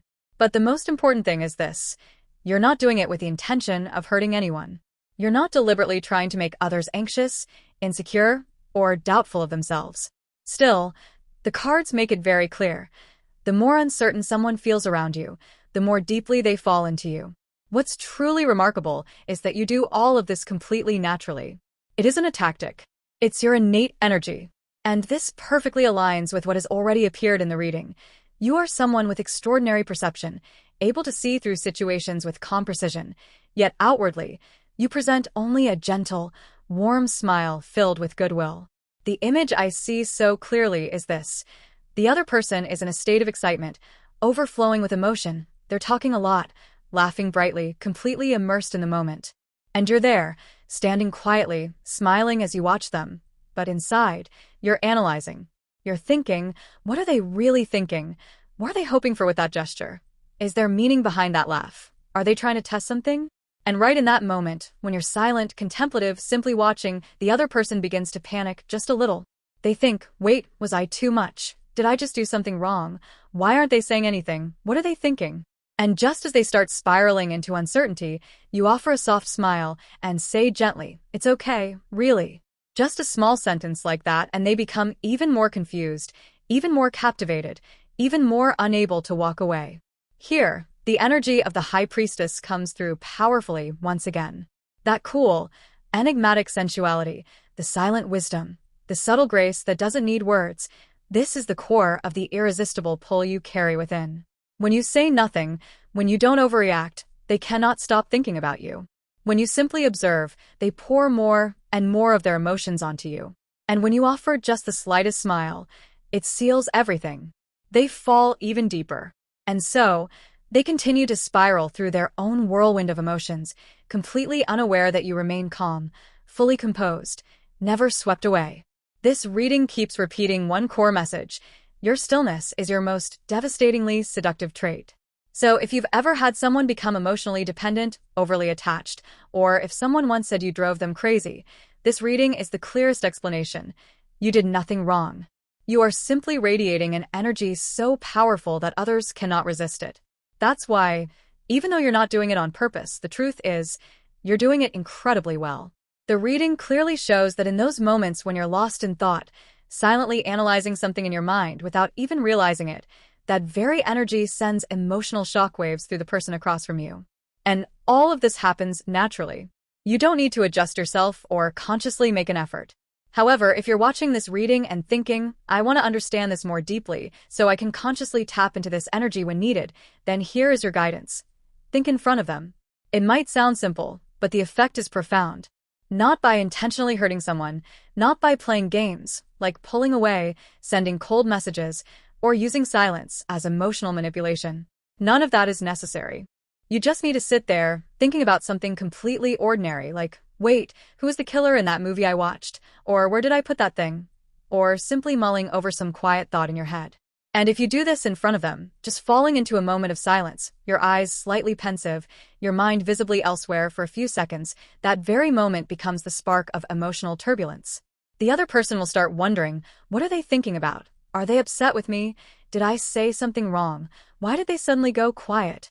That confusion, that subtle insecurity, is exactly what draws them deeper into you.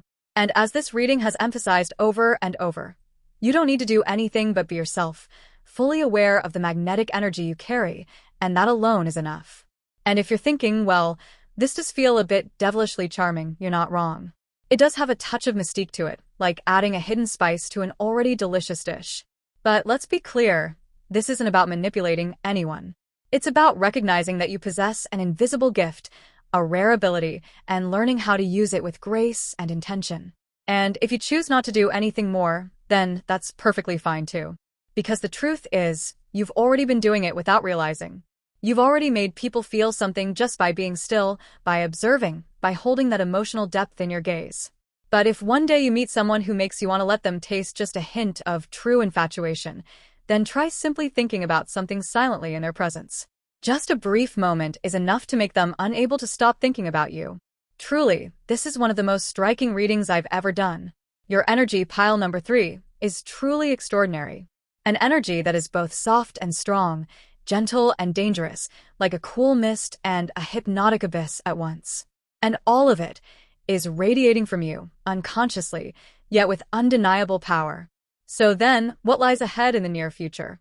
I've drawn another card to explore how this story continues in the context of everything we've uncovered so far, and the card that appeared is the 5 of Cups. As I looked at this card, a vivid image came to mind. I saw someone holding a net, approaching you. Whether this is someone you're currently thinking of or a completely new person about to enter your life, they come bearing an unspoken plea. Please catch me in this net. Trap me in your world. I am willing to stay wherever you are. The imagery is crystal clear. Someone is willingly coming toward you, hoping to be held, hoping to be accepted, hoping that you'll open your heart to them. And then, I continued drawing cards to further clarify the developments ahead. The results only reinforce the message. This person will take action very soon. It could come in the form of an invitation to meet, a suggestion to connect, or a specific gesture that clearly expresses their desire. Come closer to me. I want to be near you. I want to talk with you. If, at this moment, no one has appeared in your life in this way, the energy suggests that this person is very close. It may be someone entirely new, a destined connection about to enter your life, and when they arrive, their energy will be unmistakable and direct, without ambiguity. I want to see you. Are you free sometime? Can we meet for coffee? Something along those lines. And if the connection between you and this person is still in its early stages, unclear, unofficial, not yet defined as love, they will likely try to approach you with light, casual reasons like, I need your opinion on something, I'd like to ask you something, there's something I want to share. But behind these simple invitations lies a deeper longing to be closer to you, to understand you more deeply, and to form a more meaningful bond. And if you're watching this reading while thinking of someone in particular, someone you've been drawn to, then there's a strong likelihood that, in the near future, this person will clearly express their wish to see you, to hear your voice, or simply to have your presence in the space they inhabit. And when I asked the cards, when will this happen? The answer came swiftly and clearly, very soon. This isn't something that will unfold months down the line. The current energy indicates that this is an event in the very near future, possibly within a few days, or during a moment you least expect. Once again, your reading, pile number 3, leaves me in awe. From beginning to end, the energy has been completely consistent. You are someone others cannot look away from, cannot get out of their minds, and eventually, they come to you willingly, longing to be held within your world. And now, the near future is poised to make this unfold tangibly. I continued by drawing the 6th and 7th cards to further clarify what's to come, and once again, the result was strikingly coherent. The 5 of Cups appeared again, this time alongside the image of an ancient tree, which immediately brought to mind card number 5 from the Lenormand system. The tree, a symbol of deep-rooted connection, enduring life force, and emotions that take root and linger long within the soul. This repetition of the number 5 sends a clear signal. The month of May is the time this will likely occur. And even if you're watching this reading outside the exact month it was recorded, understand this. During the current month you are living in, there will be an action, an invitation, or a direct approach from this person, or from someone entirely new. Someone will come to you, maybe through a small gesture, or maybe with bold words, but behind it all is a torrent of emotions they've been holding back for far too long. They can't contain it any longer. They will say something, do something because they are too deeply affected by you. They think of you constantly, and they can no longer bear the weight. However, the tree card in the Lenormand system also relates to obsession or emotions that become entangled. It represents feelings that have taken root for so long they may lead a person into a kind of emotional illness. Not in a pathological sense, but in the sense of loving too much, of thinking about you endlessly. And so, the message that you have the unconscious ability to stir deep emotional confusion in others is once again emphasized. The upcoming approach will arise from a sense of emotional urgency, a feeling that they simply cannot stay silent or stay away any longer. So, I asked an important follow-up question. Will this become a burden to you? Will the person approaching you make you feel uncomfortable or trapped? And immediately, the answer came through loud and clear. Absolutely not. On the contrary, the card shows that you will feel loved, seen, and even more confident as a result. The reading affirms, you won't feel burdened because this is genuine emotion, and deep within, you have always been open to receiving love that comes from sincerity and depth. You are being loved from many emotional layers from different parts of the human heart, and in the very near future, someone will no longer be able to hide it. They will come to you, not with noise or pressure, but with a heart fully captivated by you. Pile number 3 is truly exceptional, not only powerful in its energy, but also remarkably clear in every emotional layer you're radiating and receiving. You are an emotional magnet. And the moment someone fully falls for you, it's happening this month. So really, it's fair to say that after you finish watching this reading, that moment will come. It's like, oh, here it is. Yes, it's really here. Saying just a little something wouldn't do it justice. This is exactly that kind of energy. So if this involves a new relationship, it might be with someone you never expected to be attracted to. But there's this strong sense that this person, who's actually quite solid, will say something meaningful to you. Or if you already have someone you like, someone you're interested in, or someone you're in some sort of relationship with, including your current partner, there's a high chance that this person will take initiative and express a desire to be closer to you. The kind of moment that makes you go, oh my God, is this really happening? Because yes, it really is. And with the added message that you are being loved from all directions, the overall energy is very positive. You'll feel uplifted, relaxed, vibrant, full of life. That said, while the other person may be struggling or caught in a bit of emotional turmoil, your side of the energy is shown to be in a very good place. This is clearly reflected in the cards. To be honest, this situation might come across as slightly cruel to those around you, or even to the person involved, But the cards have made it so clear that I have to say it, even if someone ends up calling me sharp-tongued or bitter as vinegar. I'll still speak the truth. The cards show this very clearly. Even if that person is feeling confused or heartbroken on your side, you're feeling completely fine, happy even. And that doesn't mean you're cruel or heartless. Not at all. If anyone here is going to be called harsh, it's probably the one reading the cards. That is me, not you. But honestly, isn't that a good thing? Because if the other person is truly so captivated by you that they're driven to improve themselves, prepare everything, and make the effort to come toward you, then that's something to be deeply respected. They are the one who wants this. They are the one taking the step toward you. So you have no reason to blame yourself, no need to ask, is this somehow my fault? Not at all. Simply receive what's coming with ease, because clearly, the energy is aligning in the direction you've been hoping for. This is happening because that person is bringing it to you, with joy and with full willingness. So now, let's take a closer look. Specifically, when might this actually happen within the month? No matter when you're watching this reading, treat it as this month in order to receive the energy. And if you happen to be watching this on the very last night of the month, say 11:59 p.m., then you can consider it as happening in the month ahead. Let it be flexible, depending on your timing and how you feel. All right then, when exactly will this happen? Oh my, the Ring card has appeared. It couldn't be clearer. This strongly indicates that the event will take place soon. The Ring card in the Lenormand deck is number 25, which makes the 25th of the month a strong possibility. In addition, the number 2 also appears in this reading, so dates with the number 2, such as the 2nd, 12th, or 22nd, are also likely to be significant. If we count from the time I'm doing this video, 2 weeks from now lands on the 24th, which is very close to the 25th, so roughly 2 weeks from now seems like a reasonable time frame as well. So think of it this way. From the moment you're watching this reading, within the next 2 weeks, or on dates that include the number 2, such as the 2nd, 12th, 22nd, or 25th, there's a high chance this event will take place. Especially with the appearance of the Ring card, it suggests that something involving a commitment will be established. Even if it's the beginning of a new relationship, there's a strong possibility that the other person may invite you out for tea, propose a meeting, or discuss something together. And from there, the relationship will start to blossom and evolve in a more grounded, realistic direction. And here's a notable detail. The number 2 shows up multiple times throughout this reading.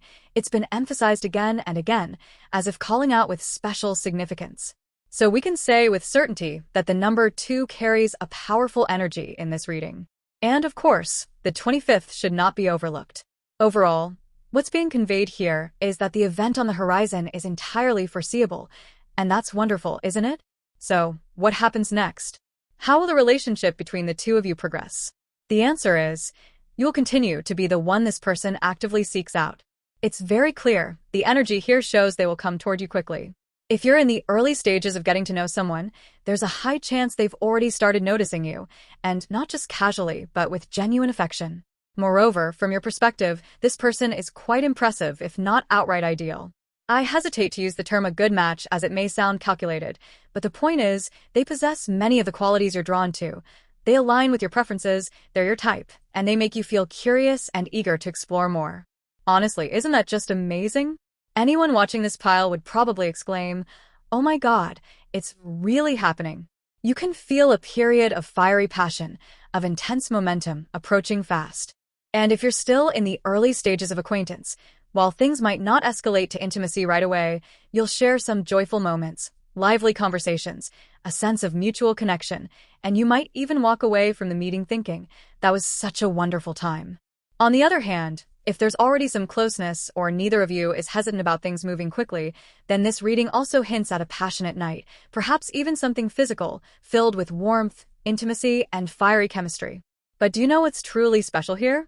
Whether it's the person you're thinking about or someone you're about to meet, they all share one thing in common. They will fall for you. They'll be drawn to you, captivated by you, unable to break free. The cards reveal this clearly. That's why the next question, one that sparks deep curiosity, is, what happens after that? Where will this connection lead? Because once they've entered your gravitational pull, there's no stopping there. This isn't the end. It's not the final chapter, like the story of Mine Fujiko. Fujiko never wraps things up easily. And neither will you. This journey is far from over. Many surprises still lie ahead. There's no way this could end just like that. No way it's coming to a neat and tidy close. Then, another card appears, carrying the energy of lightheartedness and mischief, a card that hints at playfulness and emotional depth. But the key lies in what the other person is feeling. Deep down, they're starting to wonder quietly, am I just a game to them? Or do they actually take me seriously? These feelings are quietly building inside them. And it's not because you're intentionally making them feel that way. It's simply the way you are. You're gentle, friendly, and warm, but you maintain just enough distance to remain elusive, making it hard for them to truly grasp you. It's that very ambiguity that pulls them in, that makes them fall deeper and deeper under your spell. They're gradually falling into love, slowly but surely sinking into you, as if there's no way out.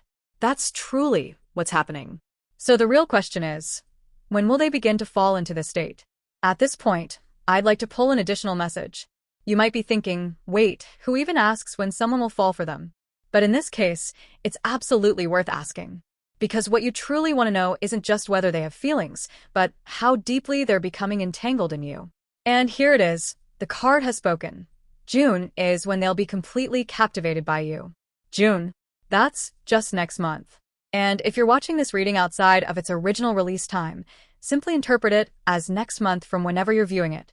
No matter when you stumble upon this message, the answer is still the following month. It's happening fast. Everything is moving at a rapid pace. So much, so that even I want to ask the universe, please show me how to make someone fall this hard? Because truly, the reading is declaring it loud and clear. If you're doubting this could happen, there's a strong chance this person is already falling for you on a subconscious level, perhaps even before they realize it themselves. And when the cards deliver such a powerful confirmation, your doubts won't stop the momentum that's already in motion. This person is going to fall for you very soon. That's why, if you feel deep down that this person truly isn't the right one for you, then, as the angel answer cards have always pointed out, every choice is entirely yours to make. You're under no obligation to accept something that leaves you feeling uncertain or uneasy. If your heart doesn't feel aligned, if it doesn't feel right, then choosing a different path, a different person, is absolutely the right thing to do. You have every right to decide. I only want to welcome what aligns with my heart, what brings me peace. Therefore, you're completely free to interpret this message in your own way, to choose and receive it based on your inner feelings, without pressuring yourself to believe if you're still feeling uncertain. However, regardless of the path you choose, there's one thing the cards strongly emphasize. You possess an incredibly powerful allure, a magnetic presence that can draw others in before they even realize it. And it's not just about one particular person. Even those around you, from romantic interests to friends and acquaintances, are easily captivated by your unique charm and inner radiance. This reading has placed strong focus on the realm of romance, on your appeal in love, your irresistible energy, and your ability to make others fall head over heels. But the truth is, you can channel this same energy into other areas of your life, such as your career, social interactions, or friendships. Your magnetism isn't limited to love. It's a force that can uplift and transform any part of your world. Because in a work environment, for example, the ability to leave a good impression, to be remembered, to stand out, can often become a powerful soft advantage. The magnetic presence you carry can serve as a key that naturally attracts collaboration, trust, and new opportunities into your life. Of course, you don't have to actively use that charm if you don't want to, but should you choose to, it will never be something that works against you. On the contrary, it will only help you shine brighter, making you more memorable in the eyes of others. And it's precisely this special quality, this effortless allure, that the cards want you to recognize and appreciate. So, I decided to ask for an additional message about whether you can channel this captivating energy into your professional life or other non-romantic relationships, because if that's the case, then this would truly be an incredible tool at your disposal. And yes, the message has arrived. When it comes to work, personal projects, or the dreams and goals you're pursuing, there's a noticeable shift. The energy of the High Priestess, that sense of distance and mystery, seems far less dominant than it is in the realm of love. In other words, in a professional environment, you don't leave others feeling confused or uncertain the way you might in love. And allow me to say this, that is the pinnacle of strength. Because in work, creating a sense of ease and trust, rather than anxiety, is a powerful foundation for building credibility and professionalism. Love and career truly are two different worlds, aren't they? In matters of the heart, it's often the elusive, mysterious quality that drives people wild with fascination. But in the realm of work, it's clarity and reliability that draw people in and keep them close. And you, in your professional role, don't reveal too many unpredictable or mysterious aspects like you might in love. Perhaps it's because you're genuinely focused, devoting your full attention to the tasks at hand, only allowing yourself to reflect deeply once everything is complete. The energy of the reading makes that perfectly clear. Truly, you are incredibly strong, incredibly impressive. And that's why I suddenly understood the presence of the Temperance card here. Every piece is falling into place, harmoniously, beautifully balanced. There is no conflict. On the contrary, you are someone who knows how to integrate all the different aspects of life. On one hand, magnetic and alluring. On the other, grounded, composed, and trustworthy. I sincerely have to bow my head in apology for ever doubting you. You are truly on another level. If you'll allow me, I'd gladly kneel in admiration. The energy radiating from you, it's truly flawless. Absolutely outstanding. I can genuinely sense that among those watching this reading, there may be individuals who are also readers themselves, or who work in counseling, mentoring, or guiding others. The appearance of the High Priestess card speaks volumes, a symbol of wisdom, intuition, and the guiding light within. And honestly, in this day and age, a tarot reader's role goes far beyond simply pointing out things that provoke fear or anxiety. It's about walking alongside the client, helping them untangle what's within, guiding them toward healing. And it's exactly the way you offer a sense of safety, depth, and trustworthiness that defines your success. Yours is a model built not on distance or mystique, but on trust and connection. That's why, if someone encounters you in a professional or community-based setting, and then later experiences the sheer magnetic pull of your romantic energy, let me say this without hesitation, they won't stand a chance. They will be completely drawn in, unable to resist. Once they've met you, there's no turning back. To be completely honest, at this point, I just want to ask if I can become your #1 loyal servant. And I'm not even joking. Because seriously, think about it. I've been sitting here for an entire hour just to read for you. That's more than enough time to confirm one undeniable truth. If I'm not falling for you right now, then what is this? No one sits through a reading this long purely out of politeness. This is what it means to be pulled in completely, uncontrollably. Truly, I'm caught in your energy, in your presence. So if you'll allow it, I'm officially claiming my role as your most devoted servant from this moment forward. And it's not just me. I get the strong feeling that very soon, many others will find themselves swept up in you in exactly the same way. But if you're not the type who enjoys too many people gravitating toward you, that's perfectly fine, because the universe will prioritize those you genuinely want to connect with. The one you care for, the one you wish to grow closer to, they will be the one hopelessly enchanted by you in the days to come. Look directly at the present, do you see it? Here I am, as a reader, pulling card after card for you, unable to look away, unable to stop speaking, and even asking to be your devoted servant. If that isn't being utterly enchanted by you, then what is? So, do you understand now? This is the most vivid proof of everything the cards have been showing. And experiences like this are no longer just predictions, they are already unfolding around you. This is truly extraordinary. And I say that not to flatter you. There's no exaggeration here, no sugarcoating. I'm simply relaying, as truthfully as I can, what the cards have made abundantly clear. Every message points in the same direction. You are radiating a rare and magnetic charm that leaves people in awe, mesmerized, even willingly brought to their knees before you. I'm merely the messenger conveying that truth, not embellishing, not overdramatizing. This is genuine energy, a real and palpable presence. And I believe you're beginning to sense it yourself now, aren't you? And for those who have never experienced anything quite like this before, please understand that from this exact moment onward, you are stepping into an entirely new chapter. I'll now continue with the rest of the reading, carrying that spirit forward. And even though at this point it almost feels unnecessary to ask because you're already extraordinary, I still want to request one final piece of advice. How can you elevate your magnetism to an even higher level? To be honest, I almost feel a bit insolent asking this question, because coming from someone as humble as myself, it's like asking a queen how she could shine even more. But still, let me ask just a little bit more. And here it is. The Four of Wands reversed has appeared. I pulled another card from the Namaste deck for clarity, and wow, the Tower, also reversed, has shown up. The message is loud and clear. Live the way you want. Do what you love. regardless of what others may think. It might sound vague at first, but in truth, it's incredibly powerful. Embrace your spontaneity, your natural flow, your instincts. That is what makes you magnetic. To put it more concretely, if you're sitting next to someone and suddenly feel the urge to say something, even if it's completely unrelated to the conversation, then say it. For example, I'm suddenly craving bun cha, even if no one had mentioned food at all. But if it's a genuine feeling, a true thought, then let it come out naturally. There's no need to restrain yourself, no need to calculate how to present things in a way that seems appropriate, and no need to try so hard to be liked.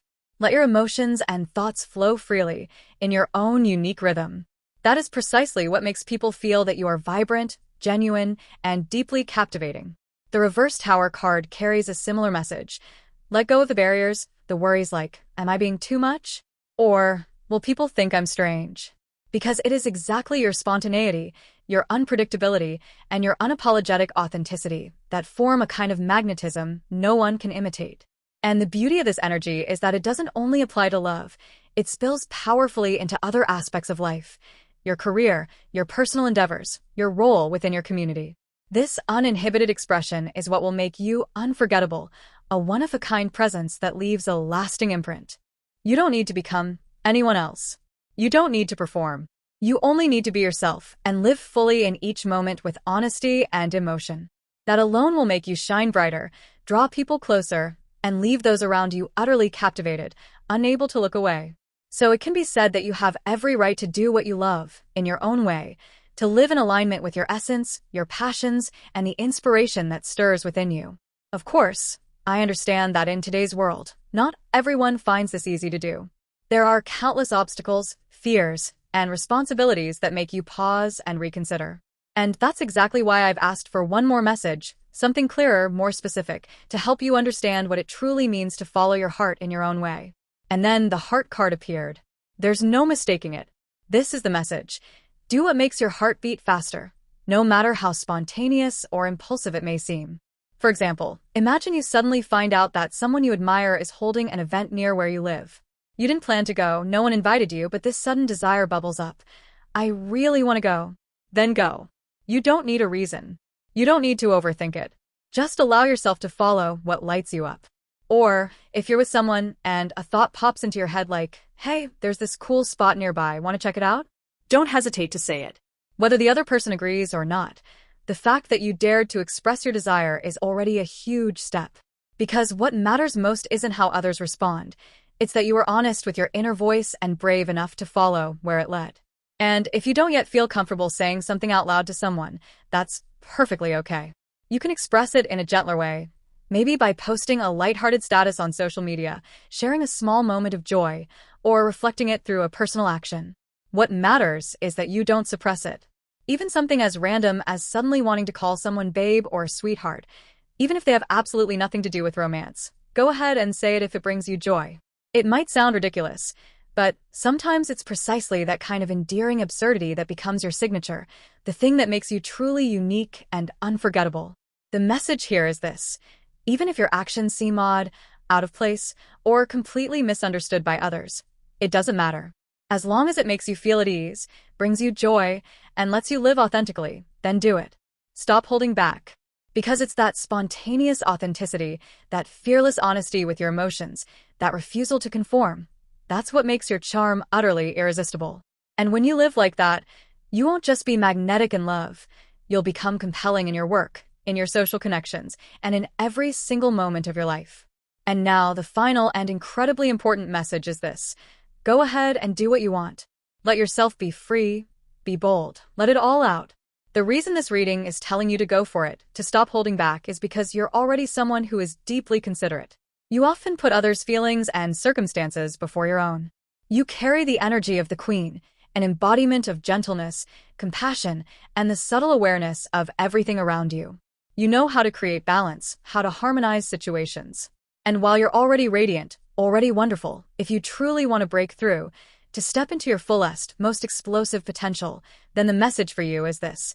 Don't be afraid to show your wild, impulsive, unpredictable side. Picture this. Out of nowhere, you might say to someone, hey, let's hit a bar. With no particular reason. Or maybe while everyone's quietly enjoying cake, you suddenly blurt out, I'm really craving bun cha right now. And that's perfectly fine. You don't have to monitor every word for appropriateness. You are allowed to be quirky. You are allowed to be spontaneous. That very quirkiness is what makes you irresistibly charming. And the reason you should go all in is because your energy is already beautifully self-regulated. You embody temperance, the card of balance, which means even when you're being playful or impulsive, you still know your limits. You still know how to find your center. And that's more than enough. Your playfulness is the spice that makes your charm impossible to replicate. If you're watching this reading with your partner or spouse in mind, and you're about to go on a trip together, then this is the perfect moment to do something that excites you.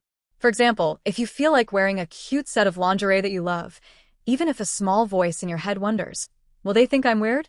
Wear it anyway, because it's what you want, and you have every right to enjoy the happiness that comes from doing something just for yourself. Or say you feel like putting on a bright, bold outfit, but then hesitate, wondering, will people stare at me strangely? The message for you is this: wear it. Wear it because it brings you joy, not for anyone else's approval. You have the right to be fully yourself.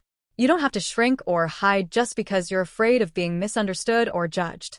You only need to ask your heart one thing. Does this make me happy? If the answer is yes, then do it. Be spontaneous. Be radiant.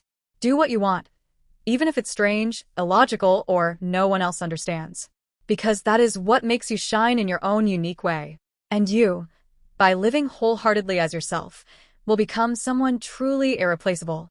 Yes, I can feel it very clearly. Everything that has been said so far is pointing to one central theme for you at this moment. The message that's been repeated again and again throughout this reading is, live freely, do what you want, and do it your way. The more you allow yourself to live in alignment with your true nature, to follow the voice of your heart, the more magnetic, radiant, and unforgettable you become. When you give yourself the freedom to act, even if, at times, it seems impulsive or difficult for others to understand, it's that very authenticity, that raw and instinctive expression, that draws people in. It's your uniqueness, your refusal to conform, that makes you impossible to ignore. And from there, one by one, people will fall for you, get lost in you, and find themselves unable to pull away. You can absolutely do whatever you feel drawn to, even if it doesn't make logical sense by conventional standards. Because you have strong intuition, and you possess the ability to regulate yourself, a quality that has been clearly affirmed by the appearance of the Temperance card. Even when you let loose or break the mold, you never cross the line into causing harm or discomfort to others. That beautiful inner balance is your strength, and it's exactly why this reading keeps saying, go ahead, do what you want. It's going to be just fine. So go on, enjoy yourself. Be joyful. Live each moment in full alignment with your emotions. Wear what you love, say what's on your mind, act on your instincts, because you are someone who knows where the line is, who knows what's enough, what's right. And that is the very core of what makes you so rare and irresistibly compelling. And to close this reading, I've drawn one final card from the Clear Tarot deck, a message dedicated to your current energy and love. And here it is, the Wheel of Fortune. How incredible! The card of destiny. A new beginning is on the horizon. And more importantly, you're entering a phase where the universe has officially given you the green light to live freely, to live as your true self. Opportunities are spinning in your favor. The wheel has turned, and now it's your time. This is your moment to claim everything you desire. Follow your intuition. Fully embrace every emotion. Be unapologetically yourself. No more hiding, no more shrinking to fit someone else's mold. The universe is saying, you're ready. And the moment to live authentically is now. This card delivers an unmistakably clear message. It's all happening very soon. This isn't the kind of energy that unfolds over a month, 3 months, or a year. It's the kind that's already right in front of you. It's arrived. It's standing at your doorstep, and there's no turning away from it. The current of destiny is surging forward, unstoppable. The moment when someone will be completely immersed in you, or when you will be swept away by powerful feelings for someone, is here. It's also the moment for you to truly set yourself free, to do what you love, to live in alignment with your emotions and your passion. This is a chapter filled with joy, liberation, and excitement, a time when you can dive into what makes you feel alive and more you than ever before. This card speaks frankly. It's here. The moment has arrived, so fully, so suddenly, that there's no time to dodge it. Now is the time to decide whether you want to step into it or not. If you do, then jump in. And if you're not ready, that's perfectly okay too. Because the current of destiny, like a great turning wheel, never stops moving. You don't have to fear that missing this chance means there won't be another. It will come around again. Just like a carousel in a park. You can sit on the bench, watch it spin, observe the rhythm. And when you feel ready, all you have to do is rise, walk forward, and step into the seat you choose. That's why this reading has repeated the message over and over. Live the way you want. Do it if it brings you joy. Don't do it if you're not ready. Take the leap if you feel the time is right. And if not, simply stay still and wait. Everything will come back around. There's no need to force anything. No need to rush. Every decision remains entirely yours to make. And that's exactly why this reading carries such a powerful, explosive energy. It's telling you, you're standing at the threshold of a brilliant new cycle, but you're not obligated to walk through it. You can close your eyes, take a deep breath before stepping forward, or you can leap into the flow without hesitation. However you choose, the universe will still be there, patiently waiting for you. So, if something in this reading stirred your heart, just remember, you don't need to understand it all right now. Simply hold it close, and when the moment feels right to you, act. Love, move, live. In your own way. With that, I'll close the reading for those who chose pile 3. If what I shared brought you some clarity, insight, or even just a moment of joy, don't forget to subscribe to the channel and give the video a like to support me. Thank you so much for staying with me until the very end. Wishing you a peaceful and lucky day ahead. See you again in the next reading.